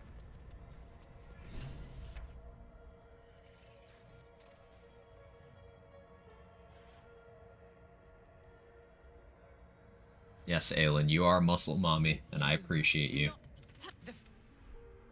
You feel Night Song is not blind to your conflict. Behind that raging. Well, dude, What did much. whatever you think you know of me won't matter once I. It is done. No more hiding. Your pain is now your power. My charge first, but once I'm space barring through it because emotional damage. Doing it for the loot. I'm not doing it to see it. We can watch this part.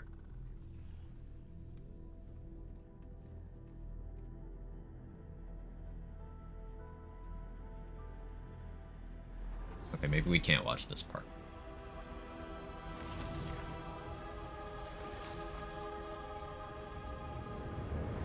I feel bad. Oh yeah, do I get Slayer this way? Because my butler told me to kill Isabel. This isn't technically me killing Isabel.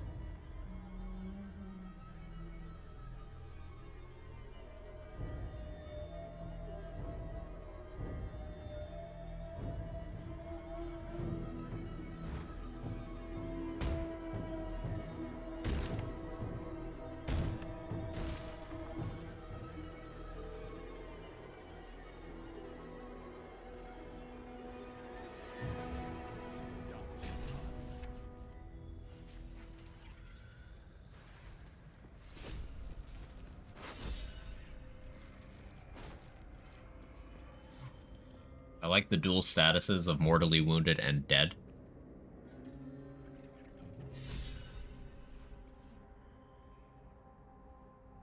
Yeah, I just got a bunch of inspiration. Alright, let's... Okay, we've got forced retirement. End Jaheira's career permanently. Okay, Jaheira's dead. Lunar eclipse. Kill the protector of Last Light. Okay. Isabella's also dead.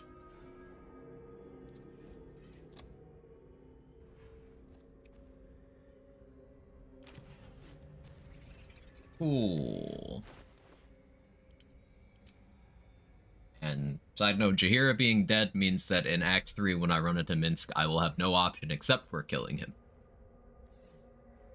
So all of the tieflings that I spent all that effort making sure they survived, they're all dead, including Damon and Alfira. All those tiefling kids are dead, all the Harpers are dead, everyone's fucking dead.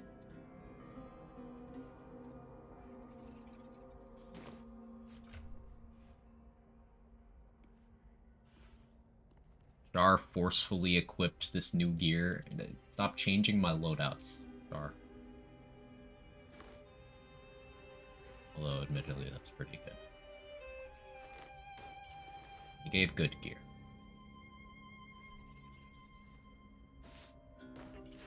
You still suck, and I hate you. You do give some good gear.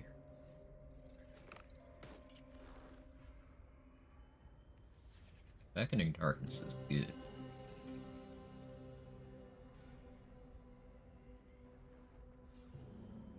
I'll hold that for now. Char's Spear of Evening.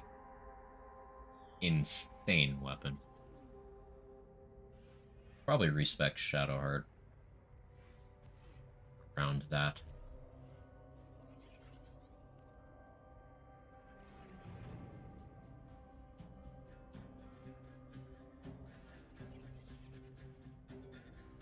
You're over encumbered now.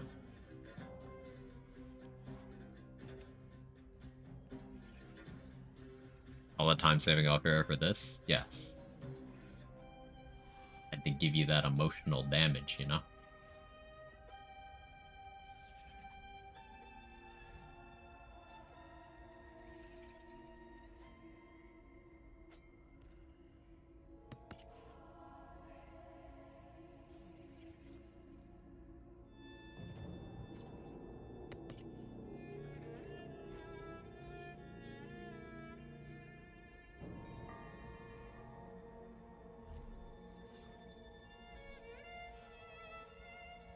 Feel bad about this.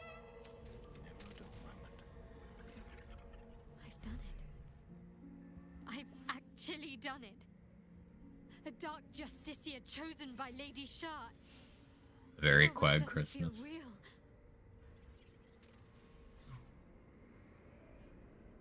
I'm glad you got what you wanted. Not as glad as I am.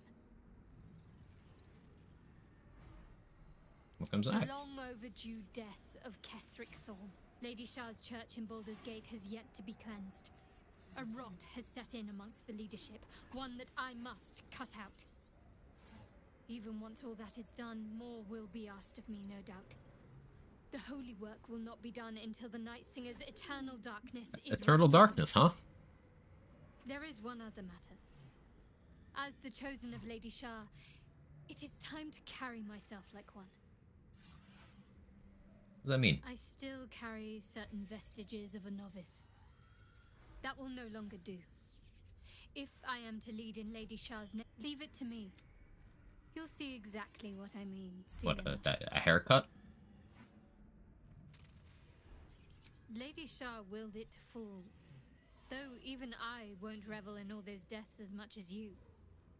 The unfaithful were vanquished, but I have little interest in slavering over their corpses. So, like, remember 5 minutes ago when Shadowheart would have gotten mad if you killed innocent people?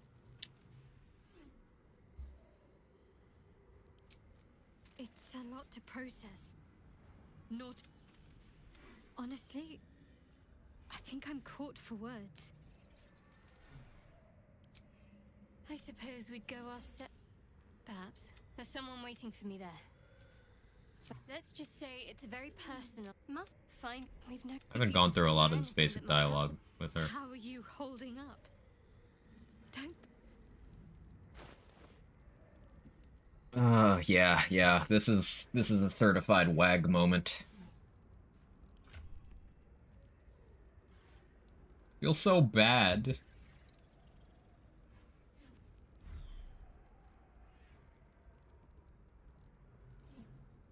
We did some oopsie whoopsie meanie weenie things. Okay, Aelin, you're coming with me.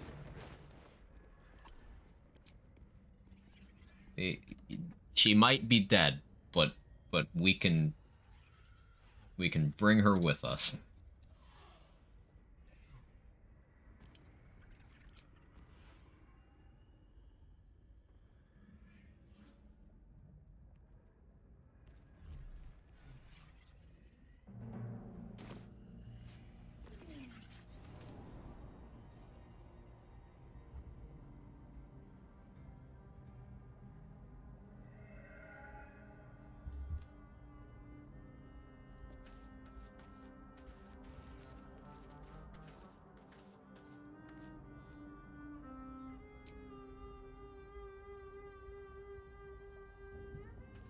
Oh yeah, the entire place is fully obscured now.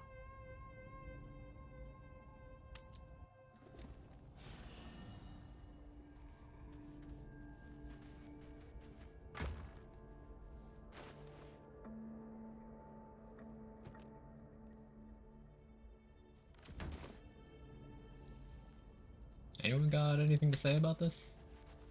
Karlach, you have any thoughts? Shadowheart's really done it now. She's crossed the line she can never uncross. Killing a restrained enemy, one who never did shit to you? That's just low. Even for a Sharan. Yeah.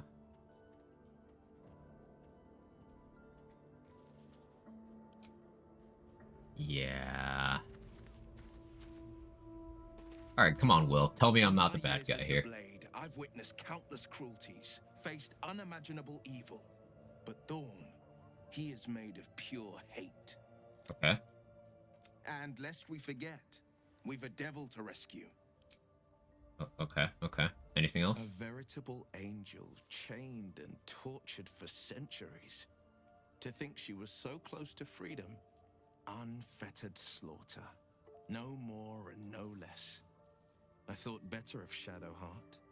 That was my mistake. Oh, okay. You just brag about Isabel being dead, too. This feels bad. Being bad feels bad. So, Shah's chosen walks among us. How lucky we are. Astarian's just like, oh, okay.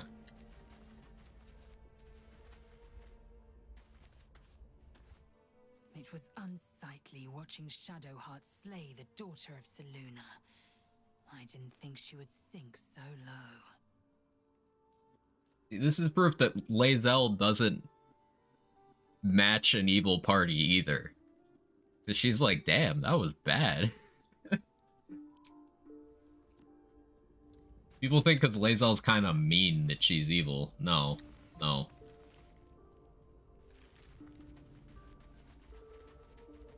I'm not even gonna talk to Halsin. I don't need to hear from him. It's fine.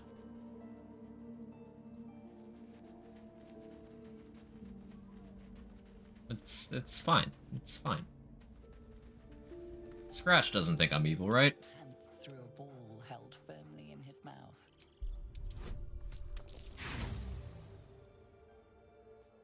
I failed. Okay, come on, Scratch. Time to play fetch. The dice hate me. The dice hate me now. Scratch, I just want to play fetch.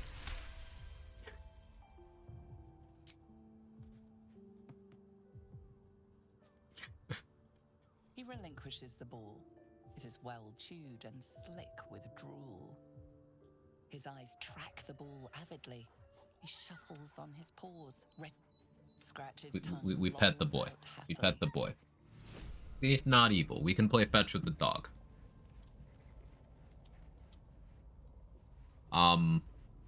Yeah, I'm hungry and I've been emotionally damaged. So, plan is streams for the week.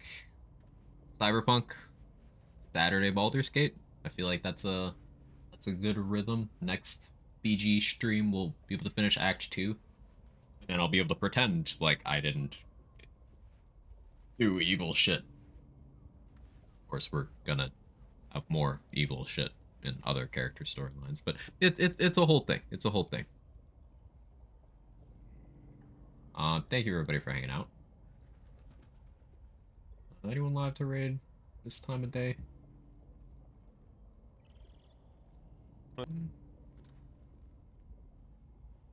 People doing Borderlands stuff. D2H on Cyberpunk. Cats playing Borderlands. Goes on BL2. I'll just end. We'll raid someone next time. I don't feel like socializing. I want to curl up. I'm sad. Good writing, Larian, but goddamn, they make you feel like shit for being evil. But yeah, I'll see you guys later. Thank you so much for hanging out. Have a wonderful rest of your weekend. As a reminder, tomorrow's my scheduled day off, so I'll be live again on Monday.